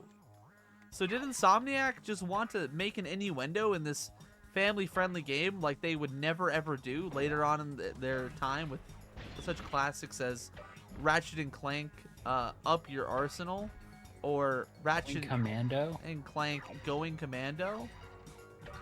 Rift Apart? Secret Agent Clank acronym is SAC. what? Can't say that, man. Anyway, Quest for Booty? yeah, that's just a pirate thing, man. That's like, you know, it's basically just pirate stuff. I don't know if that game has anything to do with pirates. I don't know anything about Ratchet and Clank aside from Rift Apart, which I've been casually playing through for the first time recently, and that game is fun. I will say that I really have enjoyed Rift Apart. It has incentivized me to try some of the other games in the series. You should play the first 4 on the PS2. I could never. Would you ever do it for me? Probably not. Chat, he doesn't love me. Why am I even here? To read poetry. You're right. What poem should I read next? Green eggs and ham, please. Let me just start now. Yeah, gotta lull some of these folks into bed. Got a lot of late night stragglers here. Green Eggs and Ham by Dr. Seuss. I am Sam, I am Sam, Sam I am. Sam I am, that Sam I am. I do not like that Sam I am. Would you like green eggs and ham? I do not like them, Sam I am. I do not like green eggs and ham. Do you like them here or there? I would not like them here or there. I would like them anywhere. I do not like green eggs and ham. I do not like them, Sam I am. Would you like them in a house? Would you like them with a mouse? I do not like them in a house. I do not like them with a mouse. I do not like them here or there. I do not like them anywhere. I do not like green eggs and hams. I do not like them, Sam I am. That's all I'm doing right now. That's pretty baller. And gonna fall asleep if we do any more than that right now. Yeah, you're gonna pass out. You're kind of like you're overstressing yourself a little bit. All right, so coming into the last little bit of Harbor Speedway here, we finish the race. We get the new best time. Sparks gives us our final egg before the last egg, our penultimate egg, if you will. We get Jesse. We say, "Hey Jesse, which challenge would you like to play?" Don't care. We're exiting the level. Goodbye forever. So I have missed a 5 gem somewhere in the overworld, so we're gonna need to hunt that down, and then we are into the final split of the run. Going into the aptly named super bonus round. We found the 5 gem very quickly, and now we're entering the super bonus round, as Nuke just mentioned. This level is your bonus level. You know, if you want to complete the game, this is your reward. This is what you get if you choose to collect everything in this game. And what you get is an awesome little, just fun level, in my opinion. I think this is honestly like the best final level in Spyro. Like, I love super bonus rounds so much. Like, loot is fine. Dragon Shores is underwhelming.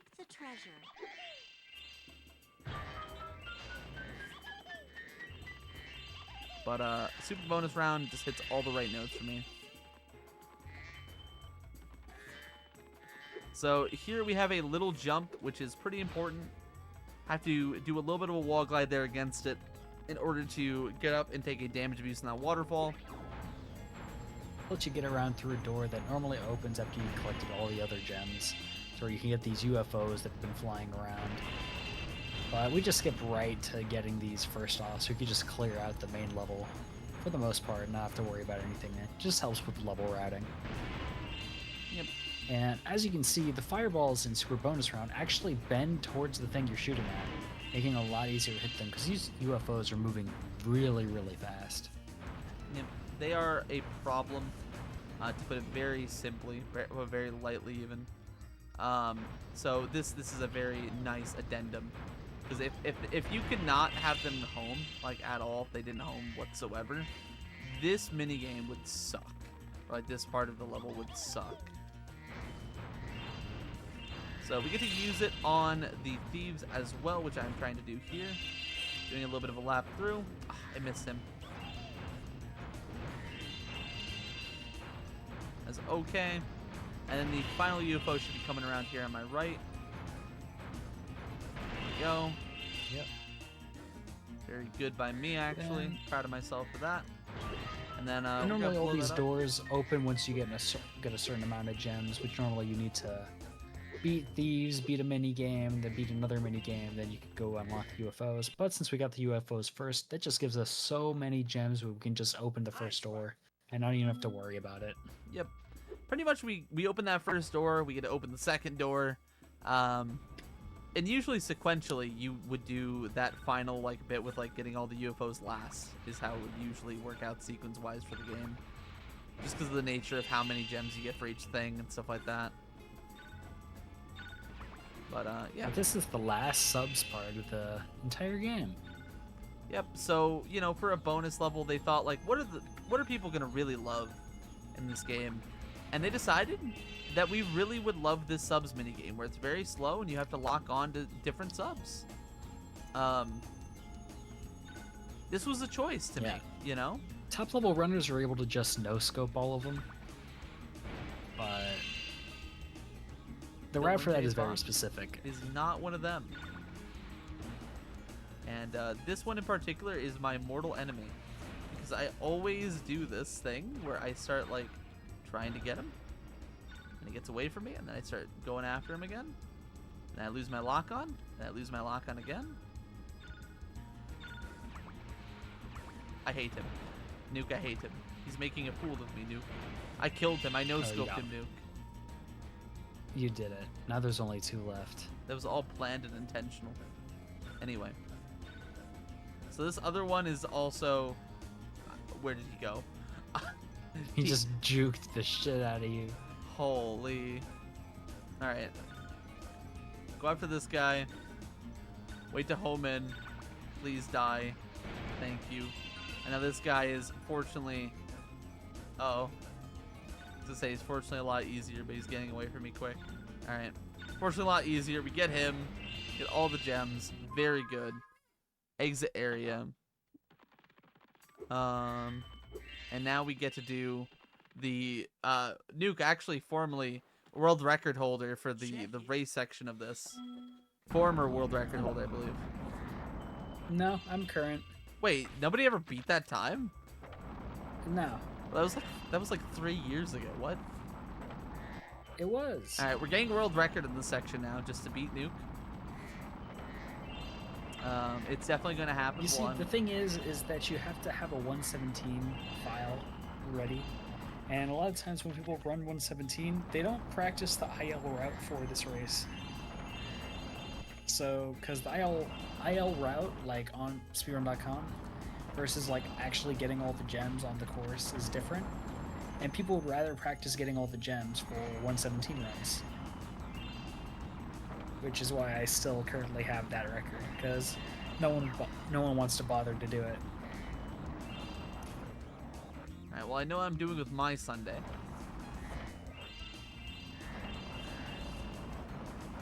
Anyway, we are going to go ahead and continue on. So, like, as Nuke mentioned, the IL is different, right? Where you're doing it in runs. You need to collect the gems while you're also doing the minigame, ideally. This will obviously save you the most potential time, which I will be trying to do as efficiently as I possibly can.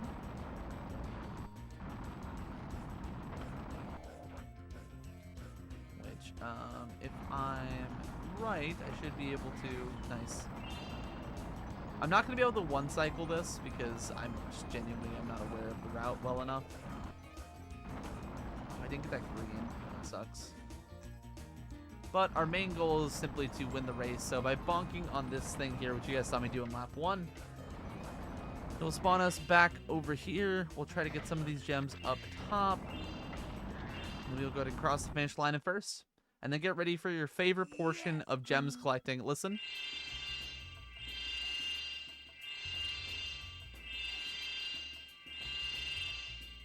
Ain't that just wonderful? Anyway, so now we got to go through the rest of the track, grab all of the gems that we did miss, which there are plenty, and you know, make our way through, make sure that we get everything, and then we got to go back to the home overworld, and then finish off super bonus round. Honestly, not a bad race overall. I got like a lot more of the gems than I feel like I usually would in a run, so I'll take what I got. Ooh, I just saw a red gem. If you do miss one, you can turn around like I just did. To basically recorrect yourself.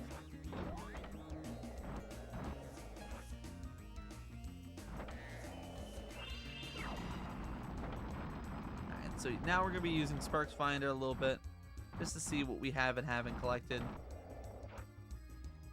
I believe this blue is the... Yep, that's the last one, I believe. Yep, you're not pointing anywhere. Very cool. This is actually a decent SBR for me, despite the little bit of backtracking we had to do. All right, grab that red. Grab that 10 gem. We are on 20,000 gems at 20,000, and we are into the final boss fight. I will attempt one time for the one times. The funny little trick here called UFO proxy. Basically, you line up, jump, and then... Nope, we don't get it. We'll do one more. We'll do one more attempt. For the flavor, for the fans. For the fans at home. That was close, actually. That wasn't very far off. Saw the bump. I did get the bump at least. But, nope, we will simply go ahead and fight her the normal way. If you do get UFO procs, you can actually just flame her. And Spyro's flame does so much damage that she basically dies, like, instantly. But, you know, we'll go ahead and chase her around in the UFO a little bit. She gets a UFO of her own. And, yeah, we just have to kind of hit her a lot. And ideally, probably hit her quick enough. Cool. That should be Spyro 3. And now we get to move on to our second game in the trifecta. Woo! Woo! Our first of the 3 Spyro games, guys. We are done. We are finished. I'm gonna activate my capture card to reset. Oh, I forgot to close my console. And that should change us. Nuke, entertain the people while I go to the bathroom and the game switches. If I have a mod, change the game.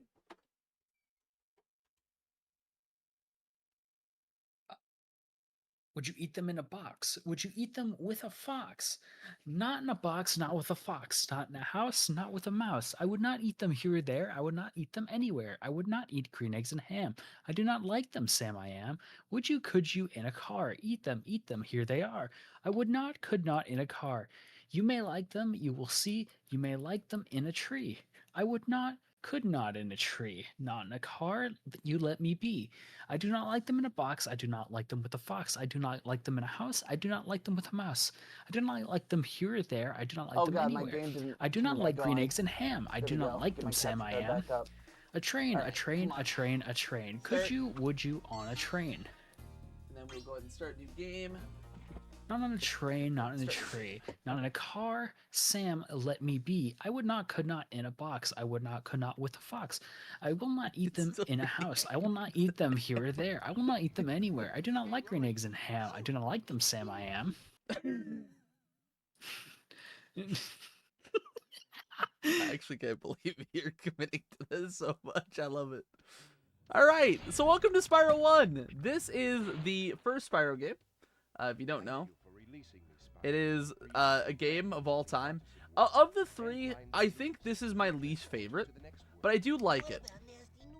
Read Fox and Socks I think it's next. just too popular. I feel like if it was more underground, I'd like it more. It's not that even for me. It's just I find the nature of the game to be a bit more dull. Like, there's not as much variance in the gameplay. Like, not that the game needs variance to be good inherently, but I think that, like, it's a little bit too linear with, like, a lot of how you do things. Like, a lot of Spyro levels, like, there's branching paths and exploration, people say, but I really don't think it's that much. I think it's overstated, the exploration of it. Because, like, I really think Spyro 2 also has, like, elements of exploration. Like, there's, like, off the top of my head, I can think of, like, 3 or 4 things in a game that are, like, very, like, similar to Spyro 1 in terms of, like, design. But anyway, I'll stop hating Spyro 1. This game is, of course, the first one. It's the one that started the fire, if you will.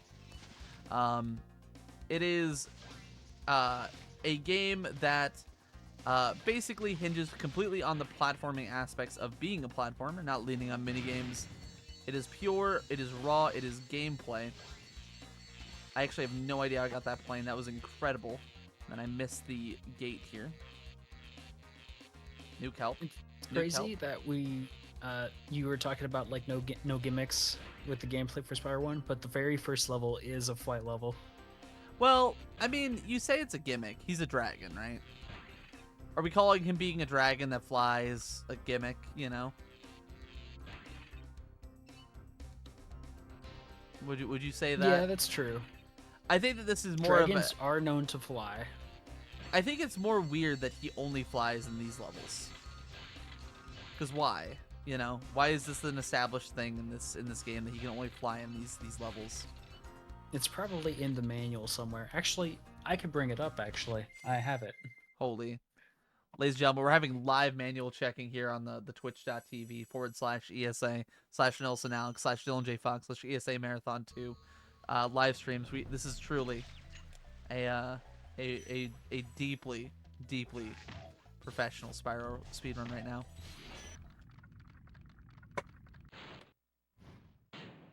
He says in this level, yeah. I mean, to be fair, I did say that at the wrong time. Treasure rounds. You'll find treasure rounds by doing something special, like shoot a rock or solve a puzzle platform. Dragons may also tell you where to find a treasure round, so listen carefully. Is that it? I mean, I guess. Anyway, speaking of platforming levels, here's the first actual one. Dark Hollow is a pretty neat little level, I would say. There's a couple of different routes that you can take to do it in terms of, like, the speedrun. The casual way involves you pretty much needing to go down here to, you know, collect a key, which you need to open a chest later on, as well as a dragon. Of course, we need all the gems, too. But yeah, Actually, in Spyro 1, they're only referred to as jewels and treasure. They're never called gems by any of the characters in game or in the manual. all right. So here we are, hunting down Spyro's family and jewels.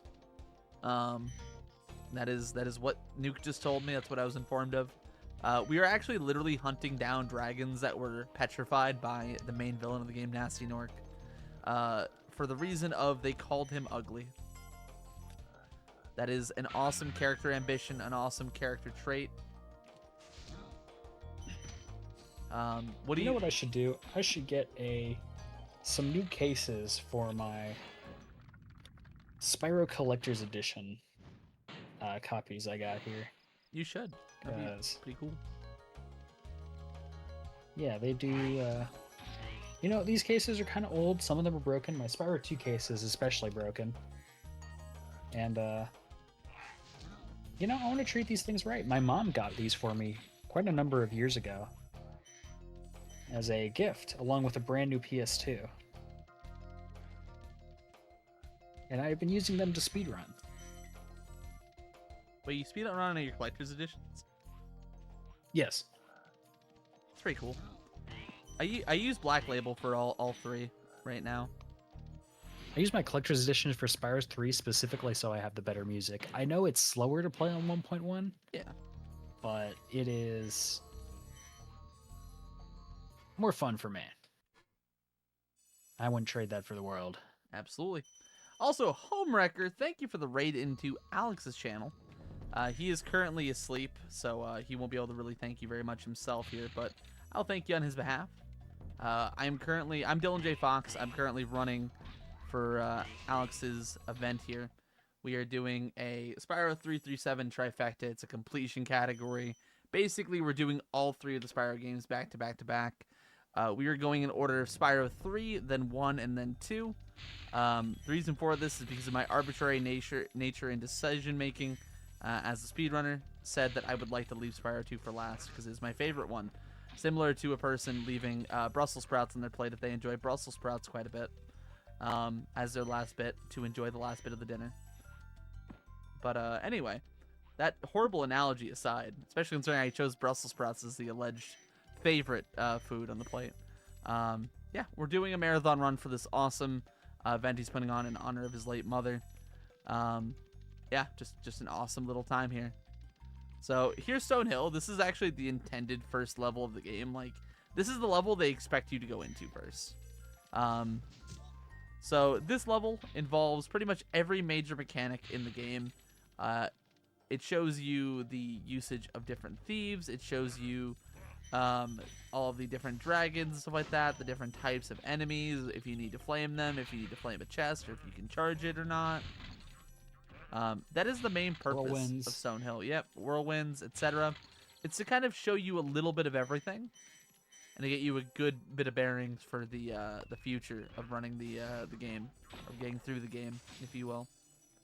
And coming from Spyro 3, you may notice that these levels, they're a lot smaller, and you're able to go through them fast, because this is already the third level, and we haven't even been playing Spyro 1 for not even 8 minutes. Yep. We are getting through this rather quick. So comparatively, we mentioned before the world record for Spyro 3 117% being about a mid 240. It's like a 245-ish something. 246 something. 246. The world record in this category is a 119. Oh, 247.17, and for Spyro 1 120% world record is a 119.57. Yep. By Dayoman7, whoever that is. I know who that guy is. But anyway, yeah. So like this game is just innately a lot shorter.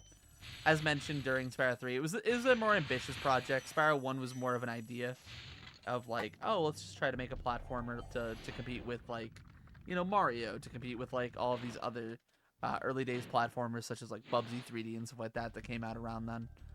And you know, it ended up sprouting into its own franchise, its own series that would then go on to receive many sequels, not all of which good, but all of which Spyro. And yeah, this is the game that started it all. All right, so 200 out of 200 there. Very nice. One thing I am a tiny bit worried about, I wouldn't say actually properly scared about, is the possibility of missing gems in Spyro 1. So, unlike in Spyros 2 and 3, Sparks does not find gems for you in the original Spyro 1. He does in Reignited, but he does not in the original Spyro 1. So if we do miss a gem, it will involve me meandering around a level for however long it takes to find that gem. Now, I don't anticipate that happening because generally speaking, this game is a lot easier to not miss gems in. But I wouldn't put it past me, as I am DylanJayFox, aka habitually kind of bad at Spyro 1.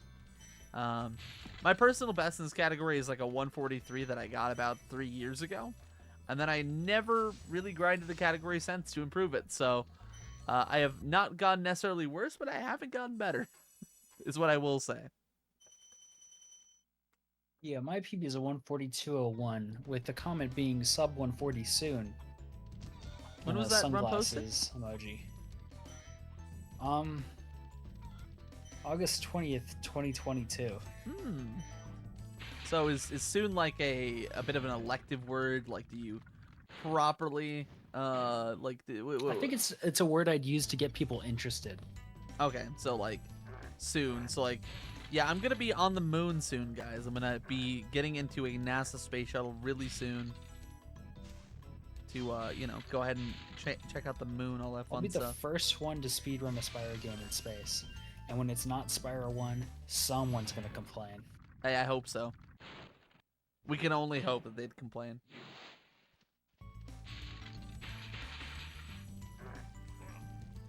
Anyways, Get this the is gem. Town Square. It's a funny little level. Yep. So here we are going to go ahead and get that thief early. If you let him continue through this tunnel, it does become a bit awkward how fast he does get.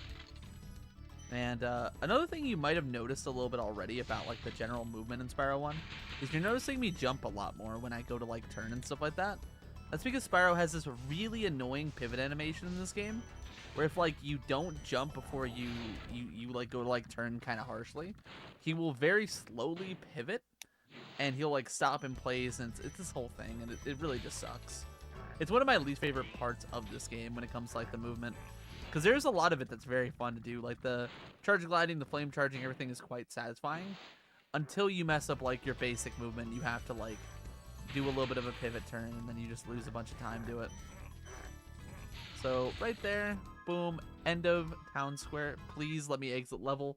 I couldn't open the menu. Holy. And now you guys are getting to see a little bit of a trick. This is used in every Spyro 1 category. This is Toasty Wall Glide. We use it in order to get over and on top of the Toasty portal and into the level like that. Instead of watching a dragon cutscene and letting it open, it's a little bit faster, regardless of which route you do. It's especially faster if you do the level order of, I believe, Stone Hill first, which we are not doing. But I did that very tactfully because I didn't want to accidentally miss that and then have to go back up and try to like reset doing it and spend a lot of time losing time with it. So either way, we hit it. Very cool. Toasty These is dogs are some of the interesting. strongest enemies in the entire game because they can take more than one hit. Yep. That's it. They are very annoying. You can do what are called dog vanishes on them, where if you kind of off-screen them in a certain way, the gem will auto-collect and home to you, but like you have to do it like a certain way. I personally don't like to do it because it doesn't save enough time to be worthwhile for me. I instead just elect to flame them because it's just, you know, it's about as fast if I were to try to poorly do a vanish on them as it is. Overall, really good Toasty so far for me, by the way. This is actually a very, very solid little start to the level. Alright, so here we get our first quote-unquote boss fight with Toasty himself. Basically, Toasty will take 3 hits. They don't really have a proper attack animation. But they do, but they don't. It's not, you know, really that engaging. Little did they know, or little did we know, Toasty was simply just a sheep in jack-o'-lantern's clothing. Underneath it all. And yeah, that's it. Very simple level, nothing too crazy, but we're through it, and that's what matters. Hey Skunkler, thank you for the good luck. Great to see you. And that's pretty much the first homeworld. Yep. It's over already. We've only been playing for about 14 minutes. It is Which is very crazy to think about coming from Spyro 3, where the first homeworld took about 50 minutes. Yep. It's a very, very different game. I forgot if I got those. I was just double checking it. If you do kill an enemy after their gem has been collected, they drop these like little orbs, which will surround Spyro's like life counter. If you get enough of them, they actually will give him an extra life, which is one of your ways of getting extra lives in this game. We shouldn't have to worry about it too much. I will grab some extra lives throughout the run just to kind of be safe about it, if you will. But in general, we should be pretty okay. So here's Peacekeepers. This homeworld is pretty. I don't know what to say about it. It's kind of like easy but not hard, easy but not easy. I don't know how to say it. Like it's not a hard homeworld, but it does have hard sequences, I would say. Like notably, there's gonna be a part coming up here in the first level we're doing Dry Canyon, where to do it properly and to do it like efficiently, we're gonna need to be very efficient with our platforming. A lot of what Spyro 1's top level runners ability hinges on is their ability to really make Spyro do all of his actions as fast as possible. So whether it be flame charging, charge gliding, etc., or in some cases like this new mechanic that was recently discovered called what is it called again, Nuke? Is it wall grinding? Not wall grinding. The one where Wall surfing? um Yeah, let's go with that. P.S. They call them gems in the opening cutscenes. I don't know about that. I feel like Chloe Hartman might be lying. What's up, Chloe? Welcome on in. Good to see you. Hope you're having a good evening. For Dragon's Age, we have 10,000 treasure, or 12,000 treasure, or was it 14,000? They didn't say gems, they said treasure. Wait. Chad, is this true? Chad, is Chloe coming in to lie to us, do you think? Or do you think Chloe is trying to tell the truth? Are they on the alternate universe version of the game? I think they're just trying to gaslight us. I mean, we're the real Spyro 1 runners right now. I mean, listen, I am currently running Spyro 1. It could be more objectively true when you think about it. Alright, so here we are going to go ahead and hopefully flame this guy. Nice. Oh, I bonked on both of their attacks. If you run to the right side of those Norks, they will go ahead and shoot their gun off to their right, which is your left. So you can kind of catch them by going a little bit on their right side, or on your. You know what I'm saying. Anyway, rights and lefts are confusing. All right, collect all of those. If we charge this in a certain way, we bonk against that. Very nice. We got all that. I was thinking about doing the spin jump, but I know I'm just going to make a fool of myself, so I'm not even going to try. I hate that spin jump. It's just annoying. So you can do a spin jump off of one of the perches there with the birds.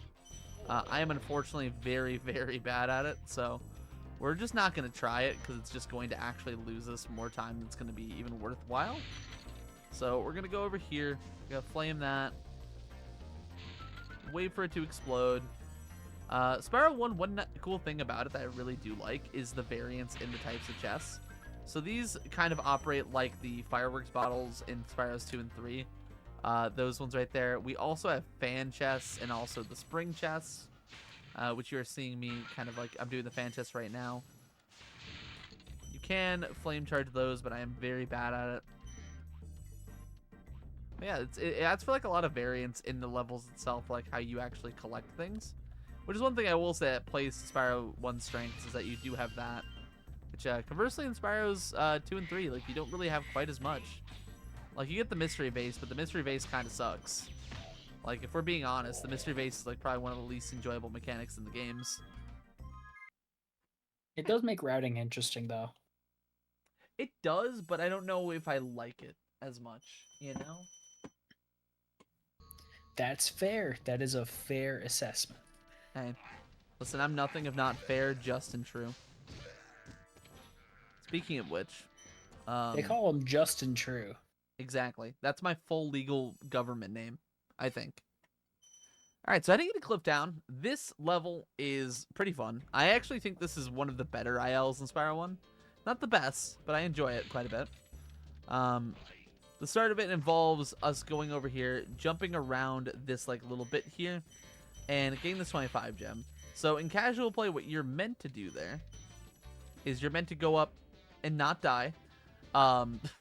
You're meant to go up to the top of the level on my right here. And by doing that, you can jump around like that bit. But via the usage of Spyro's mechanics, we're able to cheese it a little bit and make our way around it a little bit earlier than we're meant to. And yeah. Do a little charge glide across that gap. We are not going to cross the bridge right now because we will do that later. We'll do a little bit of creative platforming here. Unfortunate there on the bonk. Little charge glide up here. Get all those gems. Very good.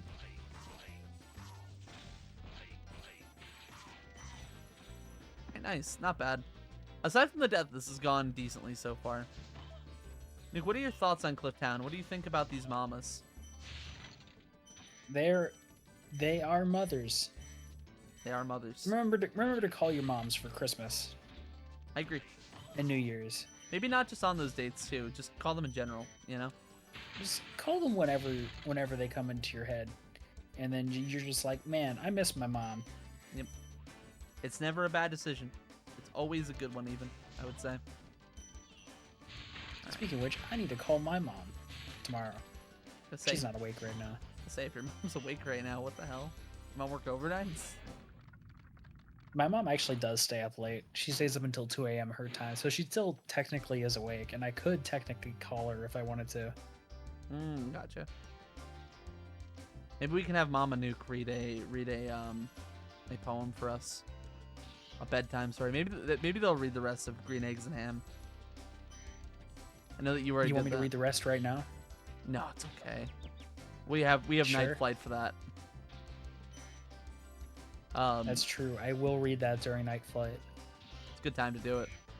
So one cool thing about this level, one of my favorite parts of it is that these birds, like, they interact with you differently based off of how you approach, which is really cool. And it causes for a couple of different things to happen, including me getting hit multiple times there. Basically, based off how you approach that whole top section, you can save quite a bit of time by doing it correctly.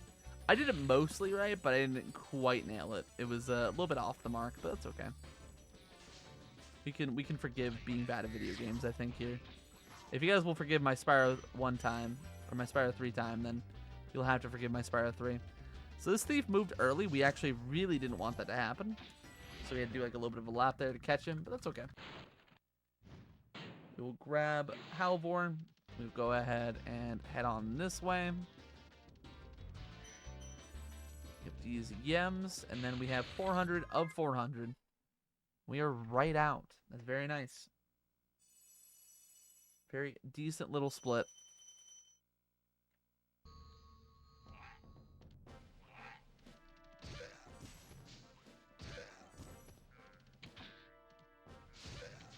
Alright.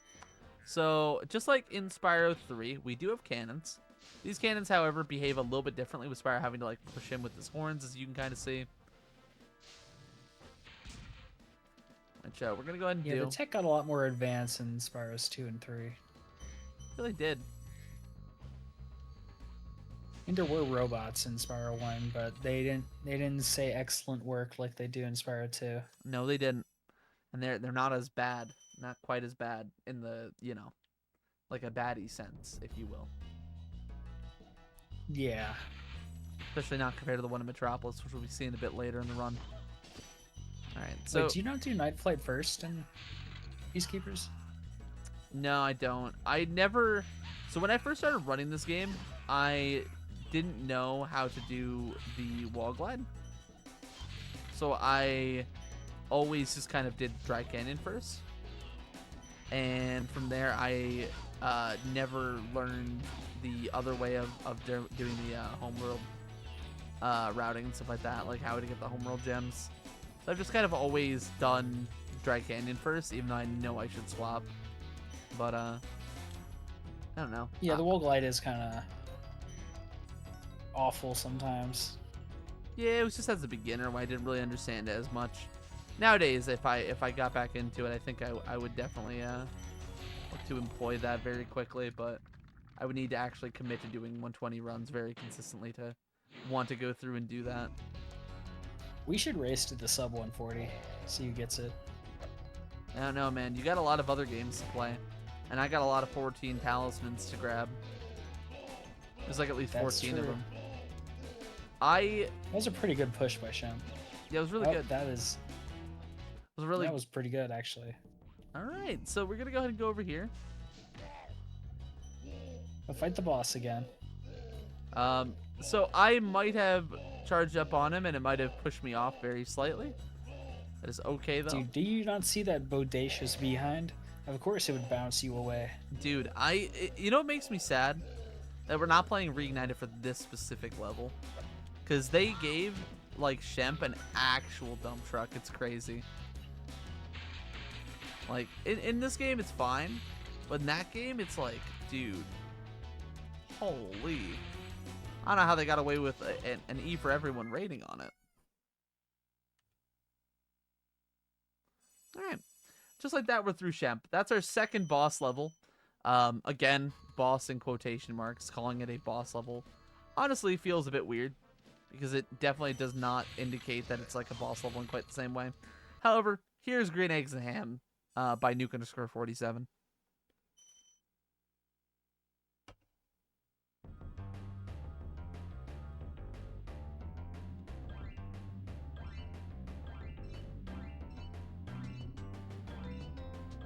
Guys, he's not reading Green Eggs and Ham.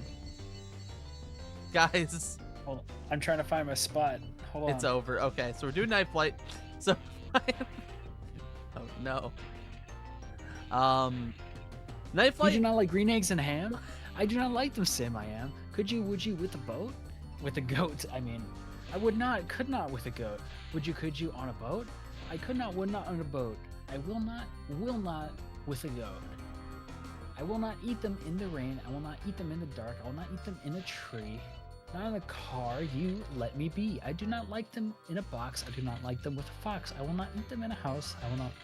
I do not like them with a mouse. I don't like them here or there. I do not like them anywhere. I do not like green eggs and ham. I do not like them, Sam. I am. You do not like them, so you say. Try them, and you may. Try them, and you may, I say. Sam, if you let me be, I will try them, and you will see. And he tries them. Say, I like green eggs and ham. I do. I like them, Sam. I am. I would eat them in a boat. I would eat them with a goat.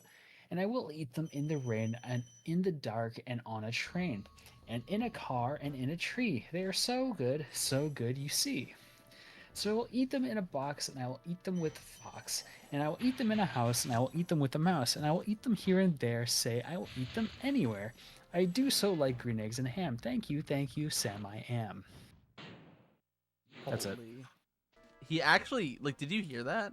He kind of got like a little bit like rhythmic with it at the end. He kind of got really into it. That was kind of gas. Chat, thoughts? Chat? What do I read next? The Lorax.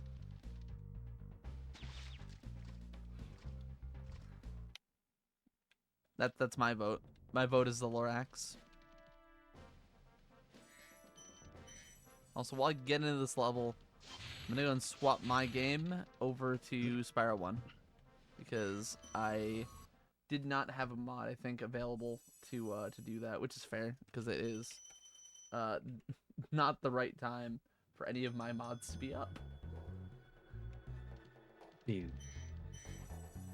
This Year of the Dragon gameplay looks a little funky. Yeah, it looks a little bit less like Year of the Dragon and more like not Year of the Dragon. Got him. Year of the Rabbit. The rabbit. What is it the year of right now? Is it the year of the goat still? I think it's the year of the goat this year. think it's my year.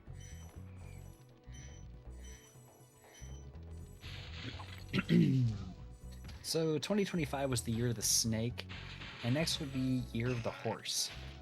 Oh, dude. It's Shemp's year. The year of the dragon was 2024. Oh, yeah, no, last year was. Because, yeah, I remember that, actually. Because everyone was making a deal of it with Spyro. Yeah, and then nothing happened. Yeah, because everyone was like, oh, dude, Spyro 5 is coming. Spyro Dude, 50. would you look at the time? Time for Spyro 400. Holy. And it's a watch with a bunch of nothing on it. Fuck. I died. Nick, what'd I do? No, no. Nick, what am I supposed to do now? Do I just reset now? I guess. Let's go back to Spyro 3. Honestly, it would be a better time. That's a joke. I actually... Brother. Okay, let's just not do that a third time, alright? How about that? How about them apples? Dude, whatever you say, man.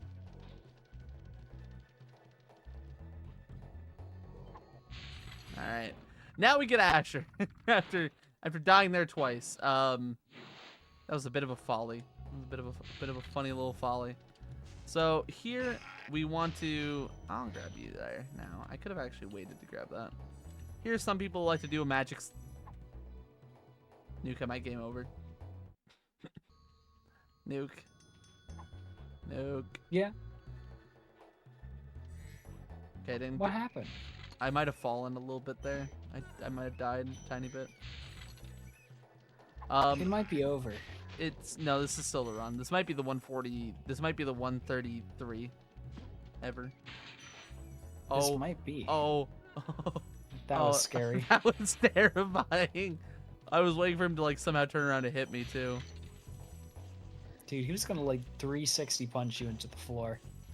It really was.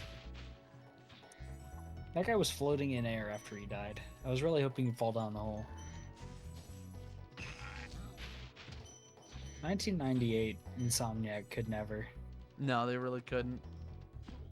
So Ice Cavern, actually, like I know it seems like it's been bad. In general, this is also another one of my favorite ILs in the game. Like Peacekeepers, I think is just generally pretty good. It's just not like the other levels that are here, other than Dry Canyon and Clifftown, I just think are kind of boring. I just don't find them like particularly engaging. Dry Canyon's not bad, but it's not like good. Shemp kind of sucks. I don't know. Night Flight, I think, is one of the more boring speedways. As much as I do like speedways in general. Not speedways, flight levels. I also have that problem because like they call them flight levels in this game, even though they're also not called flight levels. They're called treasure rounds. We should actually like revolutionize the Spyro speedrunning space and start calling them treasure rounds. I'm sure somebody else has made that joke before, but we really should, Nuke. We should be the change we want to see in the world. Alright, so here we're going to grab a couple extra lives. We did die quite a lot.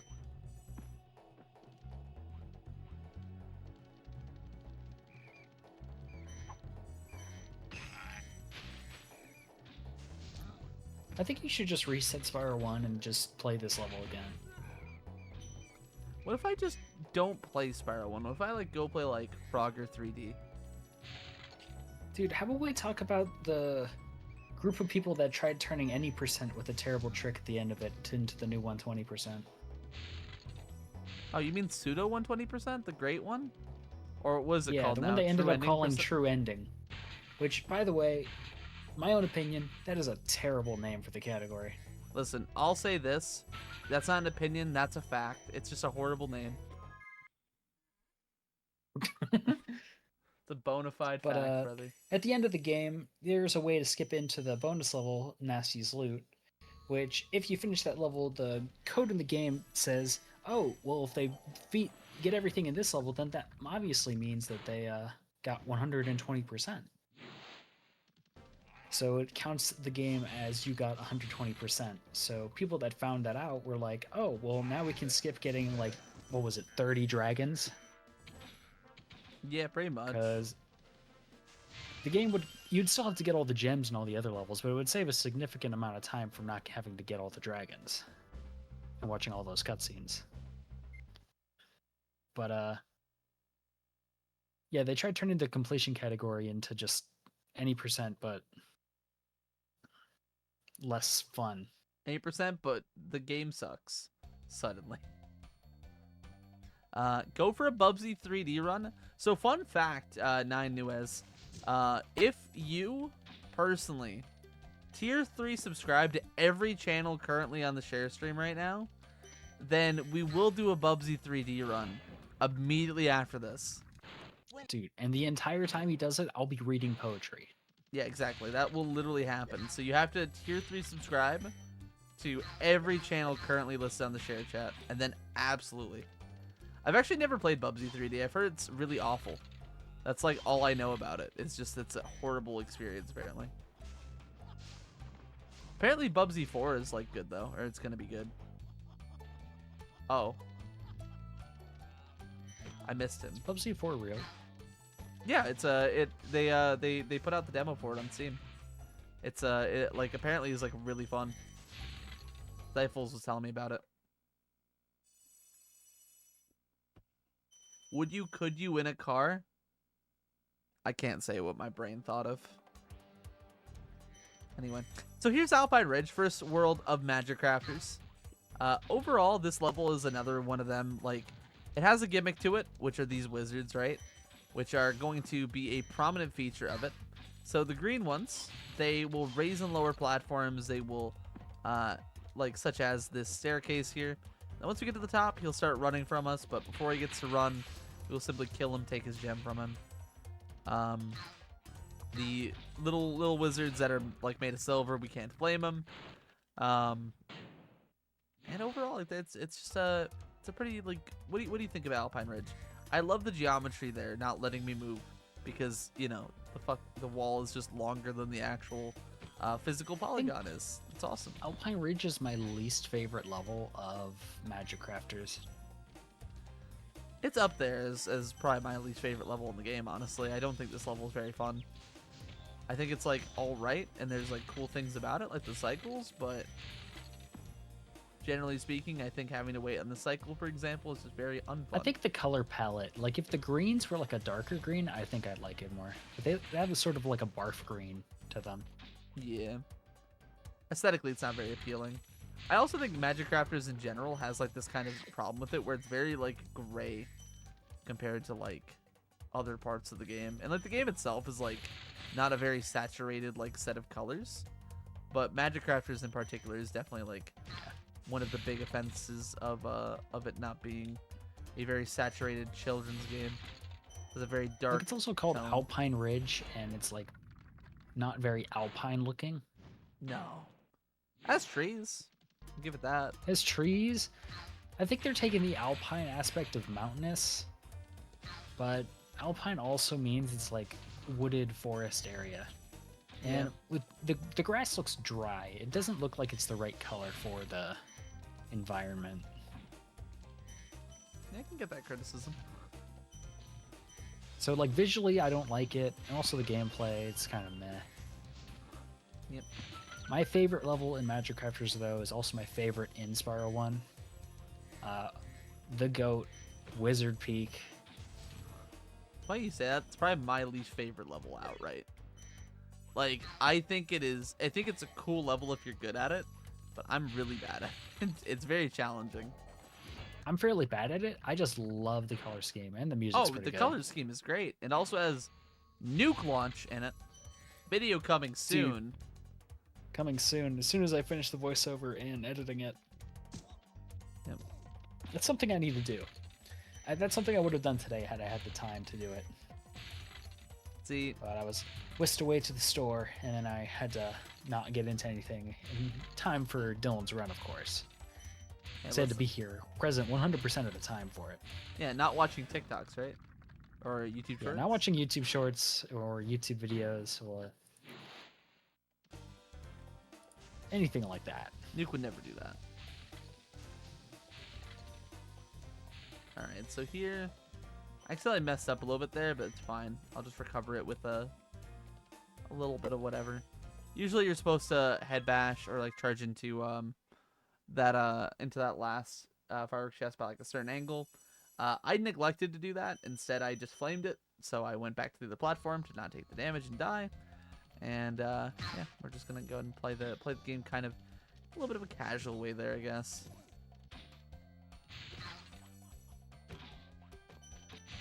All right, so here we have to kill these two enemies now because getting them with the supercharge at once is really rough. Now we're gonna go ahead and continue on our merry way to High Caves, which as a child was a level that scarred me. Not really. It is scary though. I do not like one of the enemies in this level. I'll point them out once we get there.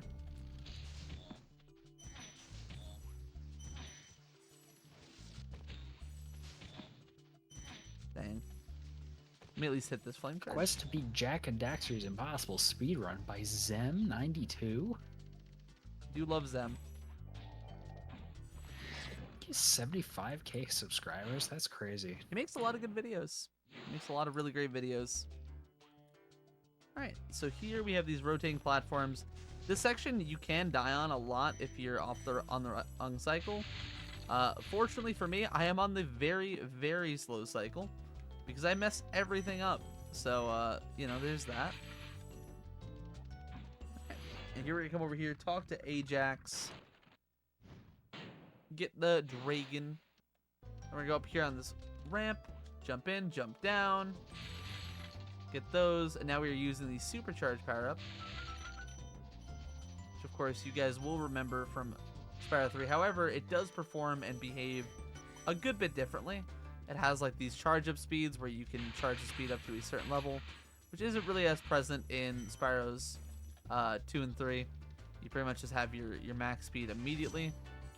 Once you get them through the gate or through the platform that you're on, whatever have you. Yo, what's up, Flowies? We do love a bit of Zem around here. Zem is an absolute homie. That guy was so excited when I told him I was playing a Ratchet and Clank game for the first time. He was so hype. Supposedly, I'm going to be racing Zem in the Ratchet and Clank Quadvecta whenever I get around to learning the games. Hell yeah. I haven't planned anything out with him specifically, but Yep. that should be fun. Also, as a child, that enemy right there, for whatever reason, absolutely petrified me.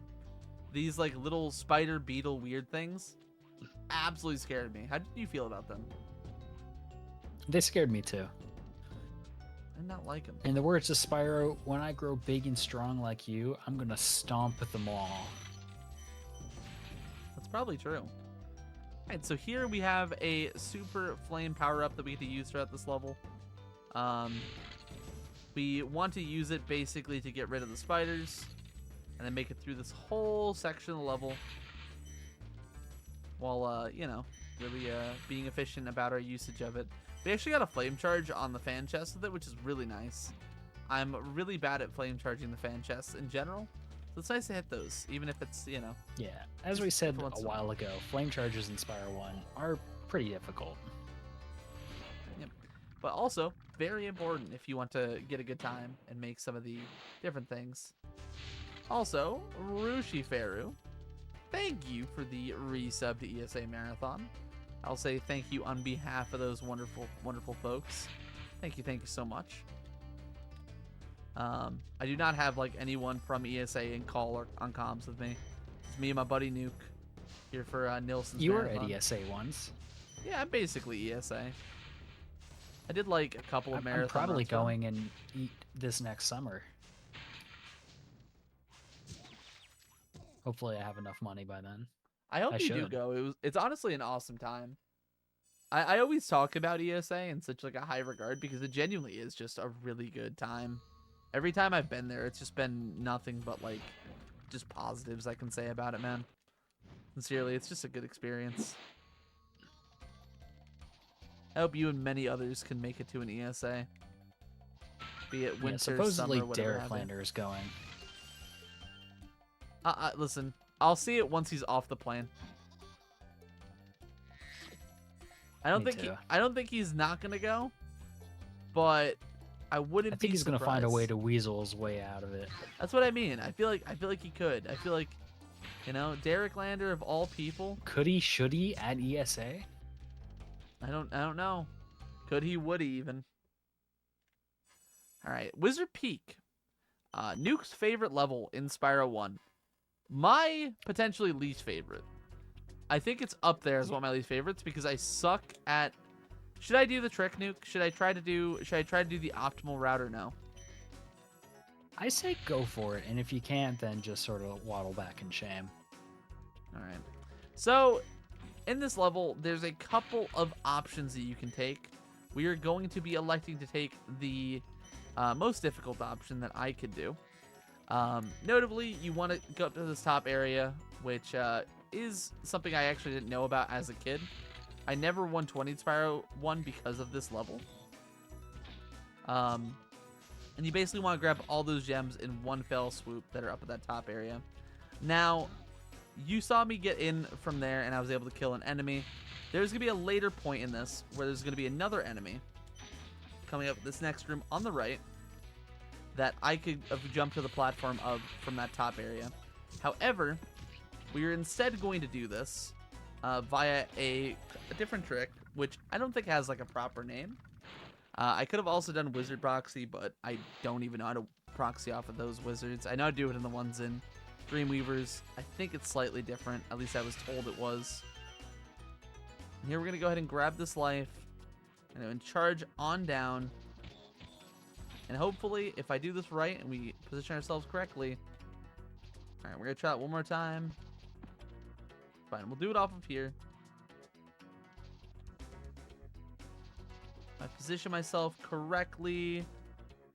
Very close. You can charge onto that Very ledge close. if we do it correctly. I'm going to try it one more time from the ideal setup that I've seen Saboom and others do before. So you get up to yellow supercharge, which is a little bit faster. Carries you through this part like a little bit quicker. There we go. There we go. All right, we'll take that. That's like a third try, we'll call it.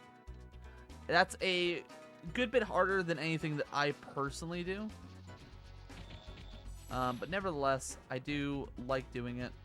Right there, I actually forgot what I was doing, and I'm supposed to jump across this gap, but I was a bit of an idiot.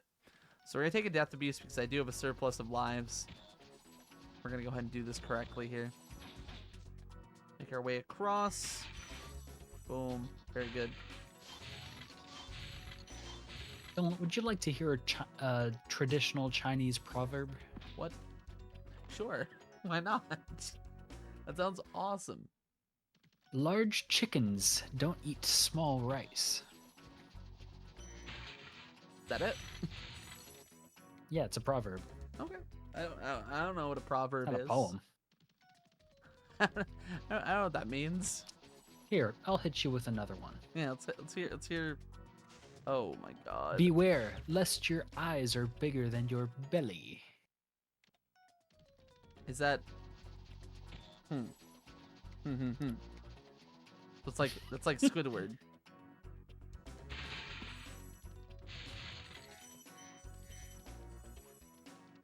So, what inspired you to bring those up now? After all we've accomplished so far today. I don't know. I thought they'd be funny. Oh, fair. No one reacted in chat, so I guess they weren't as funny as I thought they'd be. I think everyone's laughing. I think everyone is currently just ruffling on the floor so like they can't get to their keyboard, you know?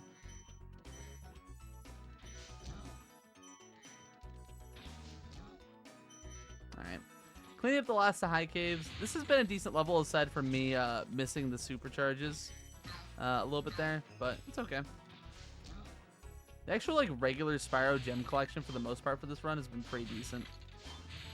I feel like I'm like moving better in this game than I have in years, like low-key. It's because you had the Spyro 3 warm-up. True. Spyro 3 does warm you up perfectly for Spyro 1, or so I've been told. That's what Deo Man taught me. He said if you want to get good at Spyro 1, just play Spyro 3.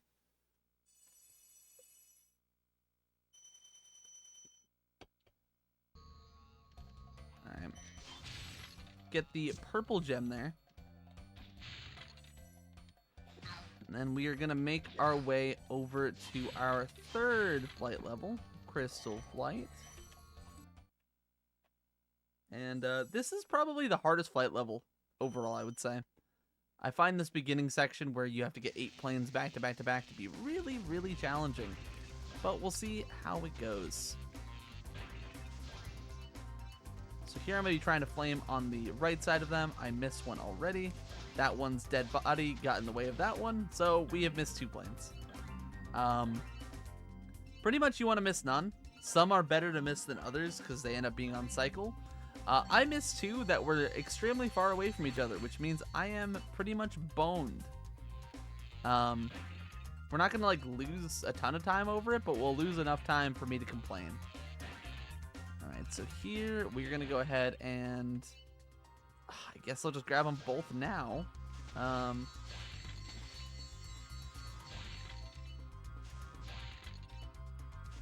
ahead and turn on around. Bring it around town. Another thing about Spyro 1, I believe this is true for 2 and 3 as well. The closer you fly to the water, which of course is an insta-fail, the faster Spyro will fly, so it incentivizes you to get a bit lower. If you so choose, in case you're trying to save as much time as possible. So that's why you will see me go down low as I can go. There we missed a trick called Boulder Skip, where you can skip the dragon cutscene if you hit him correctly. Unfortunately, we did not hit him correctly.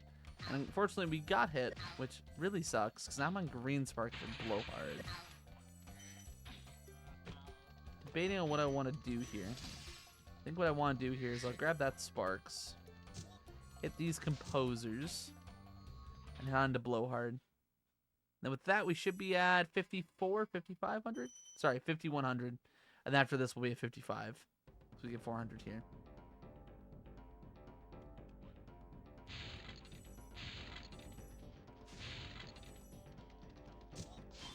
Go ahead and start off playing that. This is another level I actually enjoyed the IL of quite a bit. Spyro 1, if nothing else, is a great IL game. Even if I don't necessarily enjoy doing all of the levels in it, I do enjoy doing a lot of the levels.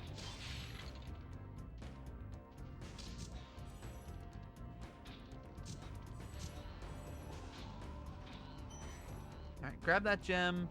It's another one of our boss fights. This is actually arguably the most challenging one in terms of the actual level itself, because of the way the platforms are kind of done here, where you know, these enemies here particularly like raising these platforms and like doing stuff with them consistently. Yo, rest easy, Tulo. Thank you for stopping on through, gamer. I hope you have a great night. I will catch you when I catch you next, my friend. I appreciate you hanging out and sticking around with me.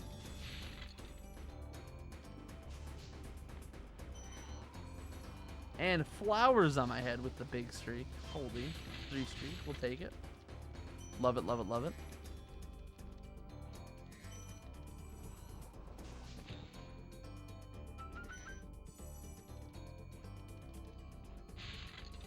Alright, and 400 of 400. We are out nice and quick there with Blower. Not bad level. A little bit of beefage. Not too much, though. So we'll take it. Yeah, there's not really much I can say about the Spyro 1 levels other than it's just like you just run through, you get all the gems. Yep. And they're really quick. For the most part. There are some exceptions, which we will encounter at different points, where certain levels are definitely not as swift as others. So, for example, Terrace Village is a pretty slow one, I would say, overall. We have a lot of stuff going on in this split that we're going to have coming up here properly, where it's just going to be a lot of kind of keeping manage on sparks and stuff like that, making sure that we keep ourselves in a good spot with it. And grab our boy Bruno. We don't talk about Bruno. Grab those 2 5s, head into Terrace. So this is one of those levels where people say like, oh, there's different branching paths to get through it and stuff like that. And it's 2 branching paths, and it's very very like generally linear if you're just trying to get to the end of the level. So for example, right, we're gonna start off playing that guy. Boom, get that guy. Boom, this. And then here, we're going to go ahead and hook around this way. Grab a bunch of these gems. Grab these gems. I missed one of the metal chests. Unlucky. Then we're going to jump into here.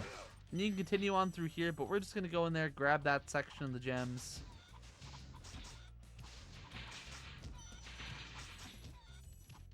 Then we are going to go and get the enemy. And then we are going to be on the other side where we would have ended up anyway if we had continued on through.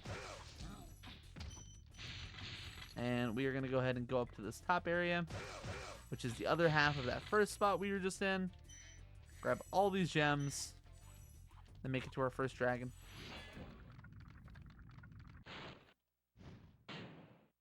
All right.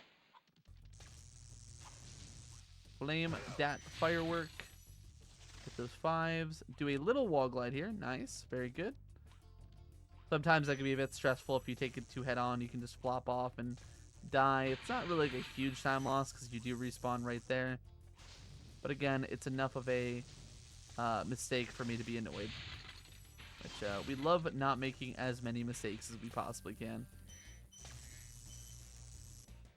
One nice, or I wouldn't say nice, but interesting thing about this level is if you do land on these platforms in a certain way where you basically kill an enemy while he's in his attack animation a certain kind of way, it basically will eternally play that animation and you will never ever get out of it. Woohoo! Yippee! But we don't have to worry about that because we did all of that. We are plenty good. We are plenty on the way through. We get Cyprin, who is doing the hate me like one of your French girls pose. I always found him to be especially, you know, suggestive. They did, of course, make him even more so in Reignited because they know their audience. But yeah, overall good Terrace Village. Really good Terrace Village, aside from that one miss chest. So get through here, over here by the Vortex, as it's colloquially called by Spyro runners. Grab the 10 gem from that. Boom. Flame those.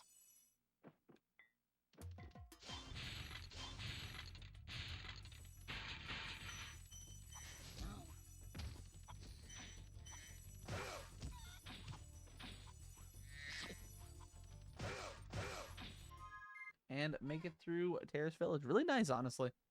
Really good split. Really good. All right, Nuke. What are your thoughts on the next flight level coming up? What is your next big plan? It's pretty fun, to be honest. It's not that bad. I think of the flight levels, this one is my personal favorite. Rather, I should say treasure rounds. That's true. They are treasure rounds in the manual. That's what they call them. We have to start calling them that. Yeah, and I will only accept gems being called gems in Spyro 2 and 3, but in Spyro 1 they are either jewels or treasure. That's true. So right now we're at 6,009 treasure collected, as is right now. Making our way through this. So in this game there is 14,000. It is the second highest of the 3. Spoiler alert for Spyro 2 coming up. Overall, throughout the entirety of the 337, there's 44,000 treasure to be collected. Theoretically more with the gem dupes that are in Spyro 3. But as far as it goes for intention, there is 44,000 available to the player across the entirety of it. Alright, so this is a pretty overall easy flight level. That's why I like it as much as I do, because to be honest with you, I think these levels are pretty fun, but they can be challenging and frustrating in the speedrun setting if they are given the wrong sort of difficulty. But again, very simple, very linear, very nice. Well, I'll fly out of the way. And it's a nice little reprieve before we get into what is widely considered to be the most difficult level in the game. We're going to be heading into, of course, Missy Bog, which is a level of all time. I will say that much. I actually really like Misty Bog. I know a lot of people will complain about the difficulty and the frogs and the issues and all these things about it. Similarly to your story about the whale nuke, I did have some fears. Why did he give me a... Am I crazy? Why did he give me that? I just flamed the boar and he gave me a butterfly, but I swear I didn't kill him before I entered Bog. That's weird. You killed him, I remember. Did I? Pretty sure you did. I don't remember going to that platform. I must be hallucinating. I must be elucidarking. But similarly to you, I was scared of being eaten, specifically by these plants, because I hate them. And they scare me. I don't know why they scared me as much as they did, but Spyro 1 enemies, something about them, man. Struck fear into my little heart. My little childhood heart.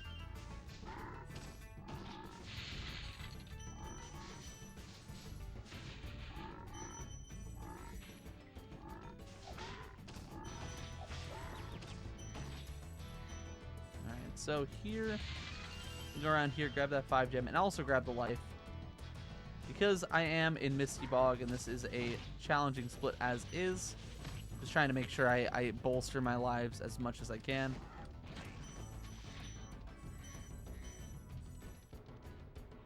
And here, we're going to jump across to this section.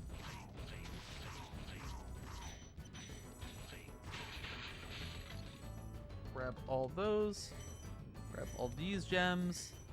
Grab those. And we're going to do a little trick that Lumi Laura found here to get both of those. Unfortunately, we did miss one. Frick.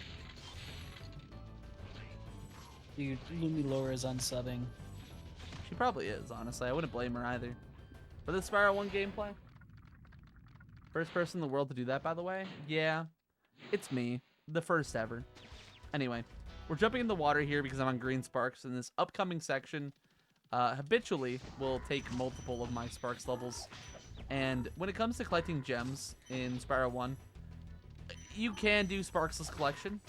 You can walk over the gems yourself. I would rather not. So I will elect to not do it as often as I can. Because I am bad at it and I don't like it. Alright, nice. Get the double flame pairs in those chests.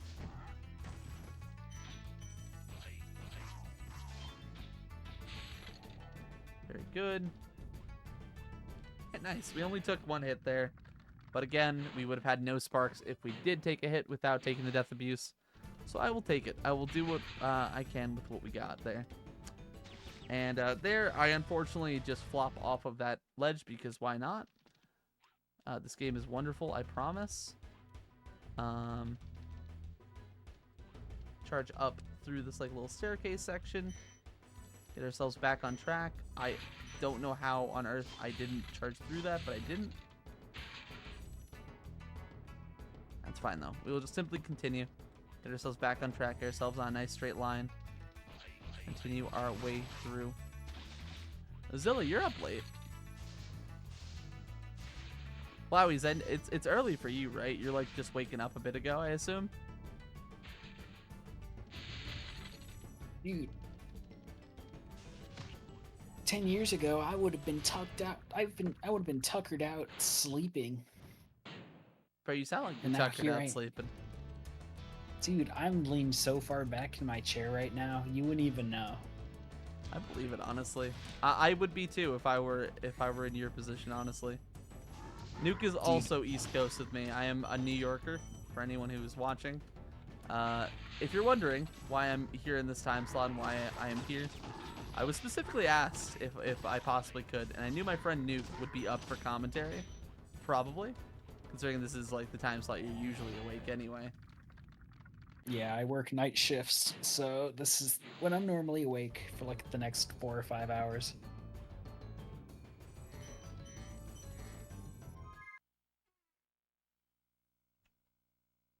Yeah, which makes sense. Also, pretty decent Misty Bog overall, I'd say, by the way. Not incredible, but decent.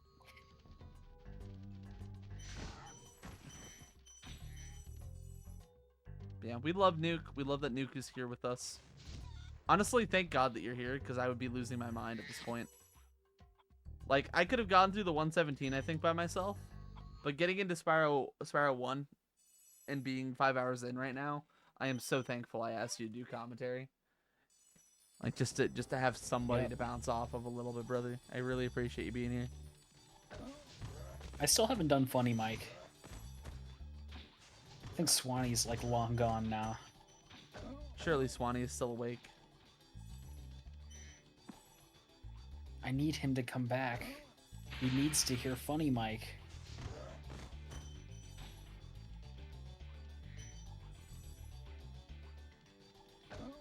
He must. Alright. So Treetops, this level as a kid, and actually even as an adult, when I played the Reignite Trilogy when that first came out, I struggled with this level so much. Like, to an unbelievable extent compared to most people. Because the nature of how you traverse it in a casual way is so confusing. So, the way you're actually going to do it I here... actually really like Treetops. Oh, I love it now. But I didn't like it as a kid. Like, this level gave me so many problems when it came to, like, traversing it. So, you see these supercharged ramps that we're on right now, right? Basically, there's a bunch of different ways you use these to just traverse around the level in general that are just indescribably unintuitive. Like, once you realize it, but, like, it takes a little bit to realize it, right? And as a kid, I straight up just did not get it. I didn't know what I was doing wrong. Also, we were going to take the safety whirlwind there. Otherwise, we would have died there. I had faith. I mean, listen. You had faith, and we didn't die, so, like, that's what matters, right?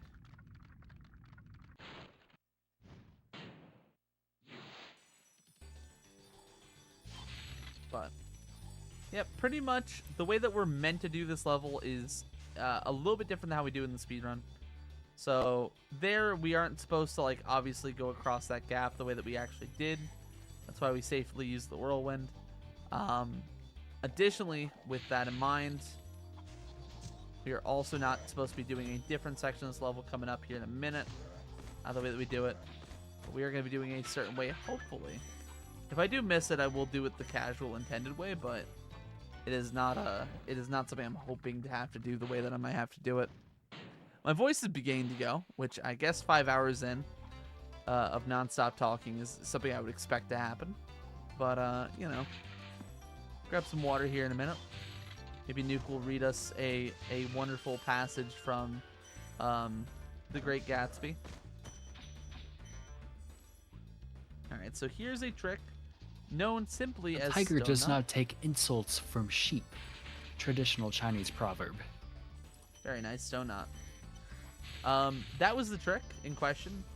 Usually you're not obviously supposed to ramp off of that, but we hit it. So we got to do that and save a good bit of time there over doing it the casual way, which would involve us going pretty much up and around the level a little bit, doing like a bit of supercharging to gain more and more speed. And yeah, simply put, we just didn't need to do, which is nice.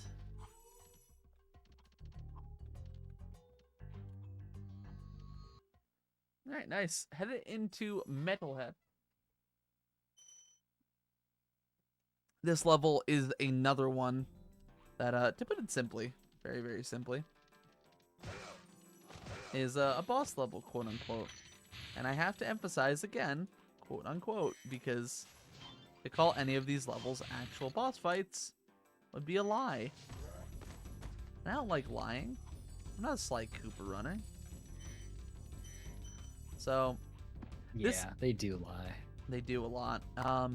This is actually one of my, I think this is my second favorite of the boss style levels. In general, they're all pretty decent at the very least. Like, the worst one's probably Toasty or Shemp for me. But once you're, like, at this point in the run, they're all pretty fun. Jock is Yeah, I probably feel the like- third worst as well. I feel like the boss levels, aside from Nasty Orc, like after Peacekeepers, they become a lot more meatier with like other things to do other than just like fight the boss with like a small bit of collection outside of it. Yep. And this one feels like a full-blown level with an actual, like, closest thing to a boss fight, I would say, in the game. Where, like, you actually have to actively do things that aren't just, like, flame him and be done. So, for example, right, here we're going to go ahead and collect these gems, and I'll kind of get you an idea of what we're looking at, as far as it goes with what I would describe as, what is the closest thing to an actual boss fight in this game. So, get him, and then we're going to collect Spyro's dad. This is canonically Spyro's dad. His name is Steaky. You can tell because he's also purple. And then here, we're going to go ahead and attack these pylons. So there's 8 of them in this first room. I believe 11 in the second. And by attacking them, it'll kill the first phase of Metalhead. He'll continue on his way. And he actually has attacks that he tries to hit you with. Like, so there he was throwing a monkey at us. These little monkeys that are spewing throughout the level. He does actually literally use them as projectiles to throw at you, which I think is really funny. Like, that is a really quirky thing. Bro just, like, literally, they line up for him, and he just throws monkeys at you. But again, similar to the first phase, our goal is to charge these pylons while he's attacking us. Simply hit them all. They're all in the same order of how they activate every single time in this game. And Reignited, they actually are different. And they start based off of the time in which you enter and they are on your screen. And they continue their cycles based off of that. So basically in the speedrun, we have a very consistent cycle that we will always have. Which makes it a lot easier to make it through than if you aren't doing it in a speedrun setting. Nice. Good Metalhead overall. Very decent split.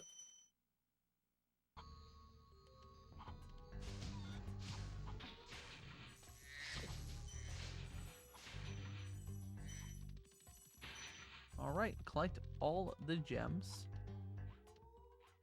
And then here we have a little bit of cleanup to do here in the Beastmaker's homeworld. Fun fact, it was originally supposed to be called Machine Makers, if I'm not mistaken, right, Nuke?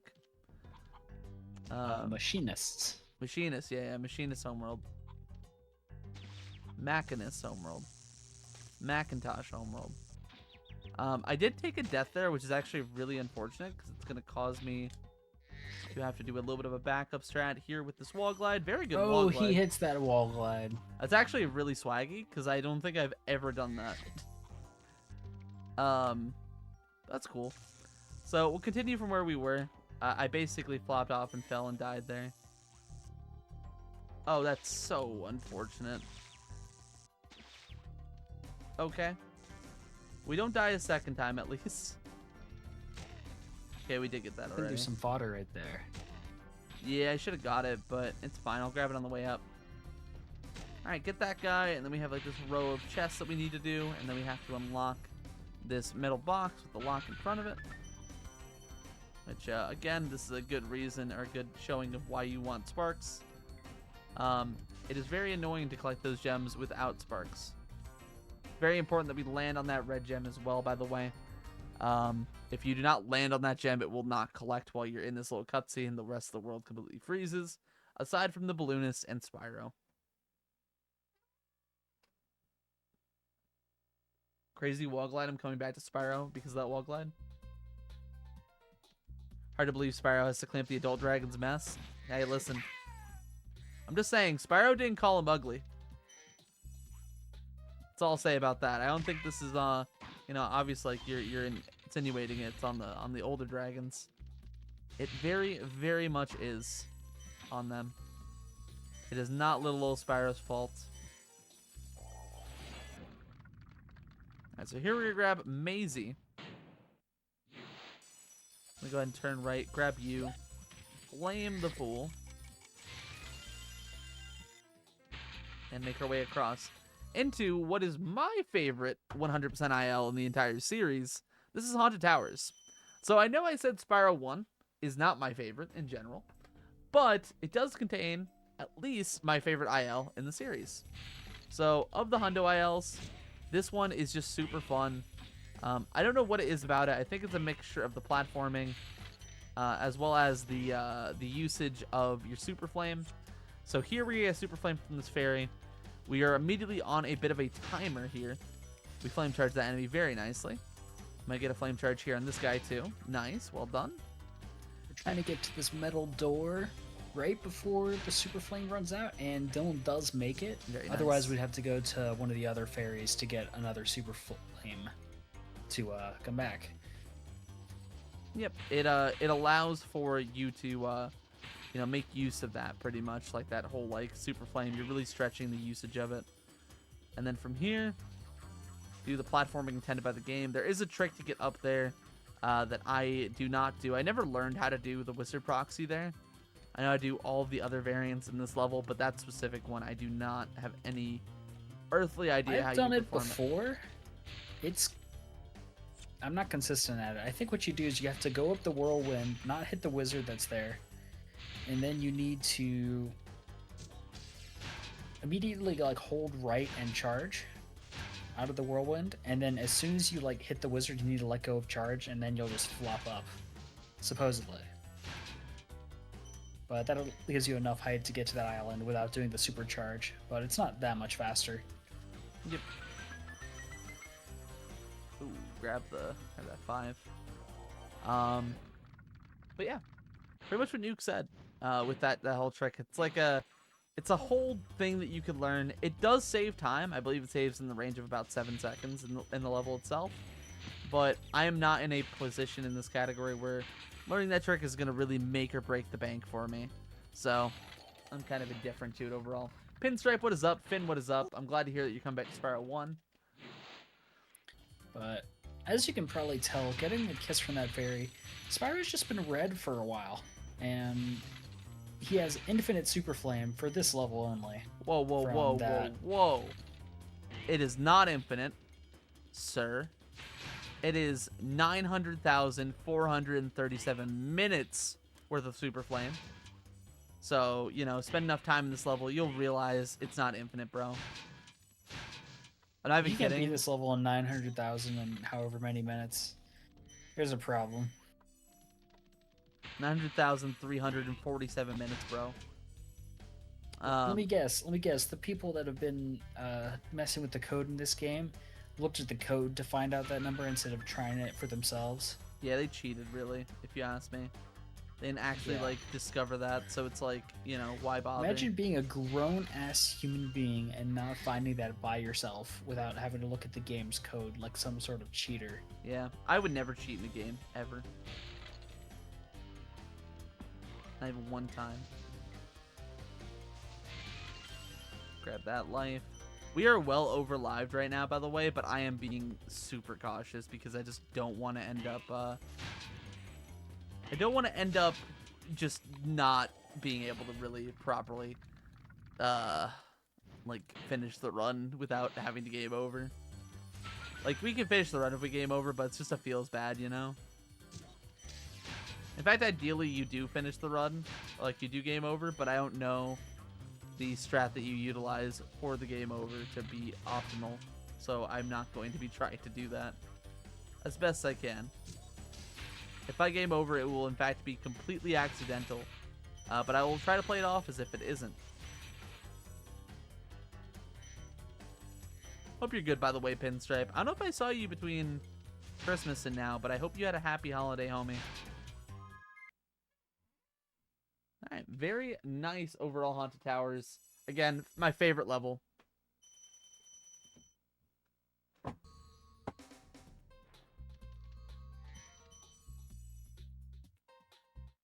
Yeah, dude, no worries. Thank you for stopping in regardless, brother. I appreciate you taking the time just to stop in for the run. You wouldn't be doing a CTR race against Crash Bandicoot, would you? What? Me? No. Pinstripe. Oh, I get it. Yeah. You get what you're saying. Dude, I really, when I was first, I did my CTR 101% race against Brad. I really just had to, hold myself back from playing more. because I was like trying to learn other games because like CTR is so much fun actually. Oh, it's a great game. It's my opinion on CTR is it is the best of the PS1 kart racers by a mile. Like I don't think there's one that particularly comes close in my head. You know, there are better racing games on like PlayStation consoles, such as like Splashdown on the PS2. I just jumped off the edge. Goodbye. But like in general, Crash Team Racing is a banger game. It's not quite as good as its sequels, or its sequel, I should say. It's about as good as CNK or better, but it's not as good as CTTR. We'll say that. DTR is It's my favorite. the It's goat. my favorite racing game in general. I actually think you would really like CTTR. Not even joking. Like, I think CTTR as a speedrun is lovely, and it has like a lot of very you humor as well. I think, like humor that you would really appreciate in the death trophies and stuff like that.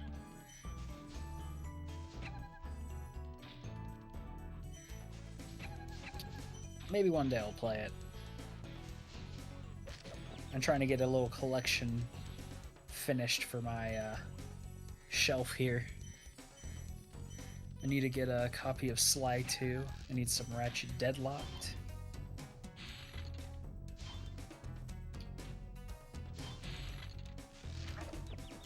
But maybe I'll get a copy of that. Do it, brother. I will. Actually, I think I have a spare copy of Ratchet Deadlocked. I think I have 2 copies, even though I played neither of them. So if we're ever together, you can remind me. I can just grab you my spare. You can just have it. Dude, we could just like play at ESA. Dude. ESA? Also, Dude, ESA dude, Marathon? shouts to ESA. Also, Pinstripe. My general thoughts on that in general, dude. All you gotta do, just submit, brother. Put yourself out there. You know, it's one of those things where like the worst they can say is no. Just gotta keep trying, gotta keep submitting. If you don't get in on the first time, second time, third time, don't get discouraged. Just keep trying.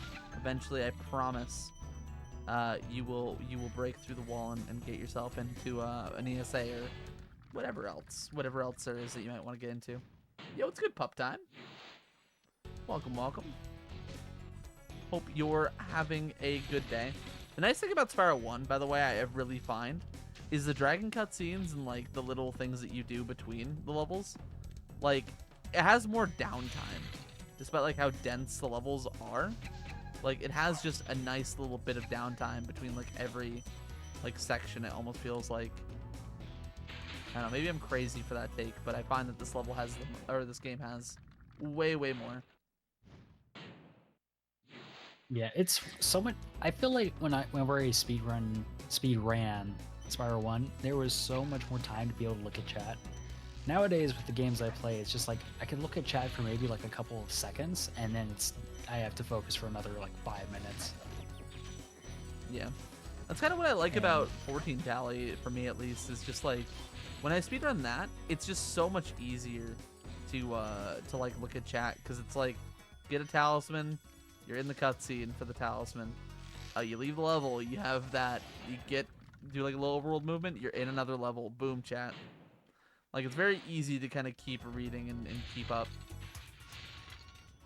compared to like Hundo, for example, where like there's like no breaks in that category other than like the actual like level exits Loading and stuff like screens. that. Yeah, it's very tough.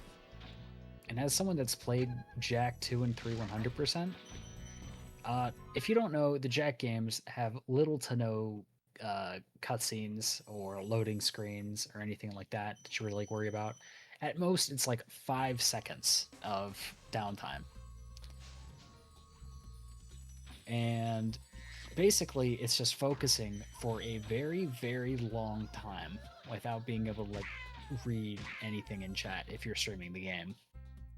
Which is something that I was in a lot of dismay about, because there were some times where I'd be playing a Jack game and it's just like, some people that I want to talk to are in my chat. Oh, they're all typing like 1,000 messages and I can read none of them. Yeah, I feel that. Sometimes that's just the curse of being the streamer, right? It's just like, God, when do I find time to like actually read the chat in these situations? Like for example, I've gotten go ahead. I've gotten better at it nowadays after having run games like that for a while now, where I can just I know there's places like where I can look over where I don't really need to be focusing on the game. It's like, let's say I'm driving in a straight line, or I'm moving in a place, or I'm waiting on something. Then I'm able to just take quick peeks and just try to read very quickly. But you can complete your thought now. No, you're good. I'll just say, like, for example, what you were saying with Jack pretty much was all I was going to segue into, is just kind of reiterating what you were saying about that game. Also, very true, Red Dragon. They in Reignited Spyro 1, I think Reignited Spyro 1 is just an improvement casually over the games. You can feel like you will about the speedruns. I think that Spyro 1 Reignited just captures, like, a lot of great energy and, like, really makes the world feel more complete. Because the game itself feels very hollow to me in original. And not that, like, it feels, like, perfect in Reignited. But it feels like a lot more together, and like everything is cohesive. The dragons kind of make sense to be in Dreamweavers. They don't just reuse the same like 4 models over and over again and just like slightly recolor them. The voicing feels very like animated and bouncy and cool. Like overall, Spyro Reignited 1 is just, in my opinion, a straight up improvement casually. There's very little bad I can actively go out of my way to say about that game.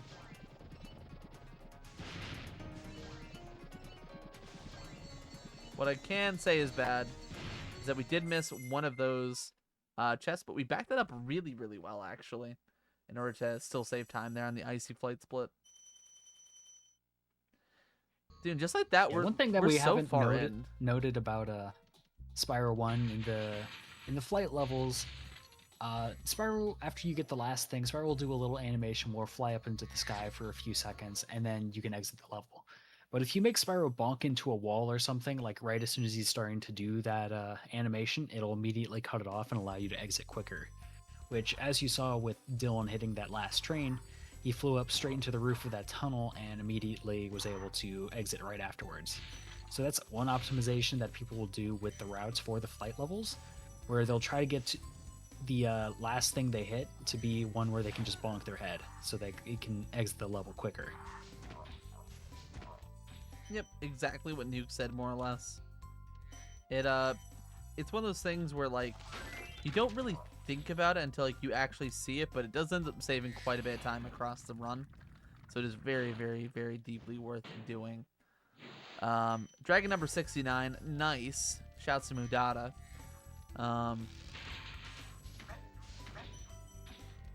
And here we're in Lofty. This level is pretty notorious for having so many routing options. This is one of the most customizable It's a lot of people's levels. favorite levels in Spyro 1 as well. Yeah, I respect that. I don't have the same appreciation for the level, specifically because it's kind of difficult depending on which route you go on.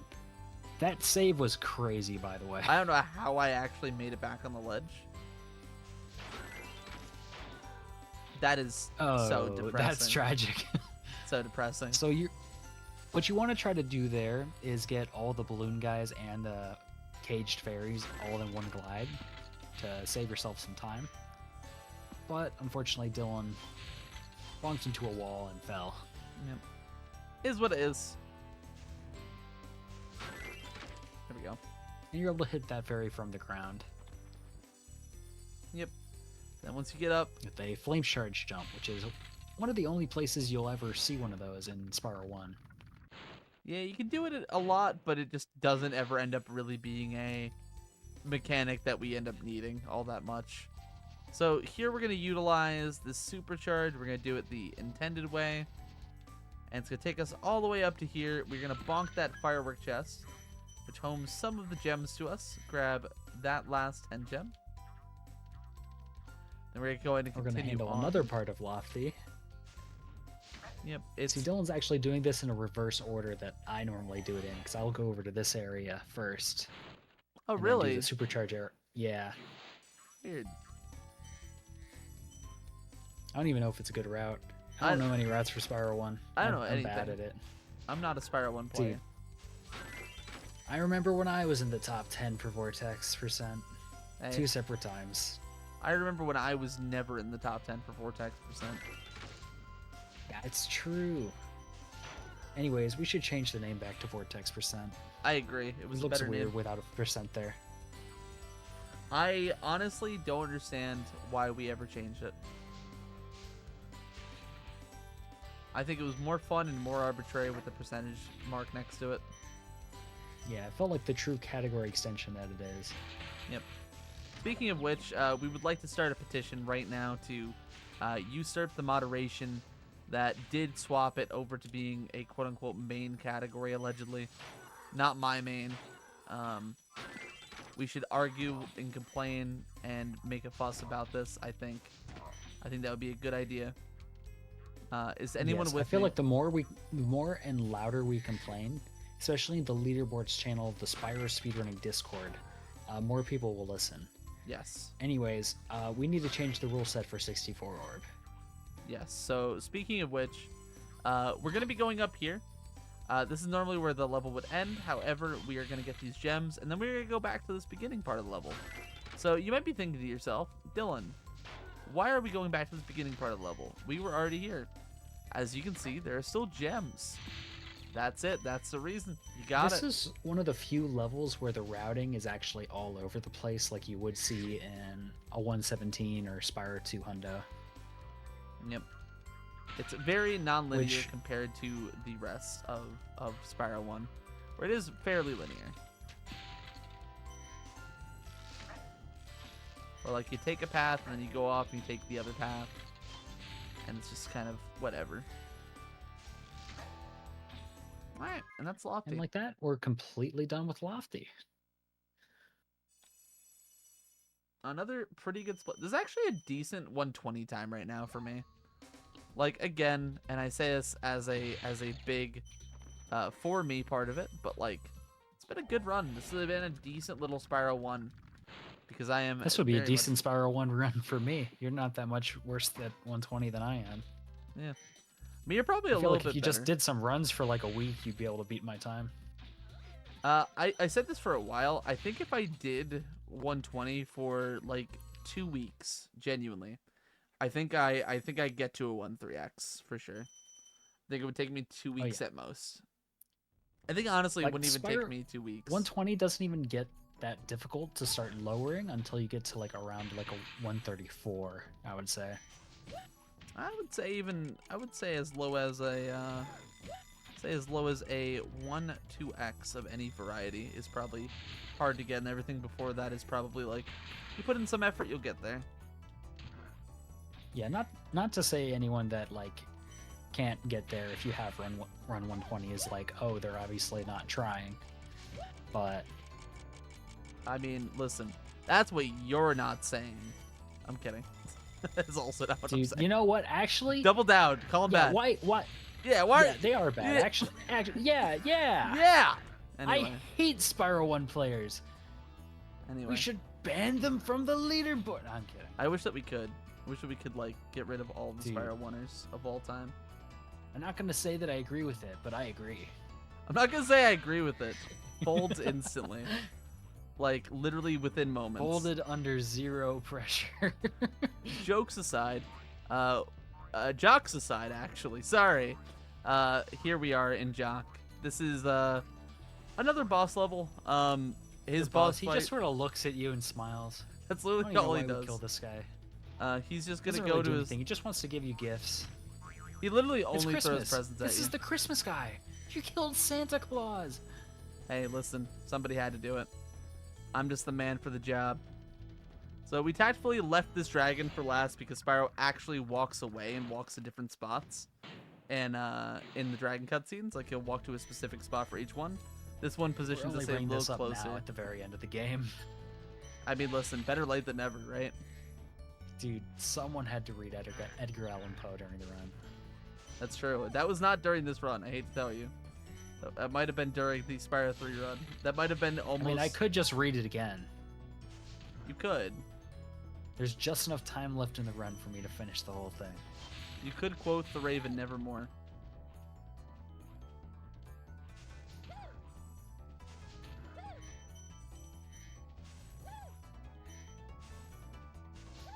Where is he going?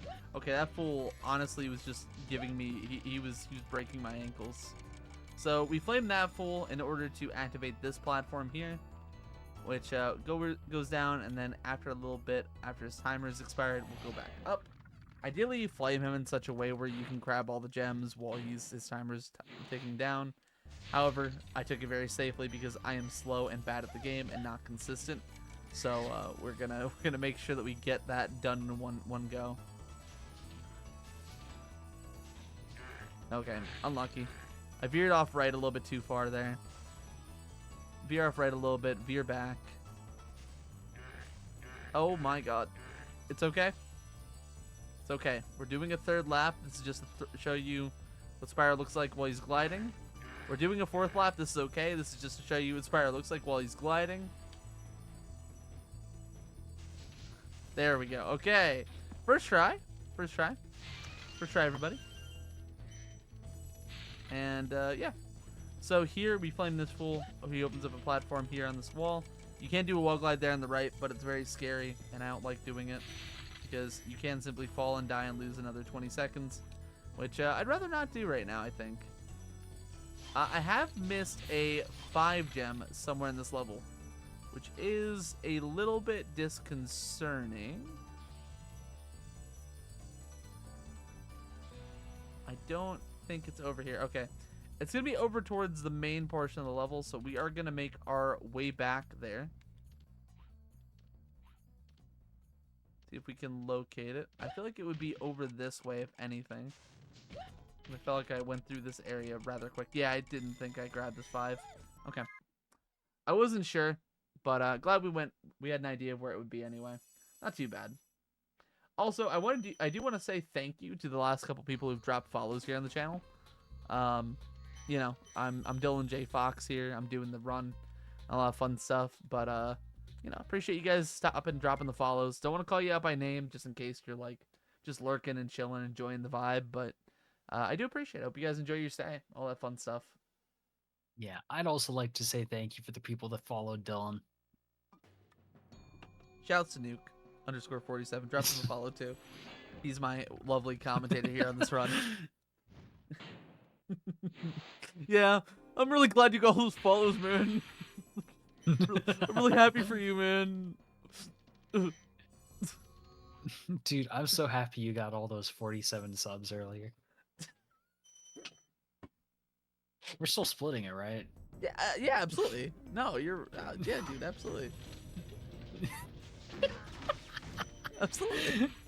Oh, I would never lie to you. Dude, thanks, bro. I really needed this. Would I ever lie to you, Nuke? Dude, you've never lied to me once in your whole life. Exactly. I don't see why you'd start now when it has to do with money. Exactly. Why would I ever do that? Anyway. I thought for sure you were going to get hit by that TNT, by the way. I have no earthly idea how I didn't. Like, if you were to ask me to wager money on things in this run right now, of things that were happening in real time, I would have wagered $100 billion on getting hit by that TNT. But somehow I didn't. Oh my god. I lived. Mr. Get Robed has said good luck. We do love Getro. Shouts to Getro. Big gamer right there. Love that. Dude, I heard that they play Spyro 1. They do, and that's their biggest fault, but like, I get it. You know, we all have vices. They could be playing Spyro 2. Well, that's a good thing. We were talking about their vices. Wait. Are the beavers wearing underpants? Because it's funny. Why wouldn't they be? I think beavers can't wear underpants just because they're beavers. Yeah, like what about, think about being beavered. Do you think Justin doesn't wear any underpants? Yeah. Yeah. Yeah. Who's Justin? Beaver. Nuke, I fell. That was scary. That was scary. Nuke, I fell.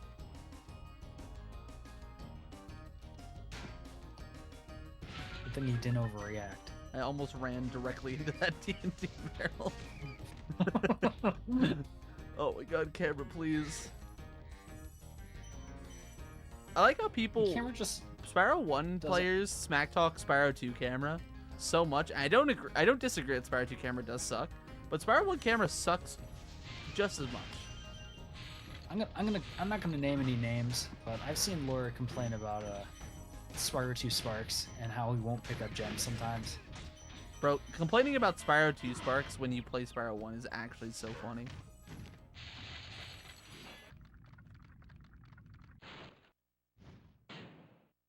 Did you see my joke where I said I'm not gonna name any names, and then then I you named immediately it. named someone? Yeah, I know. I was waiting for you to name the person. I knew that was coming. Yeah. It's always a good follow-up. I- It's a good, you I know. watched her actively complain that Sparks didn't pick up a gem on the bottom. Like, you know, in Skelos Badlands? We'll get there eventually. At the very end, right before you do the 2 dino mini games, there's the little chest that you blow up with the firework. She was complaining that she was on top of that platform and Sparks didn't pick up a gem that was on the floor underneath it. That has to be satire. She was clearly. It wasn't satire. She was clearly just gaslighting. No, she can't do, she would never. Not my Lumi Laura.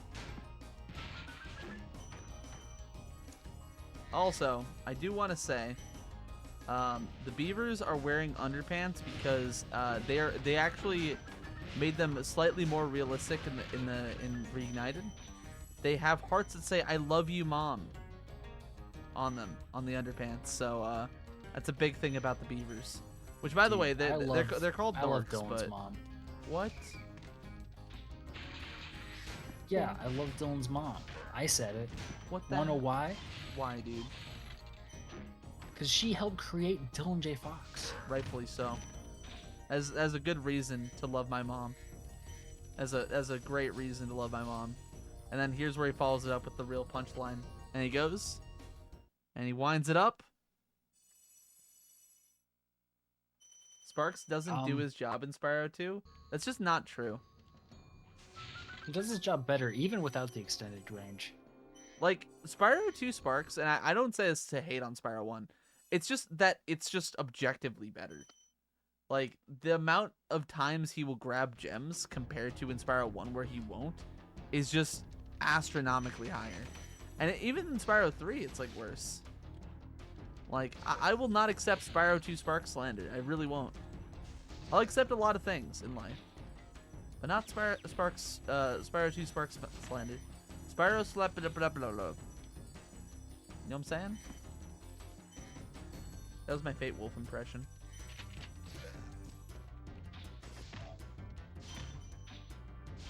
Alright, so here we're in Twilight Harbor. The third to final split in the run. Honestly, and I said this a little bit ago, really solid Spyro 1 run for me. Like, considering how practiced I am in this game, being basically not at all, this has gone pretty decently. We've had a lot of levels that have gone at least decent, which, you know, considering it is a 100% run and all that fun stuff, there is always a likelihood that it does not go great. I say that and then I instantly die. I feel like that's almost like a karmic intervention. Twilight Harbor is the most I would say the second most lethal level in the game, behind Misty Bog, of course. Either that or Dark Passage, I think. Dark Passage is a slept Dark on. Passage is up there too. You just take a lot of damage in it. Like, it has like a lot more fodder, which makes it more manageable, but it is challenging. I will say that. I think I like, out of all the hard levels in Spyro 1, Twilight Harbor is probably one of my favorites because it's pretty cool. Aesthetically it's pretty nice. Oh, the skybox is like the best in the series. Like, it's up there as at least like top 3, I would say. Winter Tundra's up there too. I would personally say my goat is Midnight Mountain, but I understand every other pick here. All right, so here we utilize this supercharge to get a strong chest all the way over this way. We're also hopefully going to charge through these green gems. Very nice. And also the rat didn't get in our way. If the rat gets in our way in a certain, like, position, we can actually basically get a tiny proxy, which we don't want because it takes us out of the supercharged animation. So fortunately we didn't. So continue on our merry little way. That guy spun around so much to hit me. He was curving the bullets from his gun. He really was. I hate this. I'll never forget when Derek threw away a minus 30 second pace here in Vortex. And the last two enemies of the level, and he didn't even die from them. Did he just jump off of the thing on the side? No, he just got hit by them. Oh, I thought you said he didn't even die from them. My bad. No, he didn't die from them. Also, wait, no, I think he did die. He threw it away, but it was in such a way that, like, it was completely avoidable. Because he had full yellow sparks. He knows that he can flame both of them because he plays 120, but instead he opted to jump around the left side and like a charge jump, and then just fell straight in the goo. That does sound like a Derek Lander moment. I really hoped it was clipped somewhere. Maybe.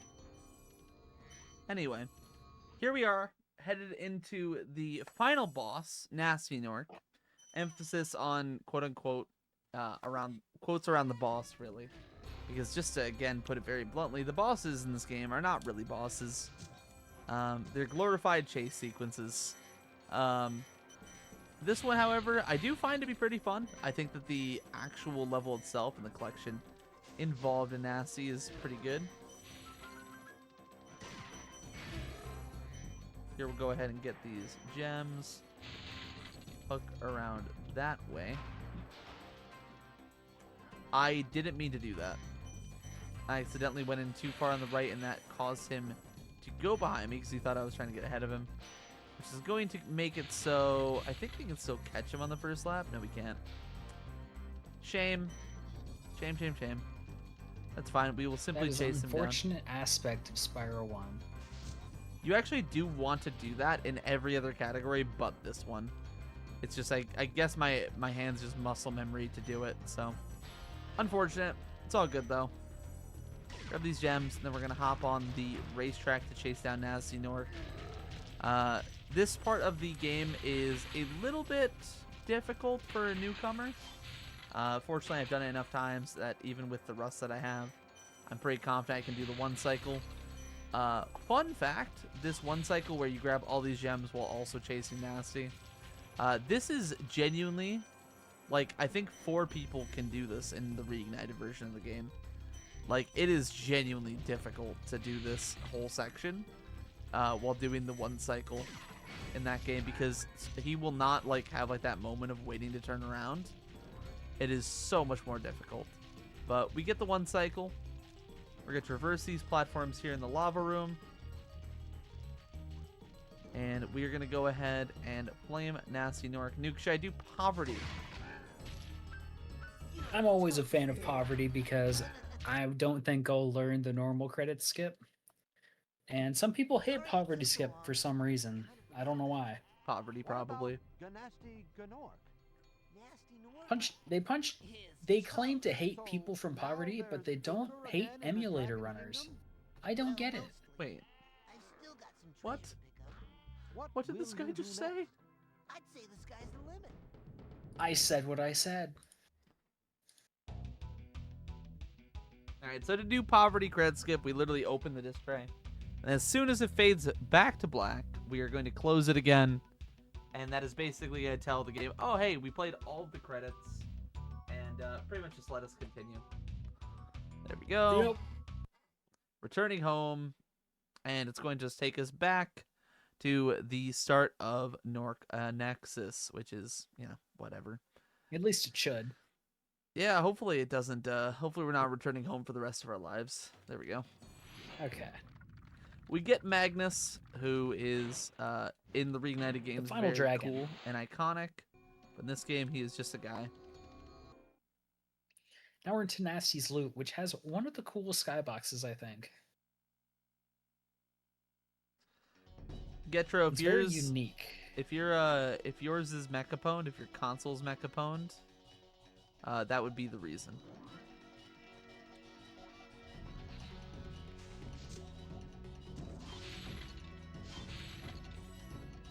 Also, Evie, I cannot answer why you've chosen to stay awake at this time, but what I can say... Maybe they were holding out that I read more poetry, which I did do. That's true. Maybe that was the reason. If you did watch all the credits, that would have given me a lot of time to read more poetry, though. That's true. You could have done more poetry in the credits, but now, instead of that, we can watch the wonderful bonus level of this game. I think my favorite quote from a Kadikarus video is, what's great about a game when it gives you bonus game? Or what's the best part of a game, comma, when it gives you a bonus bit of game? I genuinely think that's true. I think any bonus level in these games is like, at the very worst, it's an extra level, you know? Even if it's like maybe not the most exciting. Like I've said, I think Dragon Shores, despite my affinity for Spyro 2, I think Dragon Shores is pretty not great. Oh, I should have done that. Is it over? Does he reset? Probably should. Anyway, go ahead and get that key there. There are ways to do these thief planes early. I'm going to be trying to do one of the methods here. Very nice. Up a little bit late. Basically, the planes, you know, like the thieves, they will change their directions based on how you're facing and how you're like going at them. In the case of that one, we're trying to activate it a little bit early, but we unfortunately were not able to, and it doubled back on itself. Here, it will not. We will simply get it like that. If you do it the casual way, you usually have to chase that plane for basically days. So even though we did miss the main trick, the backup trick is still very, very fast compared to what you would do otherwise. I think chasing it normally, it takes around 3 laps if you're really fast to catch them. Honestly, 3 isn't that bad. It's kind of quick. Maybe we should do that next time. Not there will be, because we're about to finish up here. Yeah, you need to play the games like the devs intended without using all these cheaty glitches. Yep. I would never cheat or glitch in a video game. I've never ever done that. Never planned to. But the last little bit here, we got a bunch of purple gems here to collect. All of them representing 25 of the gems. Do a little check there. We got 2,000 of 2,000. Fade to black, that is time. And we can swap over to our final game in the trifecta, Spyro 2 Ripto's Rage, which is my favorite of the 3. As far as the completion category goes, I don't know if it's my favorite, in all honesty, because it does like to bully me. But I do like it enough. I do like it enough. You've done quite a few runs of Spyro 2 100%. Not quite 100, though. Well, I Not have quite 100, yeah. I have done more than 100 actually, but you know, we'll say I have.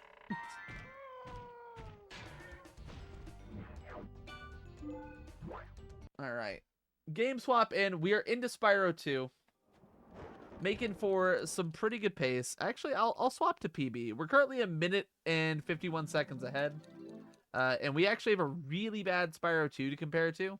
I don't know if this is my actual 337 PB or what my actual 337 PB is.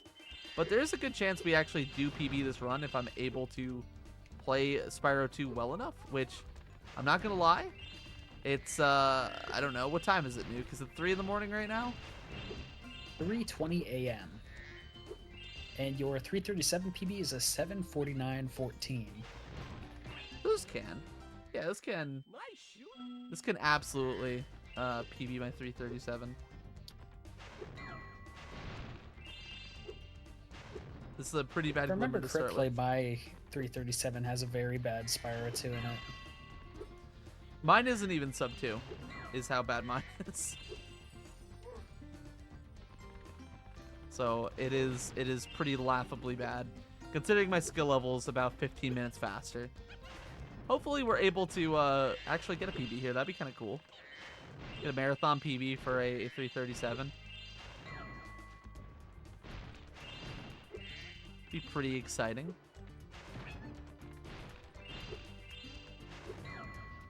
Alright, so here you guys are seeing a lot of flame charge jumping here at the start. Thanks for helping. This is a mechanic that we mainly use here in this section of the level, but we will see it a bit later on, and we'll use it throughout the run.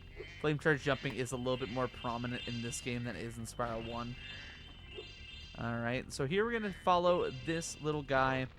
The objective that we are going to be following him through on is going ahead and basically killing a bunch of like these lizards that are throughout the level. There's a bunch of them, and they do cause us some issue in the way of just, you know, just being there very much.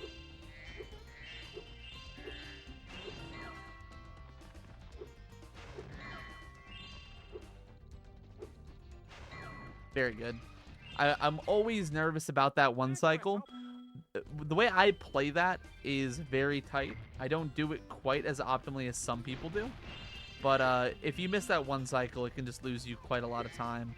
Fortunately, I am that guy, and I didn't miss it, so we are I didn't even know good. you went for the one cycle, to be honest, so I was very confused when you jumped down. Yeah, no, I do the one cycle. I don't do the whole hog one cycle. I do Yeah. most of it, because if you do the whole hog one, it gives you like a second of leeway. The one that I do gives me about like 2, give or take, to play with, which I'm not gonna lie, being 6 hours deep into a speedrun and choosing to do that is not something I think I would want to choose very often. But in this case, yeah, I'm just feeling confident, so we'll do it. It's actually been a pretty good glimmer, aside from me botching the start a little bit. Yeah, overall, very good glimmer, even, I would say.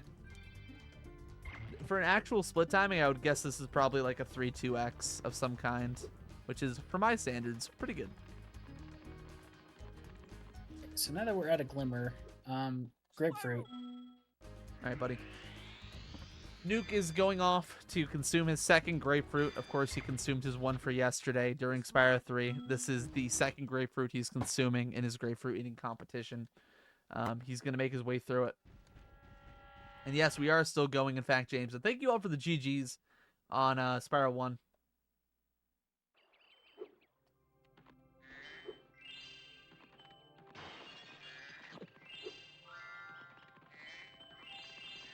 Grapefruit, that's not poetry. It could be, depending on your perspective on it, I suppose. But in this case, it is not pertinent to the process of poetry, in fact. Alright, so here, what we're going to be doing is a bit of a modified version of what we do in any percent, which is the boss rush. So, in any percent, the game can be completed as fast as 7 minutes and 27 seconds by a human as of right now. It can be faster, but people have not pushed it quite that far yet.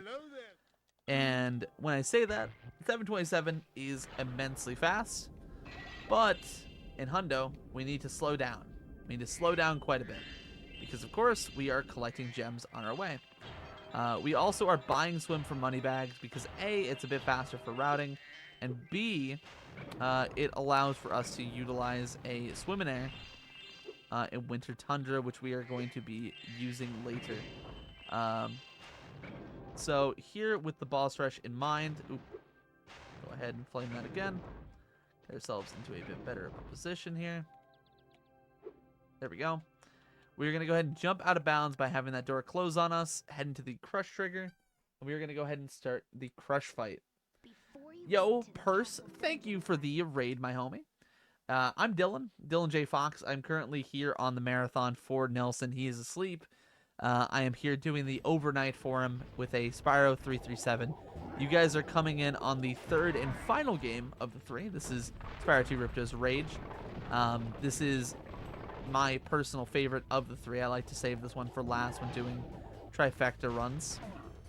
It is also the game that is, I would say, the most temperamental, and maybe not the best to do at this kind of hour, but nevertheless, we're off to a decent start. Our boss rush section is just off to the races. To start this category, we go through and we basically run through the homeworlds. We skip into each of the bosses for the worlds instead of doing the required tasking. And by doing so, we make it to the final boss, Ripto. And by beating him, we gain access to something called Extended Sparks Range. Which is going to be very, very, very helpful for the remainder of the game once we get there. So hopefully you guys are here for like a little bit that we can see a little bit of it. But on behalf of Nilsson, who is of course hosting this wonderful marathon in honor of his late mother, I do want to thank you guys for stopping on in. And also Aiko Ron 17, thank you for the resub to Nilsson. It is very, very deeply appreciated. I will say so on his behalf. Apologies, my voice is beginning to go a little bit, but we only have a couple hours left. I'm sure I can push through it. My co-commentator Nuke will be back to help cover me on my weak points here any minute now. All right, so now you guys are gonna see one of the bread and butter tricks of Spyro 2. That is climb skip right there. That is ground to portal. And here is the second jump of it. Make our way up here to this top bit. Normally, you do have to pay for a power-up called Climb. However, fortunately, I am pretty well versed in this game, as my time has proven over the years, and we get to continue on our merry, merry, merry way here. Alright, so go ahead and grab that Zoe Zap. That's going to be important for later, because we are going to go ahead and collect these gems up top here, because, of course, we're doing 100%. We need everything that we can get. And then we're going to do a very long glide over here to this island. Oh, absolutely, Purse. My thought is, right, and I said this to Smacklosa, who originally reached out to me about if I would be available for this. My opinion is this, right? It's for a phenomenal cause. And listen, it does offset my sleep schedule quite a bit. I'm not going to lie to you. These are not hours I would normally like to be up this late at. But it allows me to do something for a cause that I genuinely really appreciate, that Nilsson's, again, doing this in honor of his late mother. I genuinely, I lost my father back in February of this year. So this cause itself really hits for me as a thing that is worth doing, you know? I think putting together something that you love for someone that you love is a beautiful, wonderful thing to do, and I really appreciate that he's done this. Sincerely, I think it is awesome, and it's very motivating. It's very touching that he would do this in honor of his late mother. So, that said, we are trying to do a trick called Gulp Skip. That's why Spyro is bashing his head into this wall. We are trying to get him to fall on a certain pixel here. Hopefully I get here in a moment. Very nice. Position the camera like so. Do a charge glide, and on the way down, make our way into the wonderful little Gulp portal here. Not too shabby, if I do say so myself.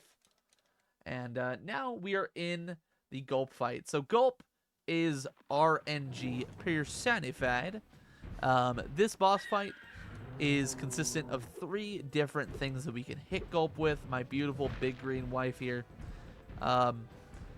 The fact of the matter is, in Hundo, it doesn't matter nearly as much than some shorter categories, but this boss fight, no matter how you shake it, ends up being pretty tough. So here we get a double barrel there, allowing us to skip the phase in which these pterodactyls will drop bombs on the field. However, we will skip right ahead to rockets, and now, after we hit them with both of these, they will begin to drop 3 eggs on the field at a time, of which it can range from being a bomb to a barrel to a rocket. I unfortunately have no say in what drops. As long as it is not just 3 consecutive bombs, we are good to go. I hit that barrel ever so slightly too early, and that passed in a frame window that, if I can describe it to you, is about 3 frames where I could have done that, I think. Where that would have been an incorrect timing. That is very sad, very unfortunate. Much appreciated, Aiko Ron. Again, thank you for the resub to my homie Nilson. I know that he will very deeply appreciate it, my friend.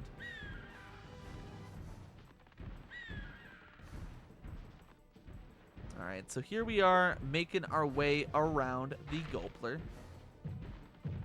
So by doing this like little thing where we're up against, oh, that's so unfortunate. So the only thing that you can't hit him twice with are these bombs. And yeah, we just unfortunately got really bad RNG with that. It's okay though, we simply move. Also, big love to you, Zilla, as well. I don't mean to gloss over anything. I promise I am trying to keep as attentive to chat as I can. It's just a lot harder to do so in Spyro 2 than otherwise. Especially while trying to commentate. It is just a very dense game. But I really appreciate you. Much love. Alright, so please don't triple bomb me again. Jesus, man. I'm going to wait on these pterodactyls to drop. This has been a very unlucky gulp fight. Again, fortunately we have a lot of game left to play, but the RNG has not been very, very kind to us here.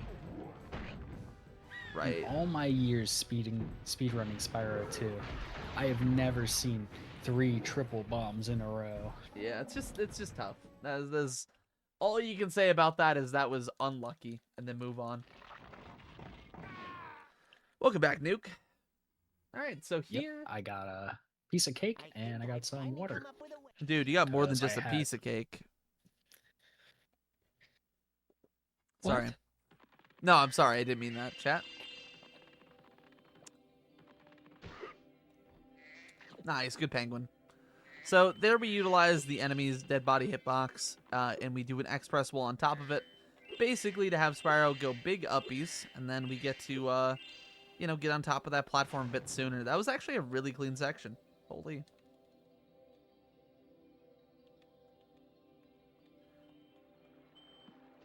I did, however, forget what we were doing because I'm stupid. We were actually supposed to just go into the portal, but I started treating that like we were doing the swimming area, and then I realized, and I tried to recover it. Unfortunately, I beefed it. However, we'll hit a second penguin, and then get our way into Dragon Shores this way. That was a bit of a beef. It's all good. Zilla, have a wonderful night. Thank you for stopping in. Thank you for hanging out as much as you have. Genuinely. I said this to everybody who has popped in. Good night. Yeah. I said this to everyone who's popped in, really. But, like, I really don't expect people to show up at these kinds of hours for me. Because it is, simply put, not the hours I am usually here. So it goes a... Simply put, these are the hours that I'm normally here. So all these people are probably here for me. That's true. I mean, I'm Obviously. here for you. You're the whole Dude, reason I showed up. Thanks. Dude, imagine Dylan didn't show up and you guys were just stuck with only me for 7.5 hours. That'd be so crazy. I wouldn't even have time to read poetry. Yeah. Thank God you've been here with the poetry. It's been a true saving grace. HP, have a wonderful night as well, friend. Thank you for stopping on through. Genuinely, really appreciated. All right, so here... Let not the opportunity pass, for it may not return. Traditional Chinese proverb. That's what I'm saying. I just wasn't ready for it that time. Just was not ready for that whatsoever. All right, so... Oh, also, thank you for the follows. You guys know who you are. Purse, specifically. You dropped one while I was in Gulp, I believe. I was a little bit locked into it. And also, the other homie who just followed. I don't want to call you out by name because I think you might just be lurking. But it is really appreciated. I hope you enjoy your stay around here, partner. Yo, I'll call them out. Oh, I'm no. not scared. Oh, no. I don't know who followed. I know. I know that you don't know. Hey, did you guys know that in the cutscene right when that Gulp dies, you also watch Hunter die? That's probably true. He does smash against the arena. And then he slides down into the lava. It's like more like visceral and reignited because there's like a splat sound effect when he hits the wall. All right, and It's one of the that's funniest Ripto. little bits of like off-screen humor. Nuke, can you show some respect, man? We just beat the any percent portion of this game, bro. Dude, That's not even a joke. GG. We have Sub technically 16 is actually kind of goated. it's not bad, especially considering that gulp was like it was like I don't even know how long. That was an especially rough split, but it is what it is. We move on. So heading back to Winter Tundra, now we get to play the game. So crucially, we now have the Fireball power up, which you normally would get only if you've completed the game. However, we do a glitch in Dragon Shores to attain it, which you guys saw me do. I didn't really talk about it too much because, admittedly, I was kind of I think me and Nuke were talking about grapefruits or something. But now we're in Robotica Farms, right? So this is the first proper showcase of Spyro 2's movement at its fullest. If I can be so bold, I do believe that this category is what I would describe as eye candy, especially to a new viewer. If you've never seen Spyro 2 Hundo, a lot of the movement here is pretty exciting, pretty expressive, and genuinely really fun to learn and perform. Once you're past the boss rush in this category, it just becomes really fun. When you're in the boss rush, it's kind of like, I just don't want to play this. It's kind of a slog trying to like get everything just right to be able to get a run. Yeah. But once you're in the run, like once you get good at the game, of course. Yeah.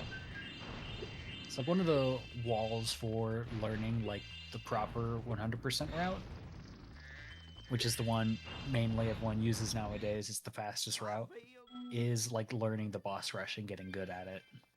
Yep. Which again is any percent, so like you have a whole category to play to practice it in a sense. But it is just really frustrating to get good at. I'm also going to Death Abuse here because I'm on no sparks. I'd rather just take the Death Abuse there despite being on kind of low lives, because we're not going to die in many other places. But I'd rather take the Death Abuse there. Another thing that you guys may have noticed changed a little bit from the other two Spyro games that we're playing is the enemies don't drop gems. The gems are all on like the floor in baskets or in vases or whatever. And instead, the enemies have these things called Spyro particles, which basically power up different like potential power-ups in the levels. So, for example, this one in this level is going to be a supercharged power-up, which of course we saw throughout Spyro's 1 and 2. Or sorry, Spyro's 1 and 3 already. But with the one in Spyro 2, you instantly basically just hop in, you do like the little bit... Oh, did I have the vase? I just didn't? Okay. I Unlucky. think you barely missed it on the left. I must have, yeah. That looked like a good line to me, but... Ideally, we hit the vase and we do that talk box at the same time because it allows for us to basically skip the cutscene there. But it's okay. It doesn't lose as much time at all just to go ahead and do that. Drop on in. Also, Nuke, if you could remind me at the end of Robotica to swap the game to Spyro 2, I'd appreciate it. True, I will do that.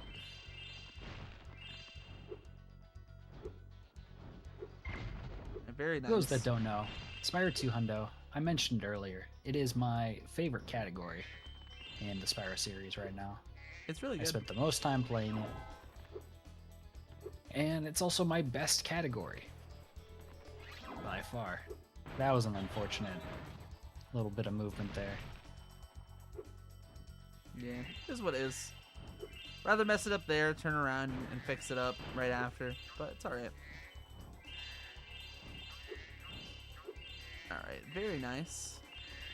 That whole supercharged section looks really nice. Unfortunately, isn't that hard either. The hardest part is like hitting all those vases, which I did miss one, but it's not really going to be too bad just to back it up and go through it a little bit more normally. Good night, HP and Eevee. I don't know if that was said already. To HP, yes. To Eevee, no. But have a great night, Eevee. Thank you for sticking around. Like I said, again, really appreciate you guys here on the late night with me, or the early morning in some cases for the Europeans. Just kind of stopping in, hanging out. It genuinely, it does not go unnoticed. It is deeply appreciated. All the homies from my community, from the ESA community, from Nilson's community, just kind of popping in, popping out, showing out for this event. So thank you guys for being here. Really appreciate it, seriously. And now we are on our way back to Winter Tundra, where we do have some more collection to do in the homeworld. So a lot of Spyro 2's routing is very, what would be the word to describe it? Sporadic? It's weird? It's quirky? Basically, you're all over the place. In the most literal sense, because the places where there are gems and where you go and what you do and how you do it and the order of which you do it, just very quirky. Right there, I missed the portal. It's all good. We are on 0 lives. Is there a life to get in Metropolis? I think there is. I'm going to try to keep an eye out for a life bottle and try to make sure I grab one here because I don't want to run the risk of accidentally game overing. That would be a bit unfortunate. But, yeah. It's very sporadic. The nature in which that you approach this game, very weird, very quirky, very different to Spyro's 1 and 3. Spyro 3 is a little bit more similar to Spyro 2. But, like, Lofty Castle being, like, the most, like, you know, customizable, quirky, not necessarily intended way to beat a level in Spyro 1 doesn't even compare to the most interesting levels of this game, in all honesty. Some of the levels in this game are fairly linear, but most are not. In fact, I would even go as far as say most are not even remotely close to linear.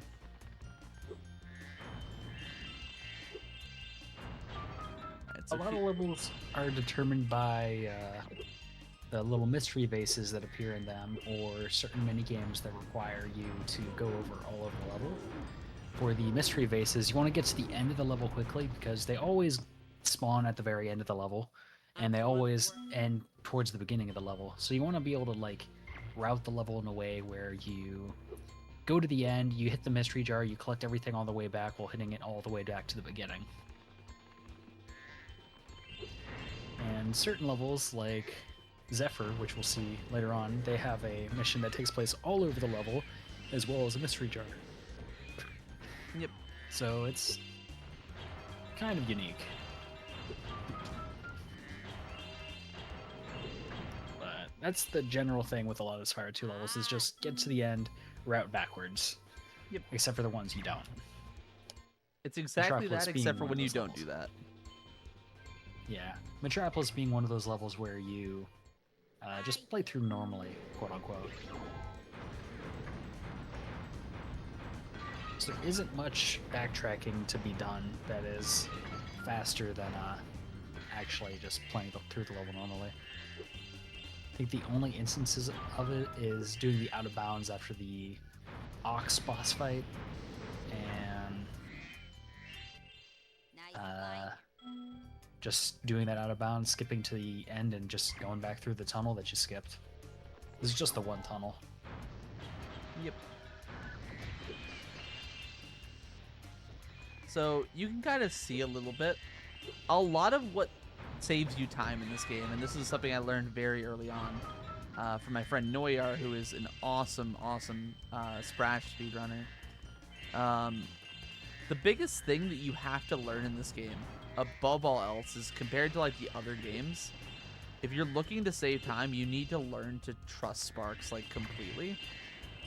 Especially because of that range, right? It doesn't always feel right how far away he'll grab gems for you.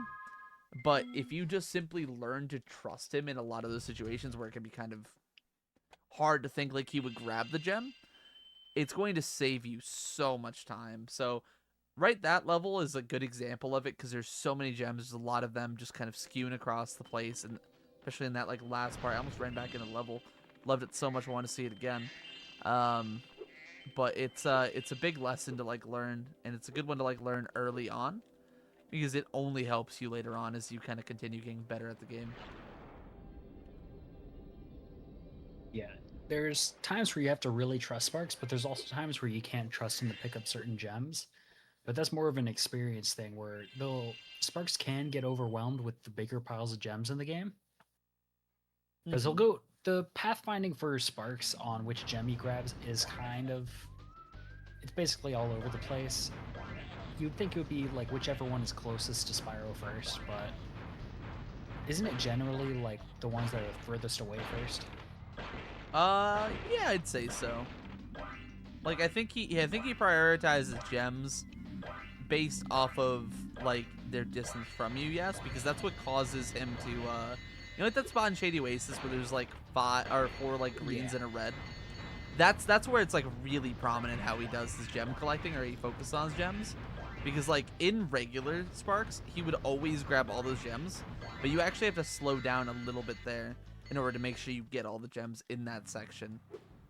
Yeah, you have to take time to actually run through most of the gems, otherwise Sparks will miss 1 or 2 of them.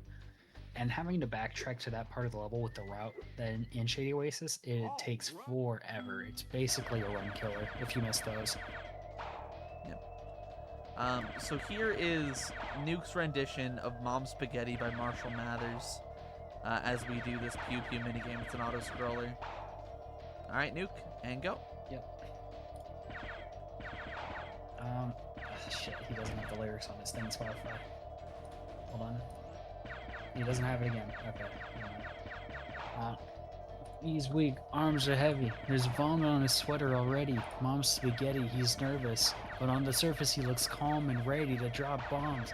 He keeps on forgetting what he wrote down. The whole crowd goes so loud. He opens his mouth, but the words won't come out. He's choking, how? Everybody's joking now. Time's up. Something, something, wow. That's it. Pretty good.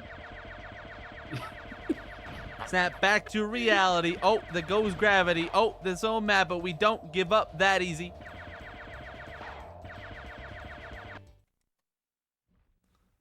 I like how I just forgot the lyrics at the end. I thought you did great. I thought that was like top 10. I thought you were Eminem. I'm not going to lie. Dude, I thought you were thanks. Marshall. I thought the real Slim Shady really stood up. This is better than Kieran singing Wonderwall in 2016. Did he really? Hey, listen, I was told that if we see a tier 3 sub that we get a rendition of Wonderwall by the voted on caster of these two. I'll do it. Holy. You heard it here first, folks. I will sing Wonderwall if we get a tier 3 sub to both me and DylanJayFox. Holy. And everyone else in the shared chat. True. It's like at least like 1 sub, I think, maybe. Anyway. Dude, even if it's not even a tier 3, maybe a tier 2 or just a tier 1. So, You know? true. I was gonna say, this is probably my favorite level in Hundo, or like one of my favorite levels in Hundo.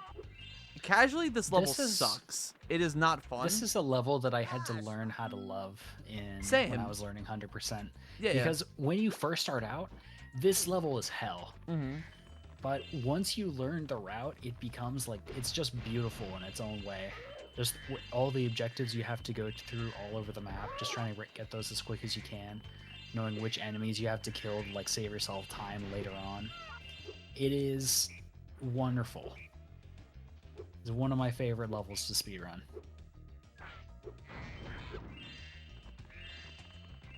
Yeah, it's just cool.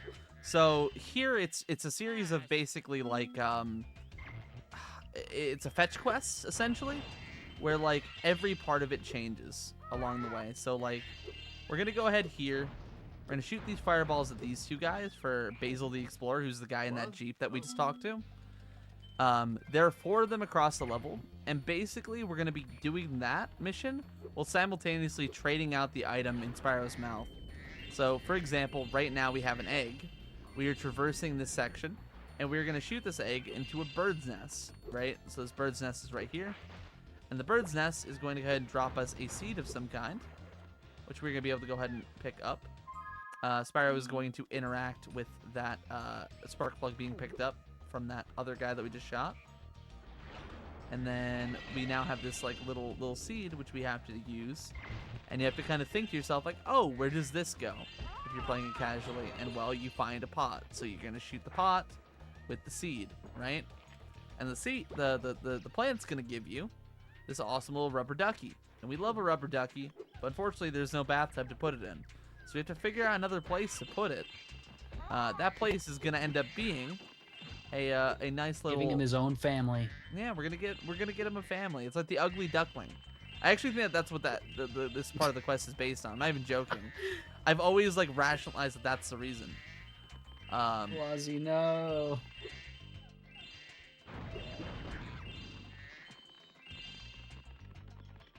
Being woken up by Dylan and Nuke crafting with not my bingo card.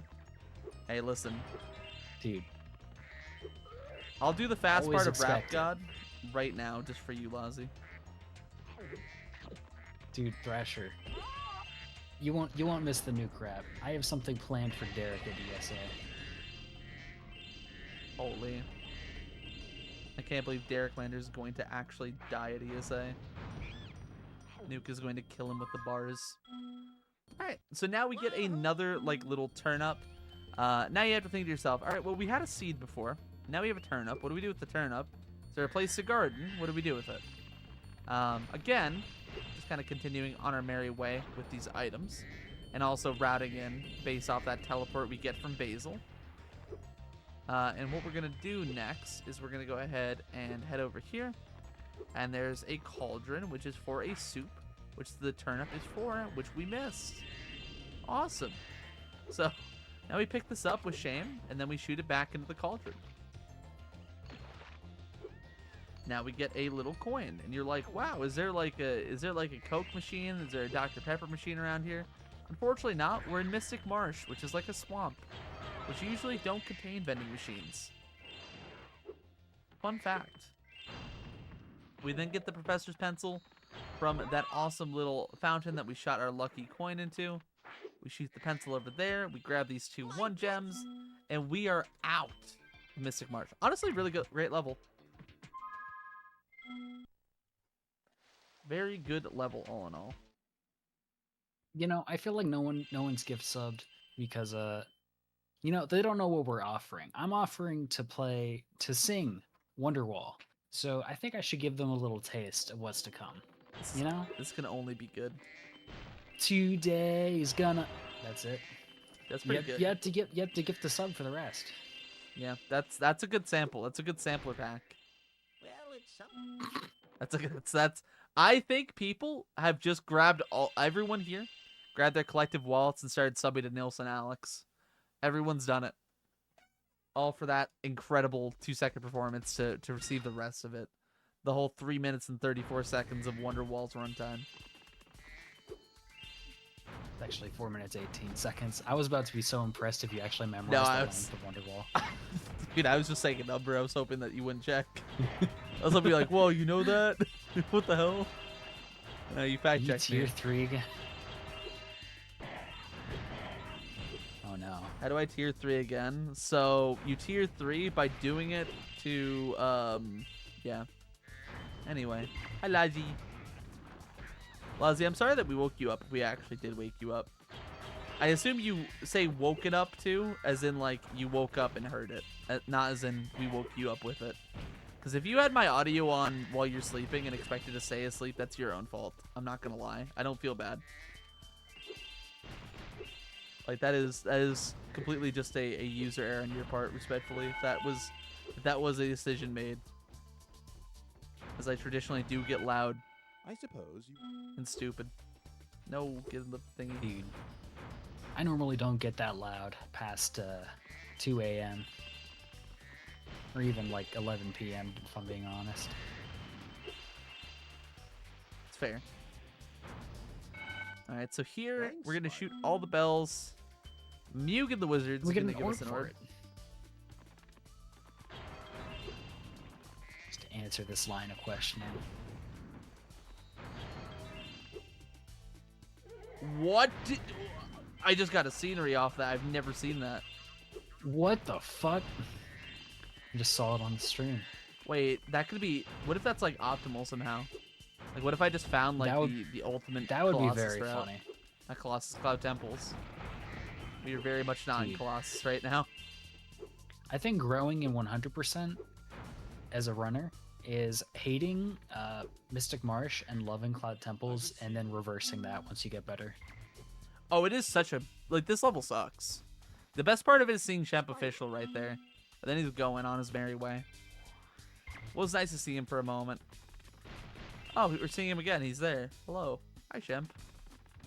Dude, whenever I get back to learning Spyro 200%, I'm just gonna... I don't know if you know the nerf route for Cloud Temples. I think I've heard rumors about it. I don't know a lot about it. It is I've heard some propaganda. insane what you do in it. I want to learn how to do that consistently, because it saves a few seconds. I refuse to answer this line of questioning. Does that mean you actually did expect to stay asleep while I speedrun?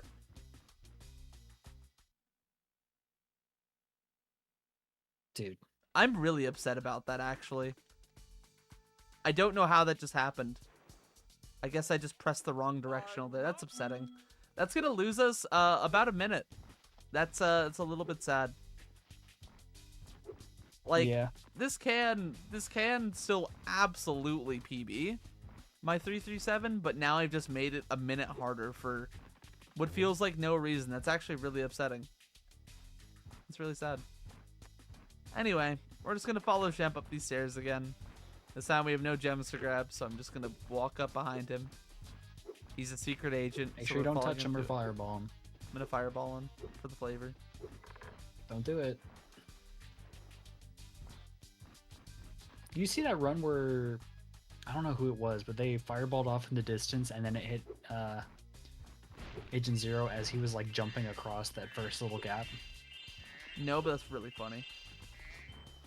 I think it was either Derek or Brad that happened to. What? I saw there's a trick in Spyro Reignited 3 called Rocket Storage that if you interact with if you interact with like an egg, basically what it does is it stores the green rocket, and it has it so you have infinite of them until you interact with like an egg cutscene or you die. And I saw a run where Logic was shooting, Insert Logic T was shooting the green rockets off in the distance, and he hit a egg thief, like the one on the bridge by like where Moneybags would be in Spyro 3, like after you beat the game. He did that and interacted with that egg thief and lost his entire run. That's awesome. All right, Winter Tundra complete, at least. That is not a split.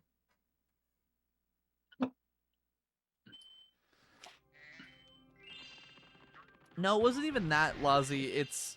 I don't know. I pressed buttons, and the buttons weren't the right buttons, and I just had a bit of a Freudian slip with my movement inputs. You had the best sleep ever? Hell yeah, Eddie. Love that.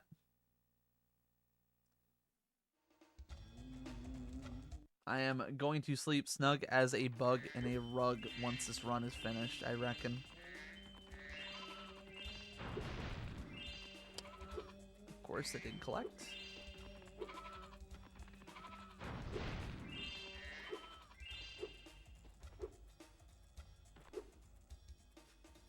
What the fuck?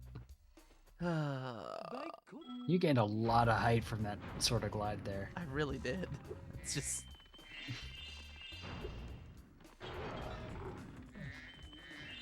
Game is mean. Alright, so here, we're gonna jump up on this idol's eye socket. Now, this is one of those levels, it doesn't have a mystery vase, but it does have a orb quest that goes across the entire level. So we want to get that going as soon as we can, which is we're trying to purge all these green statues from the ghosts that are plaguing the professor. Or something like that. Spirits? Yeah. So you need a fireball or a flame, all of the statues in the level, and there's 10 of them. Yep. So we get that going as soon as we can, so we're able to like just route our way around and just make sure we get all the statues.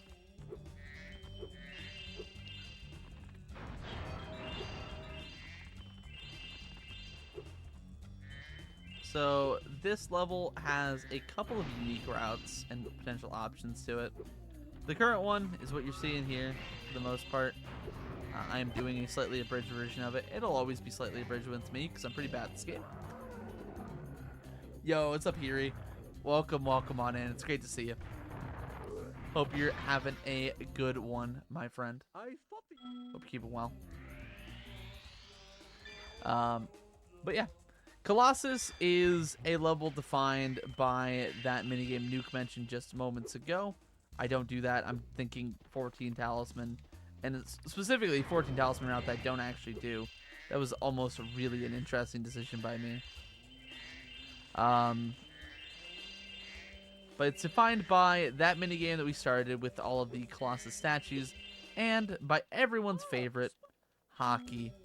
We all love hockey, right?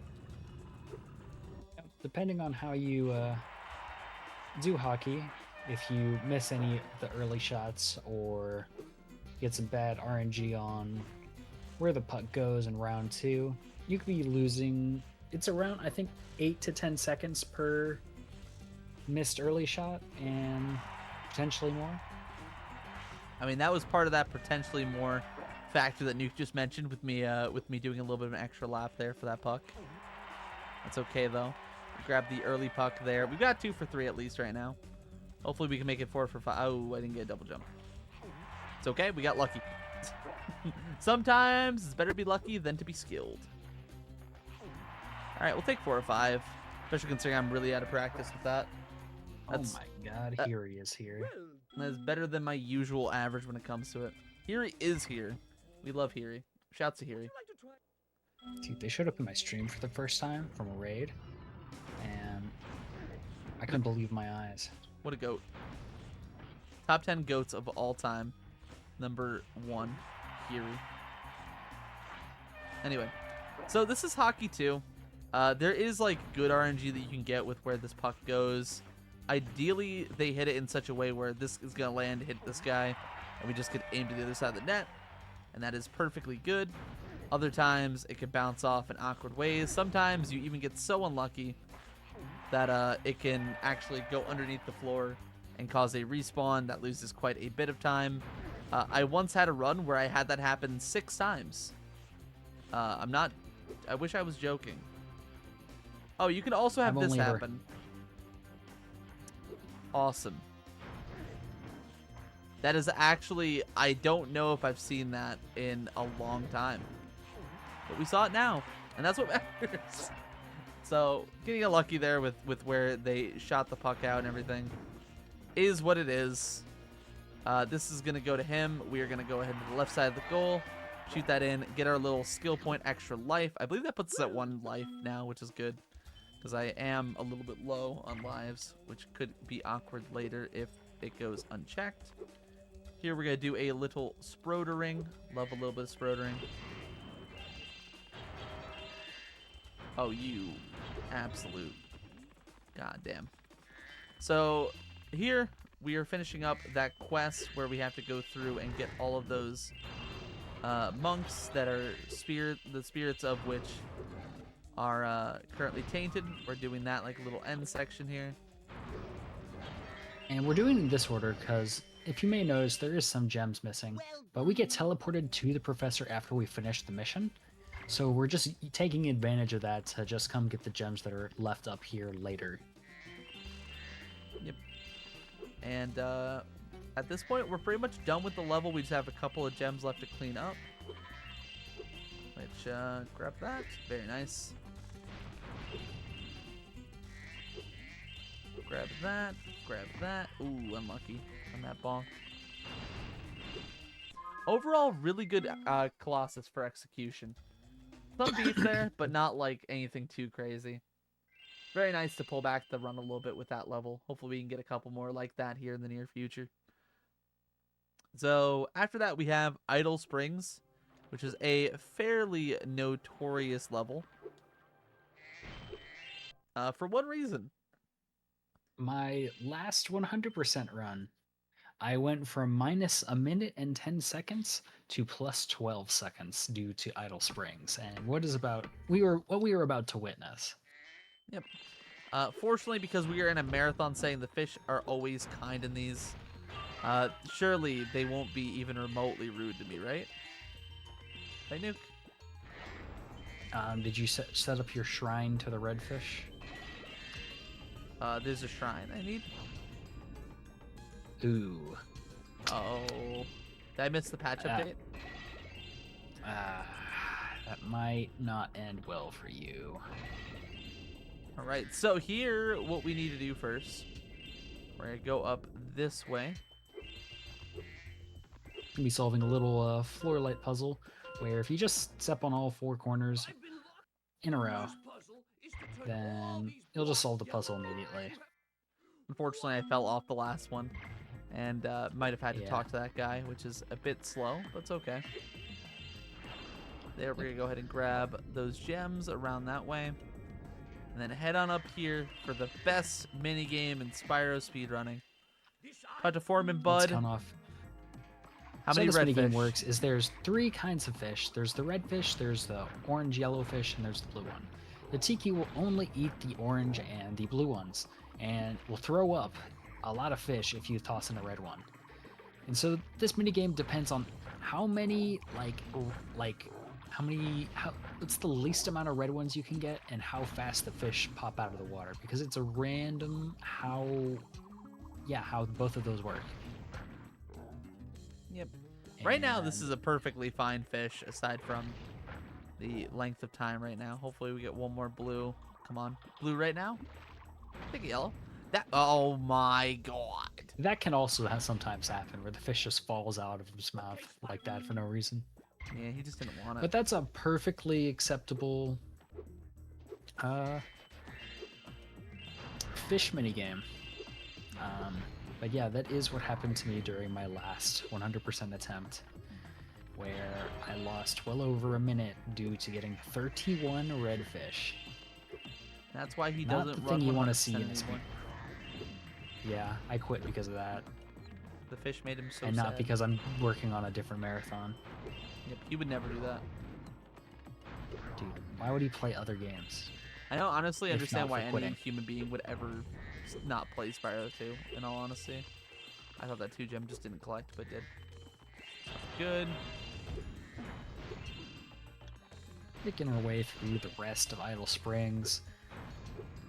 And right after here, we're gonna be teleported again back to the start with those that little block puzzle after we step on all of these colored pedestals here. I don't know if I know the order of this anymore, Nuke. We might be cooked. You do it the opposite order. There's actually 2 different orders you're able to do that minigame in, and Dylan did the opposite one of what I see runners normally do. Yep. And now we're gonna see a cool proxy, box proxy. Yeah. Oh! That is probably the worst case scenario. Those medals. Shut up. Don't talk to me. We now need to go back. Actually, I don't know if it's faster to go back at this point, but I just am because I don't know what else to do. Yeah, so you're supposed to land up there and not go through. I unfortunately am stupid and I went through. Anyway, get up here, charge these baskets, get those gems. 2 for 2 on box proxy. This run pretty big, pretty good. And yeah, from here we just charge up to this top section. Normally you go from where the end of level is to go through this part, but because of the nature in which that we did this level already, we're doing a bit different. So here we are gonna go ahead. Okay, I kind of beat that. I didn't trust the fireball. That's okay though. We are gonna go ahead and grab the 2 gems behind me now, which we ideally would have grabbed during that cutscene. That's okay. Also make sure I did grab that. Okay, he's not pointing that way. Otherwise he would be.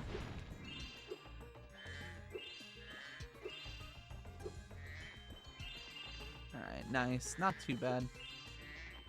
Continue our way through. Despite that minor folly, this is still going to be a decent little split here. It's not great, not phenomenal, not incredible. Nothing that's gonna be an IL world record, but it was still decent. could have gone a lot worse, all things considered. That little folly that we had there was definitely a bit of a funny goof. All right, not too bad. Idle Springs done and dusted. And now we are back in Sumer Forest. This level, this homeworld itself, we still have half of the regular levels to complete, as well as the speedway for it. We of course completed Glimmer on our first pass, and yeah, we're making decent little progress here. This is a decent pace. Nice. It's not one I'm like jumping for joy telling you it's gonna be incredible. It's not phenomenal, but I'm pretty happy with it all in all so far, considering my aptitude for Hundo is not very, very high right now. That's what I'm Hundo, I saying. think, is very fundo, except when it's not. This category, I genuinely think, is one of the hardest to come into doing with Russ, which, just to put it very bluntly, I don't run this category very frequently. And I think the last time I did a run of it was probably about a month ago at this point. So it's like, I'm not like obscenely rusty, like I haven't played in years, but I'm definitely not like very fresh on it. So here we're gonna do a fun little swim in air. Emphasis on the word Never. fun.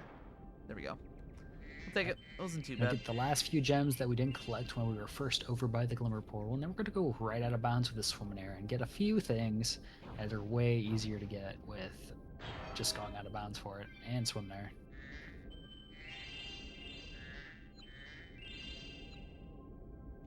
Yep. I missed that. I'll go back and grab it. I don't want to turn all the way around for it. This will be a little bit slower than I would like, but it's probably still faster than me actually turning around. Because of how slow it can be to do that in this category. Not in this category, but in this state. We would have grabbed those later. I don't know why I made a deal of grabbing them now. Anyway, here's Ocean Speedway. This is pretty cool. In my opinion, this is the hardest speedway to do really well. I think this is just outright the hardest speedway in the game. I do not do the super optimal strap. I do something decent here. So usually you want to go through like those rings and stuff first casually, kind of make your way through. But this changes a little bit with the use of Fireball.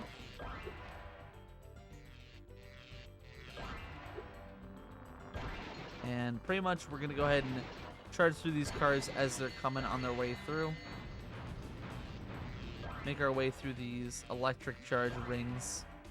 Very reminiscent of the green arches in Spyro 1.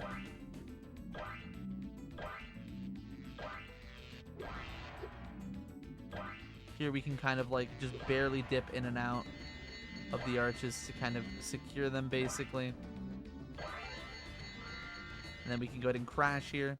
It'll register complete. And then we go over here. We're going to ramp off of this ramp. And then we're going to talk to an absolute baddie after killing her son, do her right. So, baddie named Queen Finny says, "Ayo, Shoddy, you trying to..." And then we say, "Yeah." And then we go through all these rings and follow Hunter. That is literally it. So, here, it's going to follow Hunter through all these rings. We're going to slightly divert off of this pathing here. And we're going to grab this ring up this way.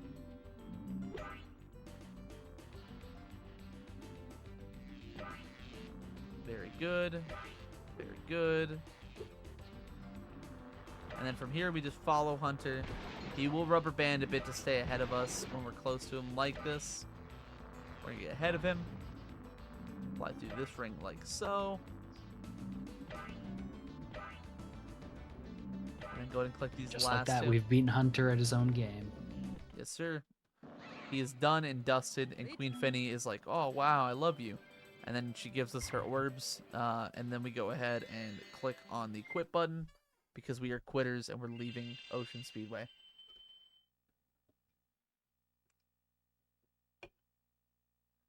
All right. So just like that, like those two 1 gems, we are on our way to one of my favorite levels in this run, Hurricos. Hurricos is just a general fan favorite level, I think, in this game. It's just a good level. It's cool.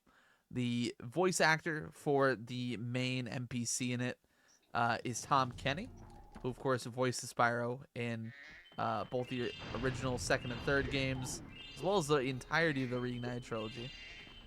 But he specifically voices the Electrolls in this game, utilizing something very familiar to a lot of people, which I won't let the dialogue play too loud or nothing, but it is definitely very reminiscent of a certain yellow sponge, if you will. So here I'm going to do a double jump across the way here, make our way up on top of all of this. Go ahead and collect those gems. Talk to Watt the Electroll.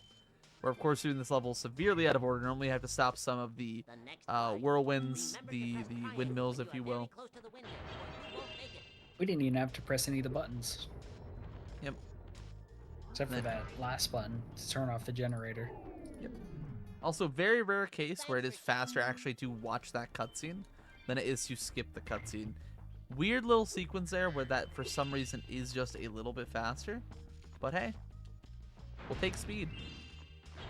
Okay, a little As bit you of saw there. Dylan do there, he did a flame charge through a wall that he couldn't see as he fell down into this room, which saved us a little bit of time after this next area of the level.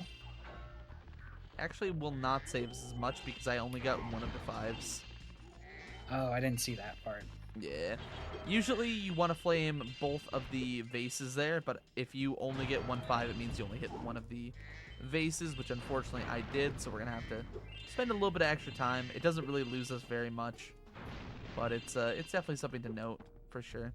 Yep, there's the 1 5 up there. I was almost sure I saw the second. It's all good though. Yeah, it doesn't lose you too much time to have to go up and grab it, but Definitely something to keep note of. One of those things when you're And if you go practicing the IL, it's one of those things that you really want to really do your practice for and make sure that you're do what you can to hit as best you can. Go yeah, ahead, and Nuke. as you probably Apologies. noticed, if you go through all the lightning barriers the wrong way, you just sort of walk right through them. Yep.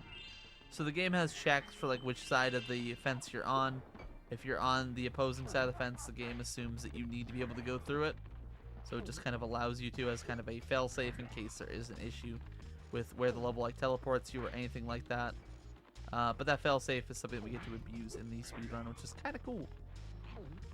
So here with these stones, we have a certain sequence we want to place them down in. This allows... To get the... This allows the lightning thieves to spawn in a certain order that allows us to get them all really quickly. So if Dylan does everything right, he should be able to leave you... I'm not sure. One messed up its spawn a little bit, so we'll be in that back right corner, which isn't too much to worry about. Yeah, this is not as bad as it could have been.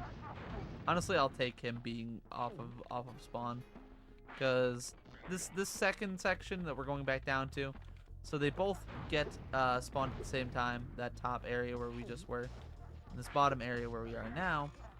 And if we are doing this anyway, we're gonna get a spawn here in a moment. As we go to grab this, like so.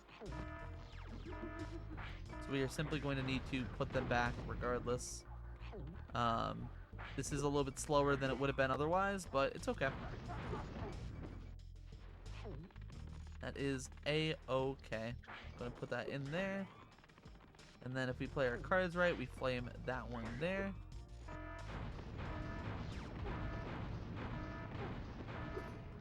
Alright, and like that, the minigame is done with. Yes. This is one of the harder minigames to get down really quick. But overall, that was a very good showing of the minigame itself. It was a little bit beefed. I think I turned around a little bit too fast, which is why the spawn upset. But it's all good. It's not unfortunately, like I said, we'll lose time to it, but not too much.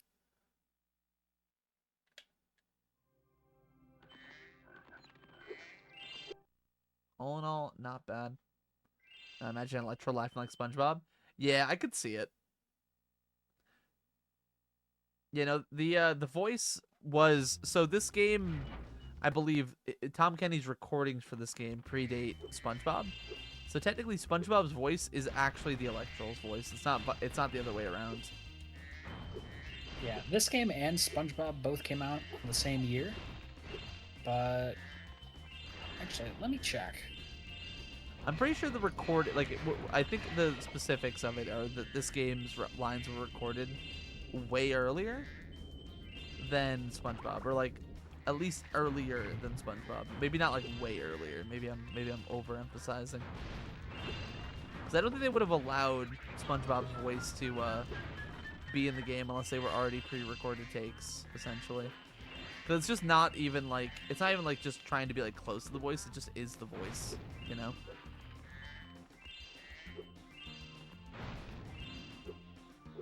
Alright, so here in Sunny Beach, this is a partly underwater, partly overworld level.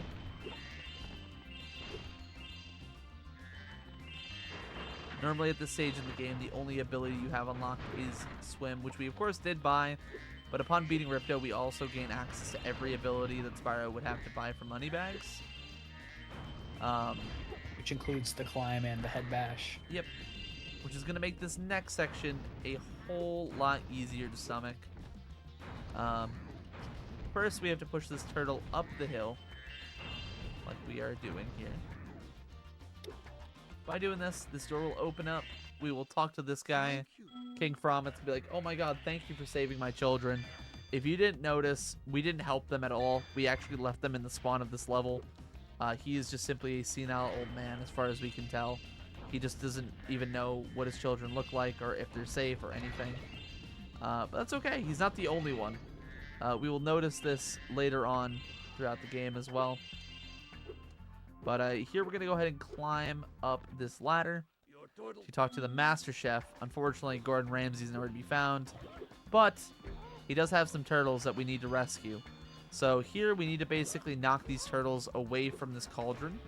Which, if they go into the cauldron, we lose the minigame. TLDR, the goal is just keep hitting them away. You do that, you'll be fine. The spawns are preset, so we know where they're all coming from. They can be a bit quirky. You can also choose to fireball them. If you do that, their hitboxes get offset, and they become a little bit less understandable to hit, and how you hit them and how you approach it. But it is an option if you so choose to employ it. I'm going to try to avoid it myself because, again, it's probably just not very productive for what we're trying to do here. Additionally, if you do leave the confines of this area, it will reset the minigame as well. So like if I jump onto that like little bit of yellow, or I jump over towards the water, it will also reset the minigame. Which is not what your boy wants to see. Also, if you don't get that last one in that I just did there, and as fast as you can, it can reset the minigame, which is just really not fun. Just not at all what you want to see whatsoever. And there, we're going to go ahead and charge into the ground, shoot a couple fireballs, and that will allow us to shoot through the floor, essentially. Allowing us to hit that last turtle box, get a teleport off of the this guy, get our orb, and then get our way out of Sunny Beach. Pretty good level. Not incredible, but pretty decent. We'll take it.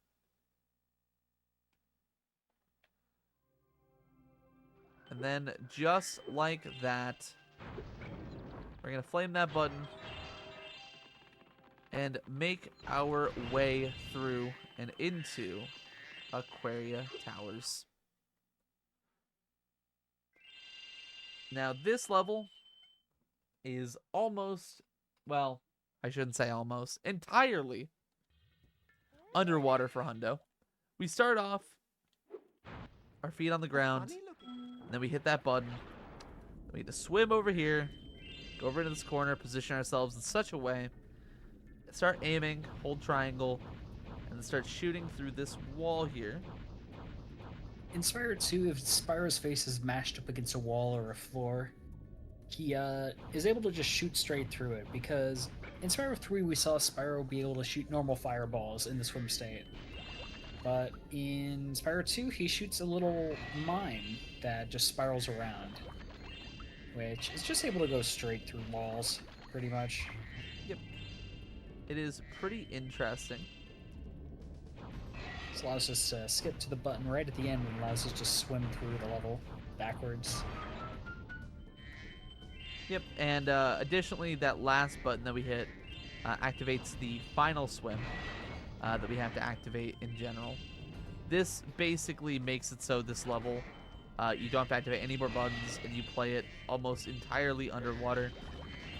It makes it a very dynamic level to the rest of it, but it's definitely a unique one for what it does. However, because of how we did it, it doesn't register that we were underwater, so it allows us to go underwater again.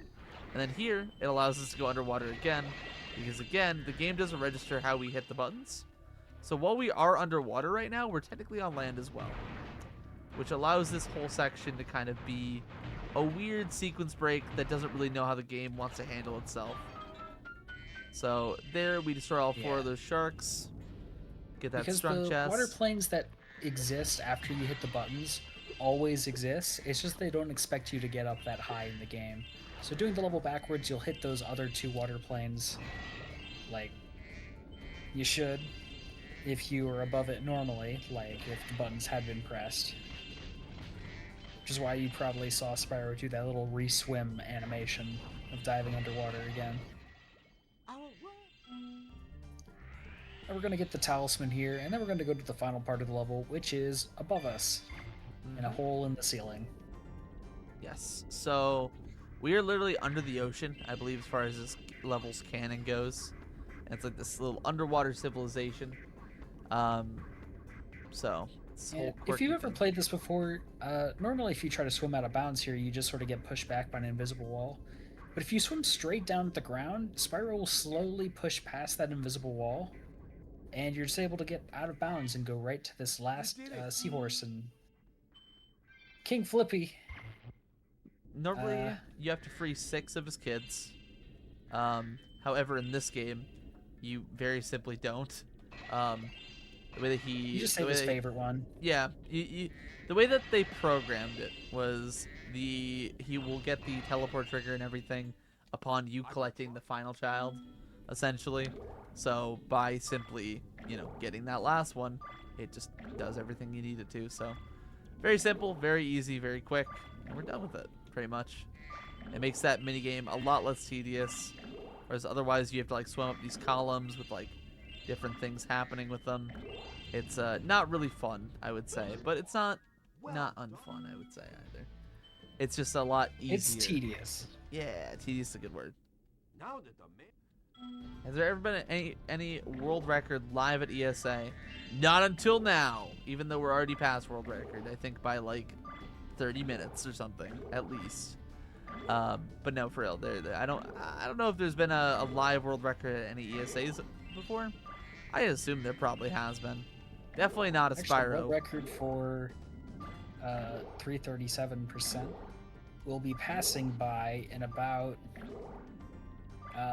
negative 51 minutes. I was gonna say, I feel like that happened a while ago. Also, Match Cell, thank you for the good luck, gamer. Great to see you. Appreciate the good luck. Great to see you, my friend. Just like that, Gray Tower is in the rear view window, and that is the second to last, as the penultimate homeworld that we needed to complete here today in order to finish out Now this we're moving on to 337. the final homeworld, which is Autumn Plains. Arduous task ahead of us. By us, I mean Dylan. Yep. Unfortunately, Nuke cannot take the controller for this portion, as much as I wish he could. Yes, between the two of us, I am the better Spyro 2 100% runner. Yep. You're arguably the better Spyro 2 runner when you think about it. You probably have a 21 in 14 tally that you've just been holding out for a long time. Yeah, right when someone's about to get it, I'll just whip out a 2102. Rightfully so. That's what you gotta do. All right, so Scorch, There we see Lumi Laura and Derek Lander gallivanting their yoga. way in. So the newer route in Spyro 200%, we go to Scorch a lot later in the homeworld, and we'll go to Breeze Harbor first, which is normally the second level you play with the route Dylan's doing. Yes, that is true. I The other personally route is about never 2 changed. seconds faster if you get the route correct throughout the homeworld. My sister. Yeah. The only reason I never changed it was because I was like, we were in the middle of the 10K during it, and I just didn't want to bother with the reroute. And then I haven't really run Hundo since the 10K. Since attempting the 10K, I should say. Yeah, and the 10K was a thing that me, Dylan, Bradley Gaming, and Zachary Lawrence, former world record holder, all competed, quote unquote, in, where we did the 10,000%, which is 100% runs. And the goal, the pseudo goal, was to finish it by the end of 2024. We started on November 1st of 2024, but none of us ended up finishing by the end of that year. But everyone finished, except for me. Everyone did their 100 runs except for Dylan. Yeah, I did like 70. You ever see like that Hamilton song where it's like, John James got sick after writing 50. Hamilton wrote the other 51. Whatever it is. You know what I'm talking about? Do you know? Okay. There's 73 recorded runs, but if we take some of your runs from your 337 attempts, as of recent, you're probably a little past that. Probably like 76, 77 if I'm being honest, but it's honestly so Yeah. fine. I've completed overall in the range of about 150 of these runs as it is, like just in general, like outside of like the 10K plus the 10K even. But it is what it is.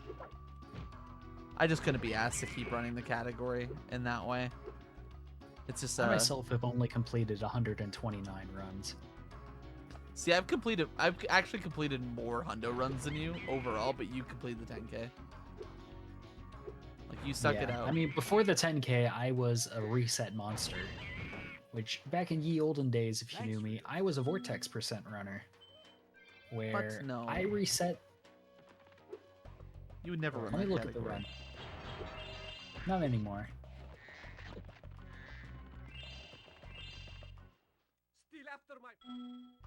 But I have 2,163 attempts in that category.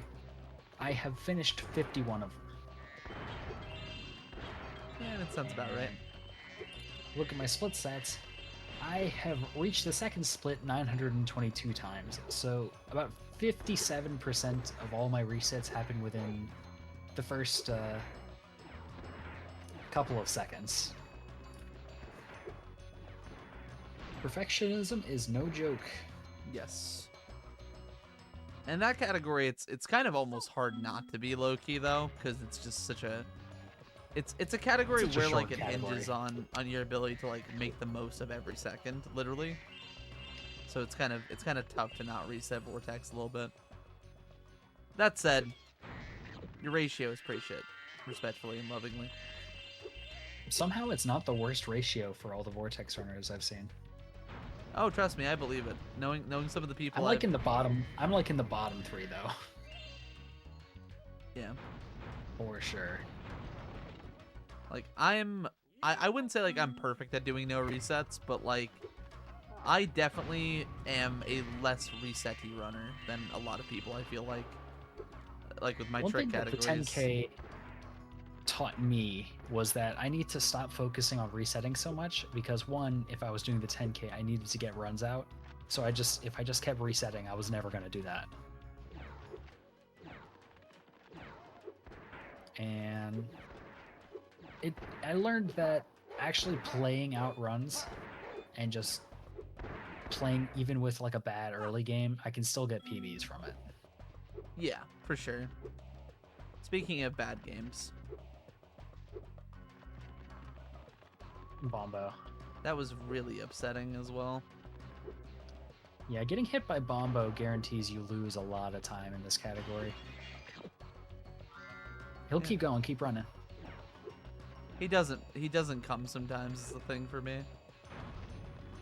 I think this is just A lot of something times I've when you're forgotten in the about how he upper gets area- sequence, but like sometimes So he you just want to doesn't chase him wanna to go. the door in the first area, and then after that, on the upper area, you want to mash your face up against like the left side, like Ooh, I all the don't way like on the that. wall. You want to stay on, and then he'll start moving like really quickly to catch up to you.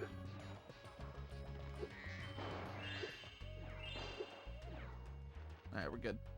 That was scary. With I that, just didn't want to die. Scorch is done. Scorch is one of the scarier levels in Hundo, especially because like if you do get hit by Bombo, it is about a minute of just time loss. Yep. For something very simple to avoid. That's a level I would need to relearn from the front to the back, in all honesty, if and whenever I get back to Hundo, because it's just one of those things where once I forgot it, it just is not even remotely like tried to like come back to me. Like for how to like properly sequence and do that level. Sleep is calling. Hell yeah. Have a great night, Sterling, and thank you for sticking out. Thank you for hanging out. Thank you for being here, partner. I hope you rest easy. Dude, hanging out, that's a level in a Crash game. Is this a sign that Dylan's going to be running the Sprash Vecta right after this? If there's any part of my body that would not want to do anything, it's every part of my body ever of all time doing that thing. Glad that 5 gem collected. I was actually scared that that wouldn't.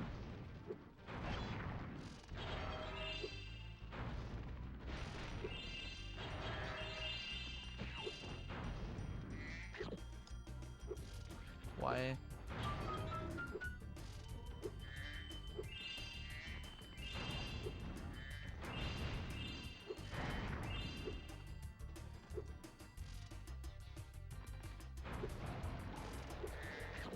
I forgot how to sequence that section like completely for a second. Holy. Alright, we're good. Back on track. So here's a recent discovery, which is a little bit scary to do in a run. But I don't honestly know the other route anymore, so it's kind of my only option here. This I think is I've Swim forgotten Harbor. the other route as well. Yeah, I used to know it so well. Like that route, I used to love, dude. Like that was my I used to favorite burn in my IL. Clam Proxy was so fun. Dude, it was such a fun route. Not that Swim Harbor is bad, but it's just not as fun.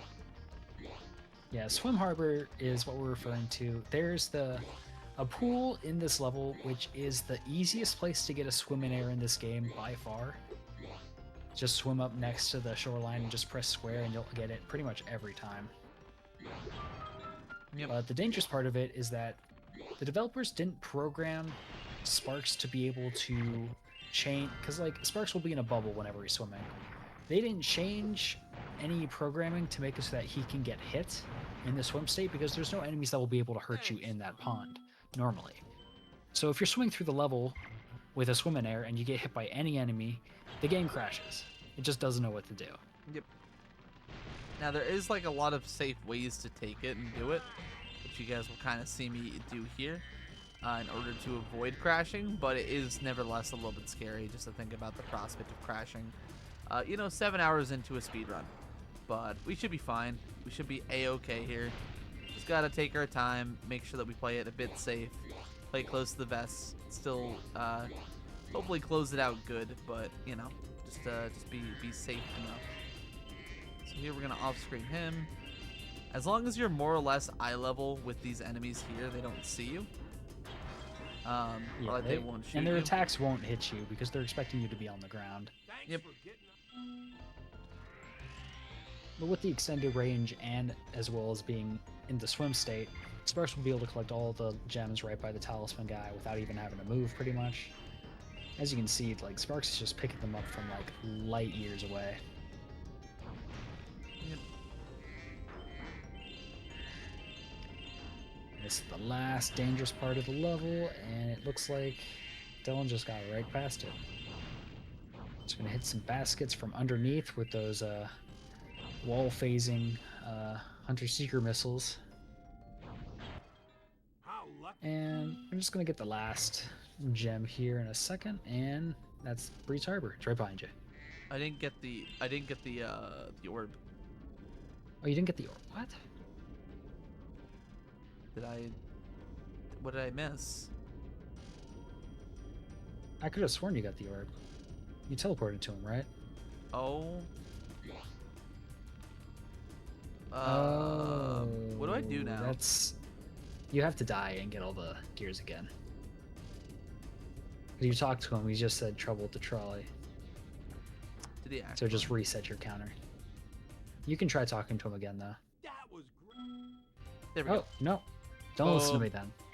Now we know. If you actually died and had to do that, you could have fully blamed me. To be fair, I mean, I wouldn't have known. I just wouldn't have known to talk to him. All right, well, that was. I don't know how I didn't get that one. I must have just. I don't know. That's weird. Either way, we are through it, and Skilo's Badlands is our next oncoming split.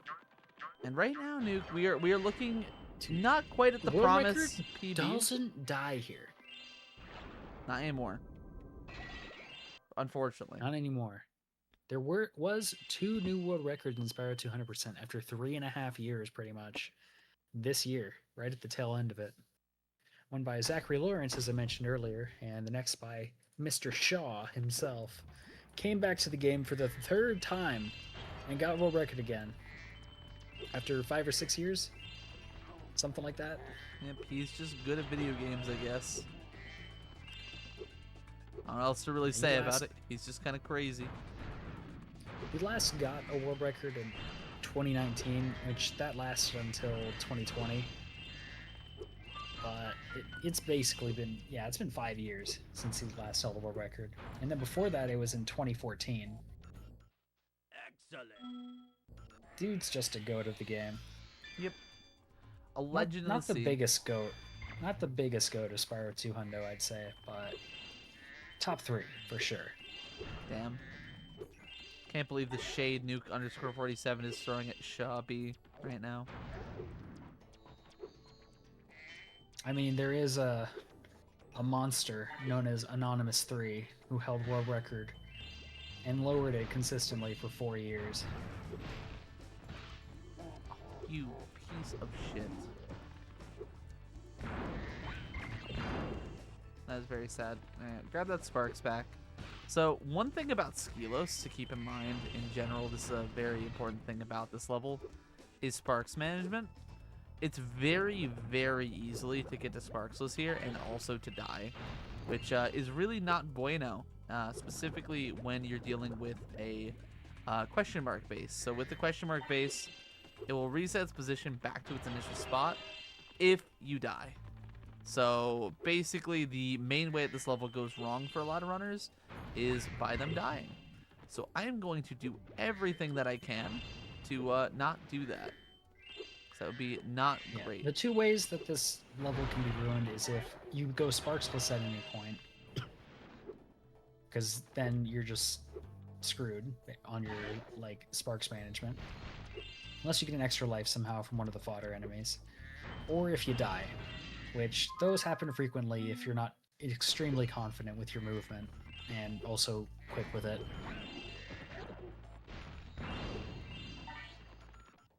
Yep. But right now we are honestly rocking and rolling. We're doing a great job with this level. Oh, I got the extra 2 as well, dude. That was great. That was the best I've ever done, that little part there. Alright, we're not watching Bone Actually Dance insane. because we watched it for Spyro 3. I'd rather give myself a chance at PB here because I do have a slight chance if I can play this Spyro 2 out well enough here. It should be doable for me. I had a feeling that 2 was just going to be on the ground. I don't know why I did. Just had a feeling that red was going to be there, not 2.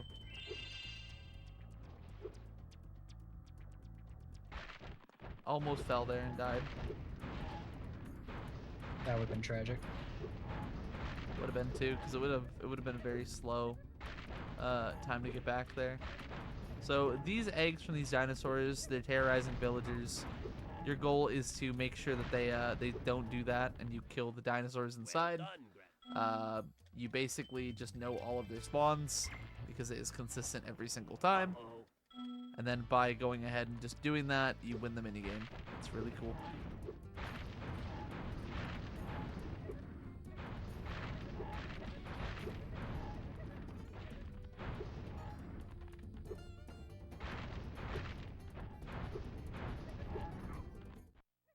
Thank you for helping us. And very nice, decent Skelos. Nothing too incredible. Like that wasn't my best style of the game, of the level, but pretty good. I would take that in a run. That was decent. And listen, we're coming into arguably the greatest level in Spyro speedrunning, and it's for one specific reason, which we'll talk about once we get there. But you know, it's a very important thing that we keep in mind. We say a couple things in our lives. We say hellos, we say goodbyes. This is gonna be a wonderful hello, and a very sad goodbye once the time does come. But we'll get there. We'll cross that bridge when we get there. You know, let's go ahead and let's get to the bridge. And we'll see how we feel about our time with crossing it. So here, go ahead and make this jump across the gap. That double jump actually is fairly challenging.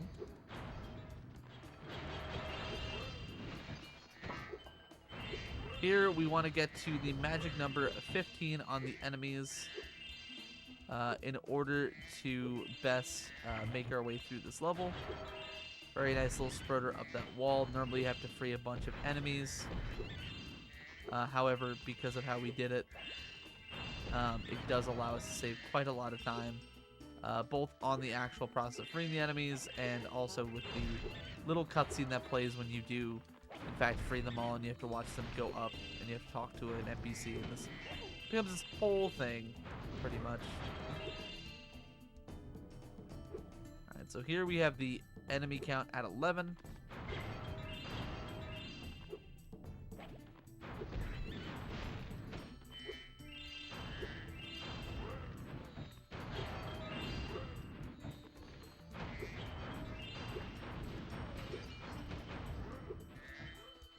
That should bring us all the way to 15. We're even on 16 here. Get to the top of this, do a double jump here, make it onto here, this bit of scenery, and fall into place right about there. Oh, I tried to land in the talk box and then flame charge, but unfortunately I missed it. All good though. That's the front half of Crystal Glacier. It actually is faster to free the people in this area, but I never really like learned how to properly do that. That was a discovery that happened after I stopped running, so I never actually learned it. So instead we were doing it the way that I know, because it is simply more efficient to do that than try to improvise a strat I don't know on the fly. Even though I doubt it's all that hard. To be fair, Dylan, I haven't learned it either. It just, I don't know, man. It feels weird that's faster still. Like, how did that go unseen for so long? Like, just that you like free the guys. Like, that feels like the first thing people would have checked.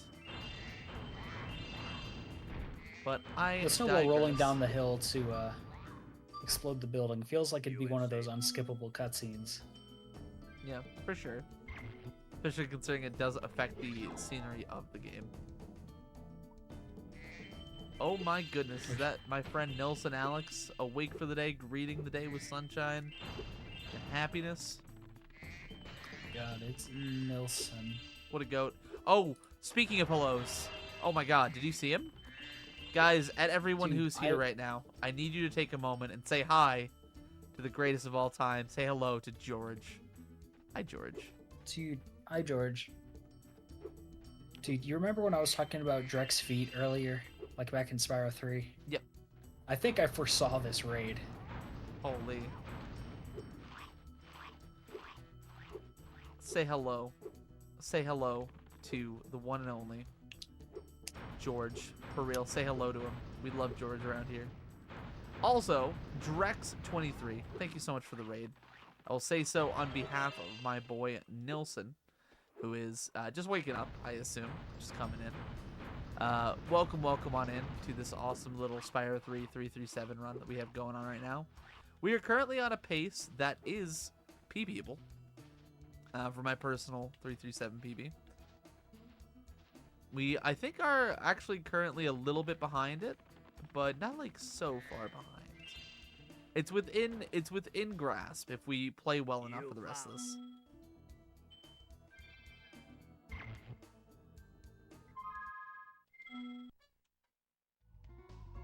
Absolutely, Drex. You have a great night. Thank you for stopping in, homie. Appreciate the raid on behalf of Nilson and ESA here. Appreciate you. Appreciate you. What's up, Hyperwork? What is up, gamer? What's up, Giga Shell? Unicorn? Is it unicorn? Like unicorn? Like you the unicorn? It's like a K-Cone, a way of saying unicorn.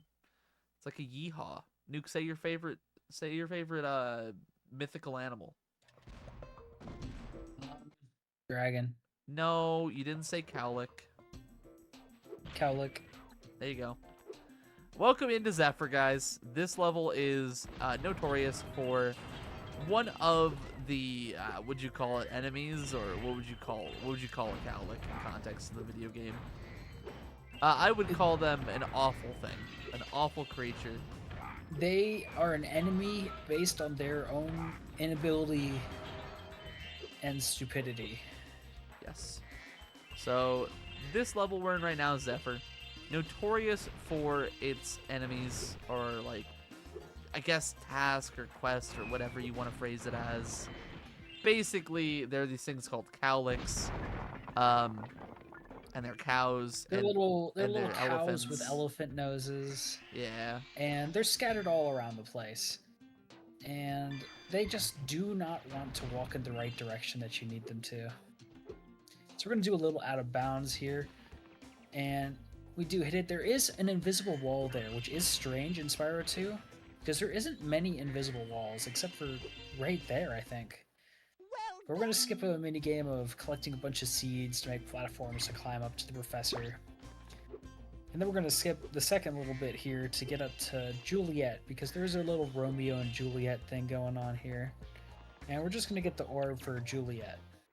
In the words of Just We the saving them. Kings, check yes, Juliet. And she hands us an orb. I can't believe you didn't And- mention Professor popping his nuts out at us. Dude, he did pop his nuts out at us. I was just trying to explain everything. You're good. Here I am interrupting you. What Professor did pop his nuts out at us, so we ran away scared to go get another orb. So we could have our own pair of nuts to rival the Professor's. That is like literally what here's- he does, by here's- the way. He literally does pop nuts out at like right at you. It's a pair of them too. It's pretty interesting. From where he throws them out at, it looks like it's, you know. Yeah, it's not exactly the most kosher thing. I will say that. But now we're going to be collecting these cowlicks here and hopefully get them moving to their little pen that they somehow escaped from. And got all the way back here. But these cowlicks, you want to stand in certain spots for them to walk in the directions you need. Otherwise, they'll just walk wherever the hell they please. Yep.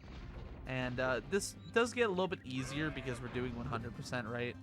And with the nature of 100%, you gain access to the fireball power-up, allowing you to kind of like push them a bit more freely in some ways. But at certain points, it can be a bit of a detriment if you misuse the super flame, because there are a lot of cases I know I have done where I've pushed a cowlick a certain direction, shot a fireball, and then it'll just bounce like right back at me because of the place in which the fireball would connect, or how it would connect with the cowlick, or whatever have you. One of the worst Like for places example, that- right well, there. Yeah, right there. But back in that other area where you had to shove them across a chasm, sometimes you'll hit a fireball, and every so often the cowlick will just move in the right place to get bounced completely backwards and fall right back into the chasm, losing you like 25 seconds of just pushing them all the way back up the hill, turning you into Sisyphus, if you will. Except for instead of a rock, which you love, you're pushing cowlicks, which you hate. Thanks, Spyro. Anyway, so this is Bo Peep, you know, an elegant baddie, if you will. She is gathering all of her sheep, all of her little cowlicks, to this one spot, which of course we have to help her with in order to get them all back for her. As you see, there's a mystery base here. Yep. So now we have to run back through the level backwards, following that mystery base all the way back to the beginning.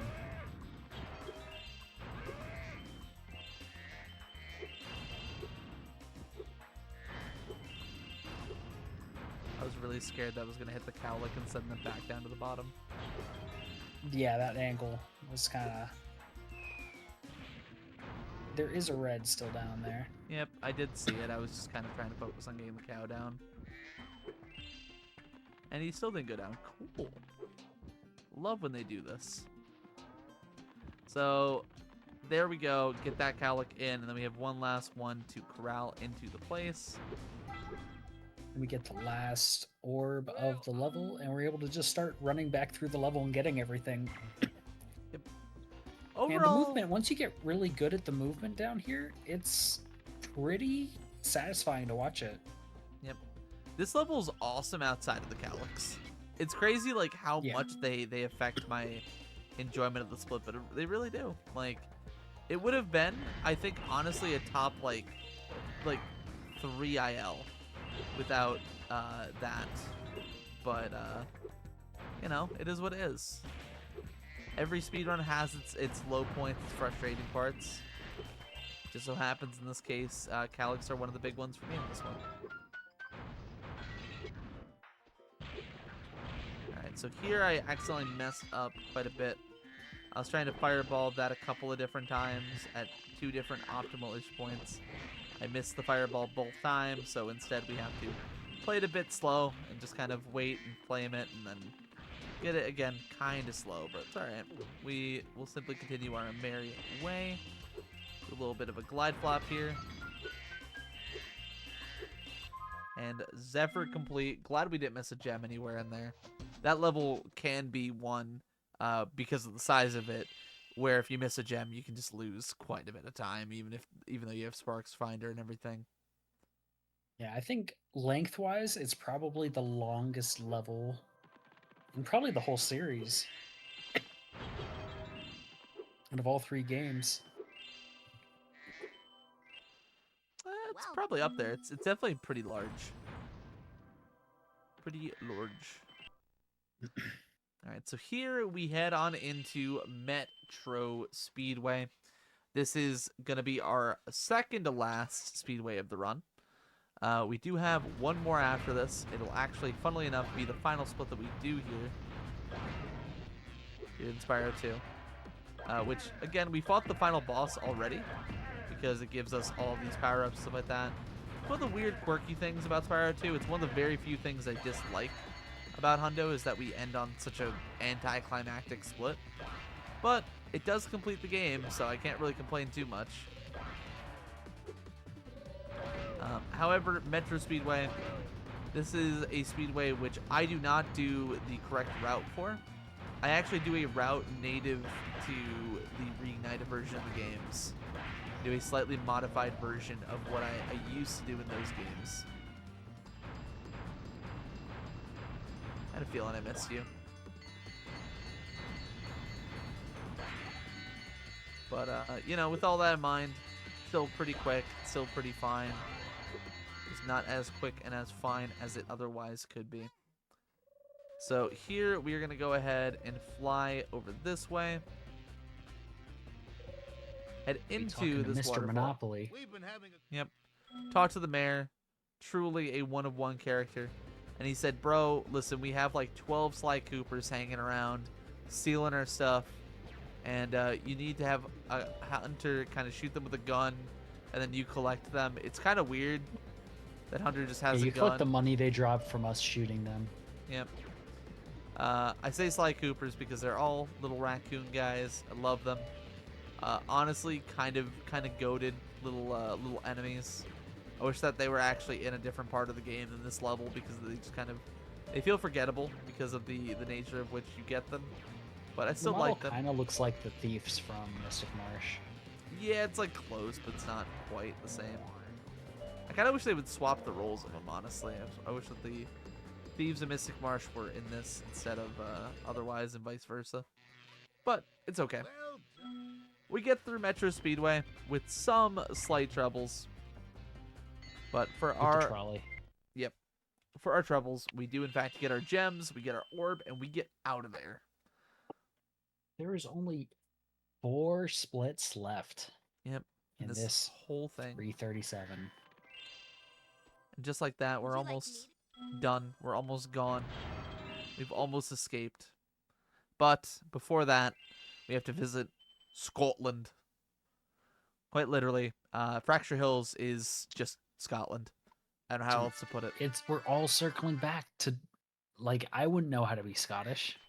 I don't know how to play bagpipes. But what if he did? That would be crazy, I think.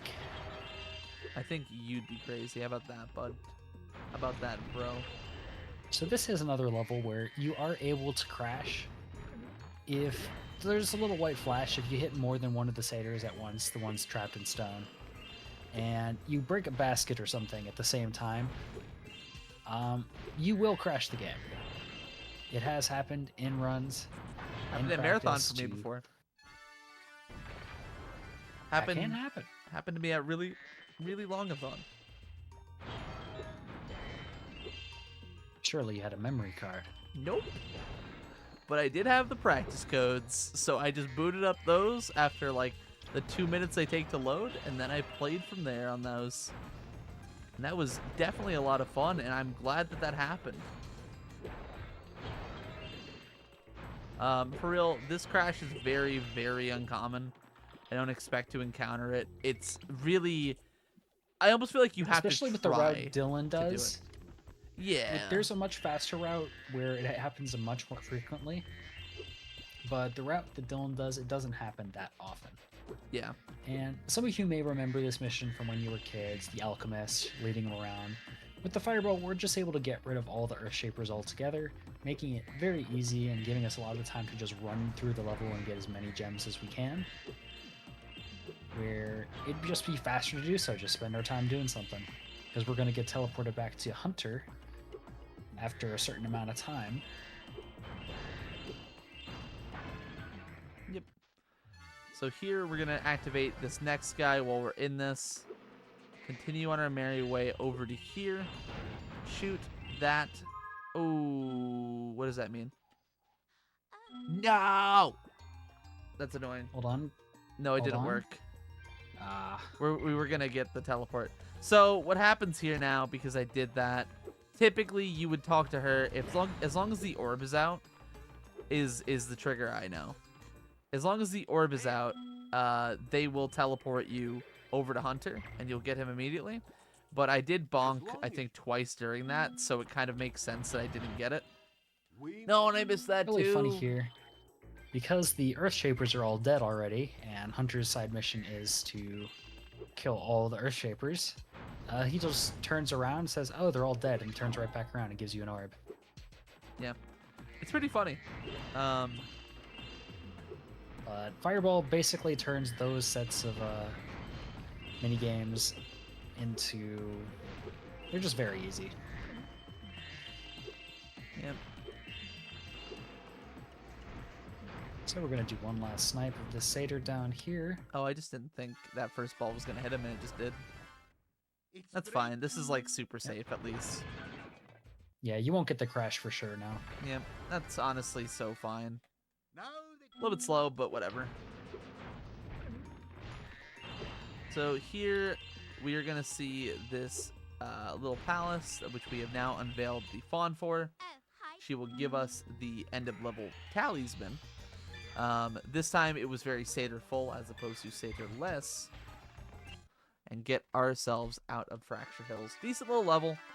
We did beef a little bit there, but honestly, I'm happy with the segment.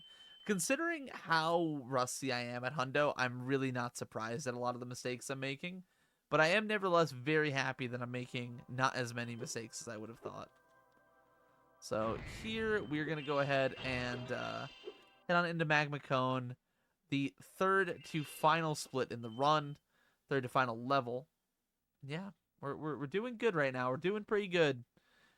If again I play my cards right here, if I'm able to pull out a couple of decent levels here as we head to the close, we should be able to walk away with a little 337 PB, which would be pretty cool. Because we played every part of this at least not terribly.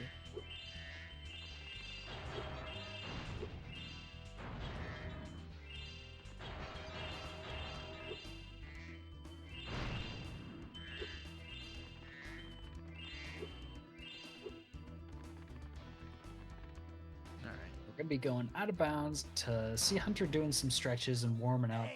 We're gonna be going to the popcorn mini game, which this is a slight bit of RNG. There's ways to mitigate it and make it quick, regardless, but really fast ones depend on getting good spawns for the popcorn. And also not missing the popcorn as I did with the first piece of popcorn that appeared to us. So, unfortunate there by me. A little bit of beefage. Overall, not a bad popcorn one. We just need 10 for the first orb, and then we're going to be getting 15 for the second one. Then we'll be on our merry way. Yes. On our merry, merry, merry way. Can't believe the 337's almost over. I can.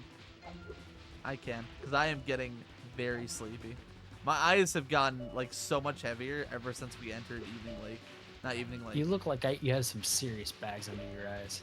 Oh, trust me, I'm feeling it. I'm feeling the late night fatigue. But hey, we had a good time. And hopefully we'll end up with at least a good enough time. I think we'll at least be meeting estimate at the very worst.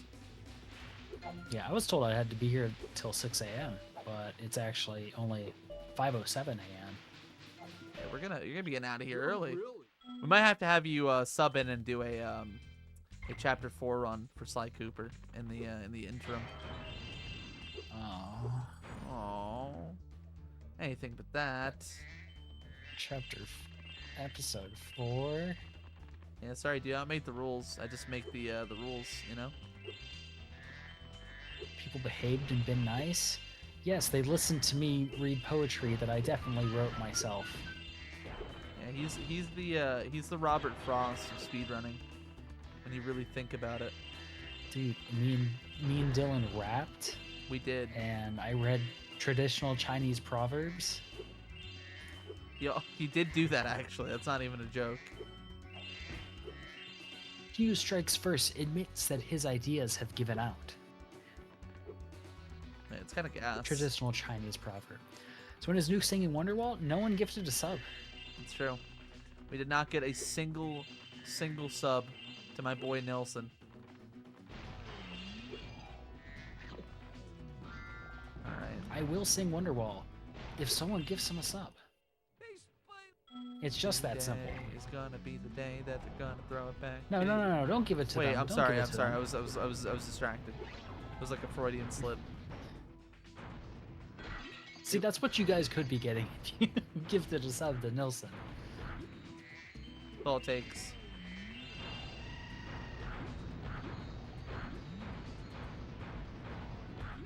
I was giving them the sampler, yeah. Sampler pack.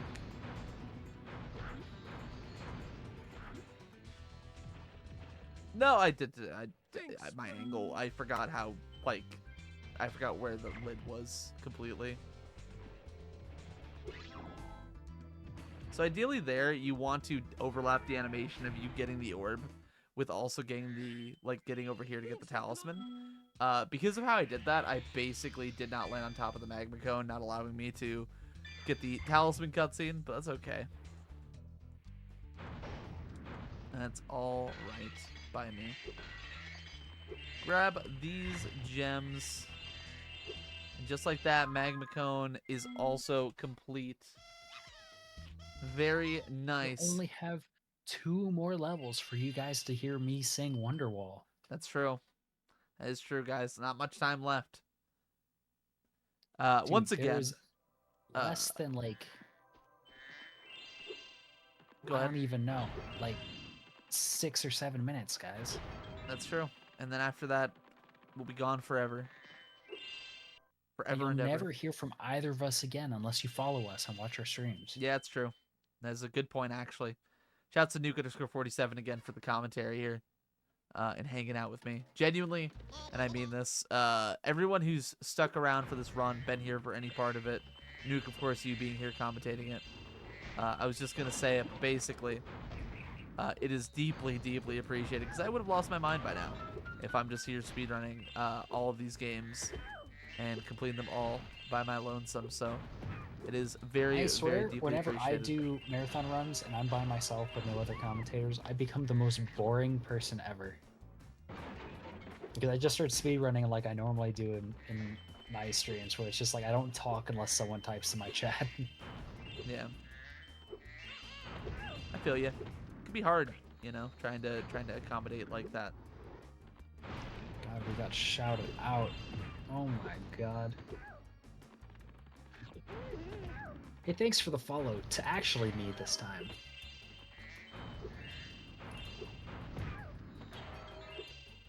Hell yeah. We love Nuke_47 getting follows. If you guys want to know what Nuke streams here, Nuke just streams like a lot of PlayStation platformers. Right now he's been getting through learning all of Sly Cooper to 100%. He's doing a challenge called the Relay Station or PlayStation Relay. I forget if you called it either or. I know that Relay Station was the idea I had for it because I thought it sounded good. It doesn't have a set name still. I'm going to call it Relay Station until I'm told otherwise. Nuke is doing something called the Relay Station, where the goal is to basically 100% every major PlayStation-focused platformer. That, of course, being the Spyro Trilogy, Crash Trilogy, Sly Cooper Trilogy, Ratchet & Clank Trilogy, and the Jak and Daxter Trilogy. Now, if you're upset that your favorite trilogy of PlayStation platformers isn't on there, please be sure to complain at Nuke in his Twitch chat. I'm sure he'd love it. Yep. I mean, listen, I'm complaining because you didn't put Croc on there. I'm just gonna be honest. I think it's messed up. And if you I guys have been thinking that I'm gonna be adding another game, maybe even a few games, to this relay of mine. If you guys are familiar with what the 1545 is, it's essentially a PlayStation take on that idea, where it's only PlayStation-focused titles, which I think is pretty cool on a personal level. Again, I personally am a big Spyro guy myself, obviously, if you can't tell by what's going on the screen. But pretty much every game that Nuke's chosen for it is just really neat. Like, I don't really care much for the Jak and Daxter series myself, but I enjoy watching the runs, and I enjoy the idea of hundoing the games. Thanks for bringing back. Also, really good Shady Oasis right now. Yeah, I haven't noticed any major flaws. It's just been Been a pretty good. generally really good run. Didn't flame charge that, but that's fine.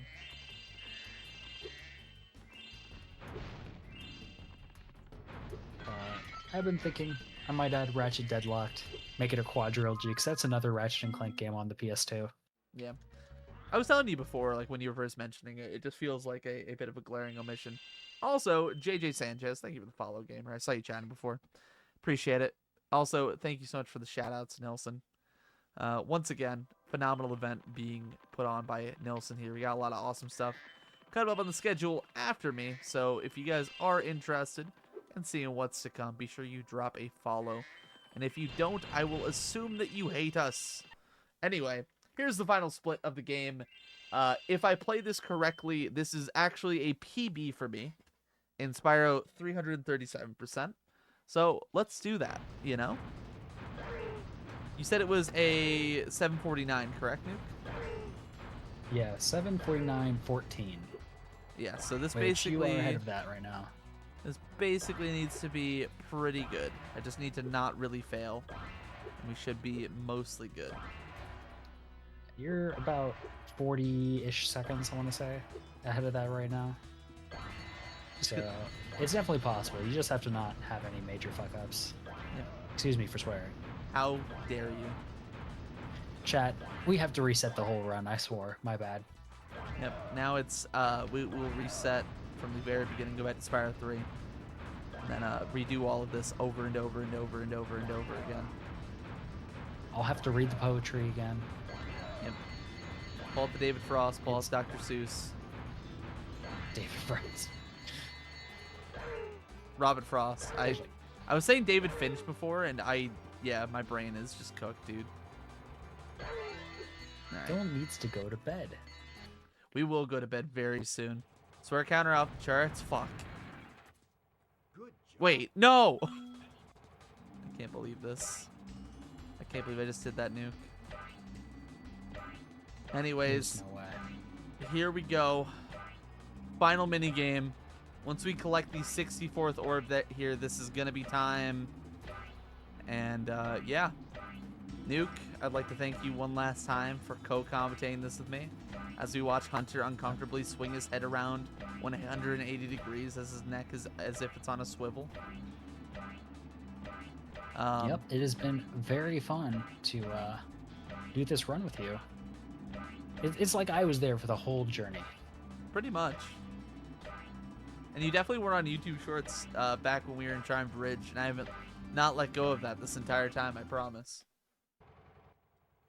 Wait a... All right, and that is time. GG's. 2:47:49. PB by over a minute. I forgot my PB sound was going to play. If you're curious, this is Cult of Personality by Living Color in the Spyro sound font.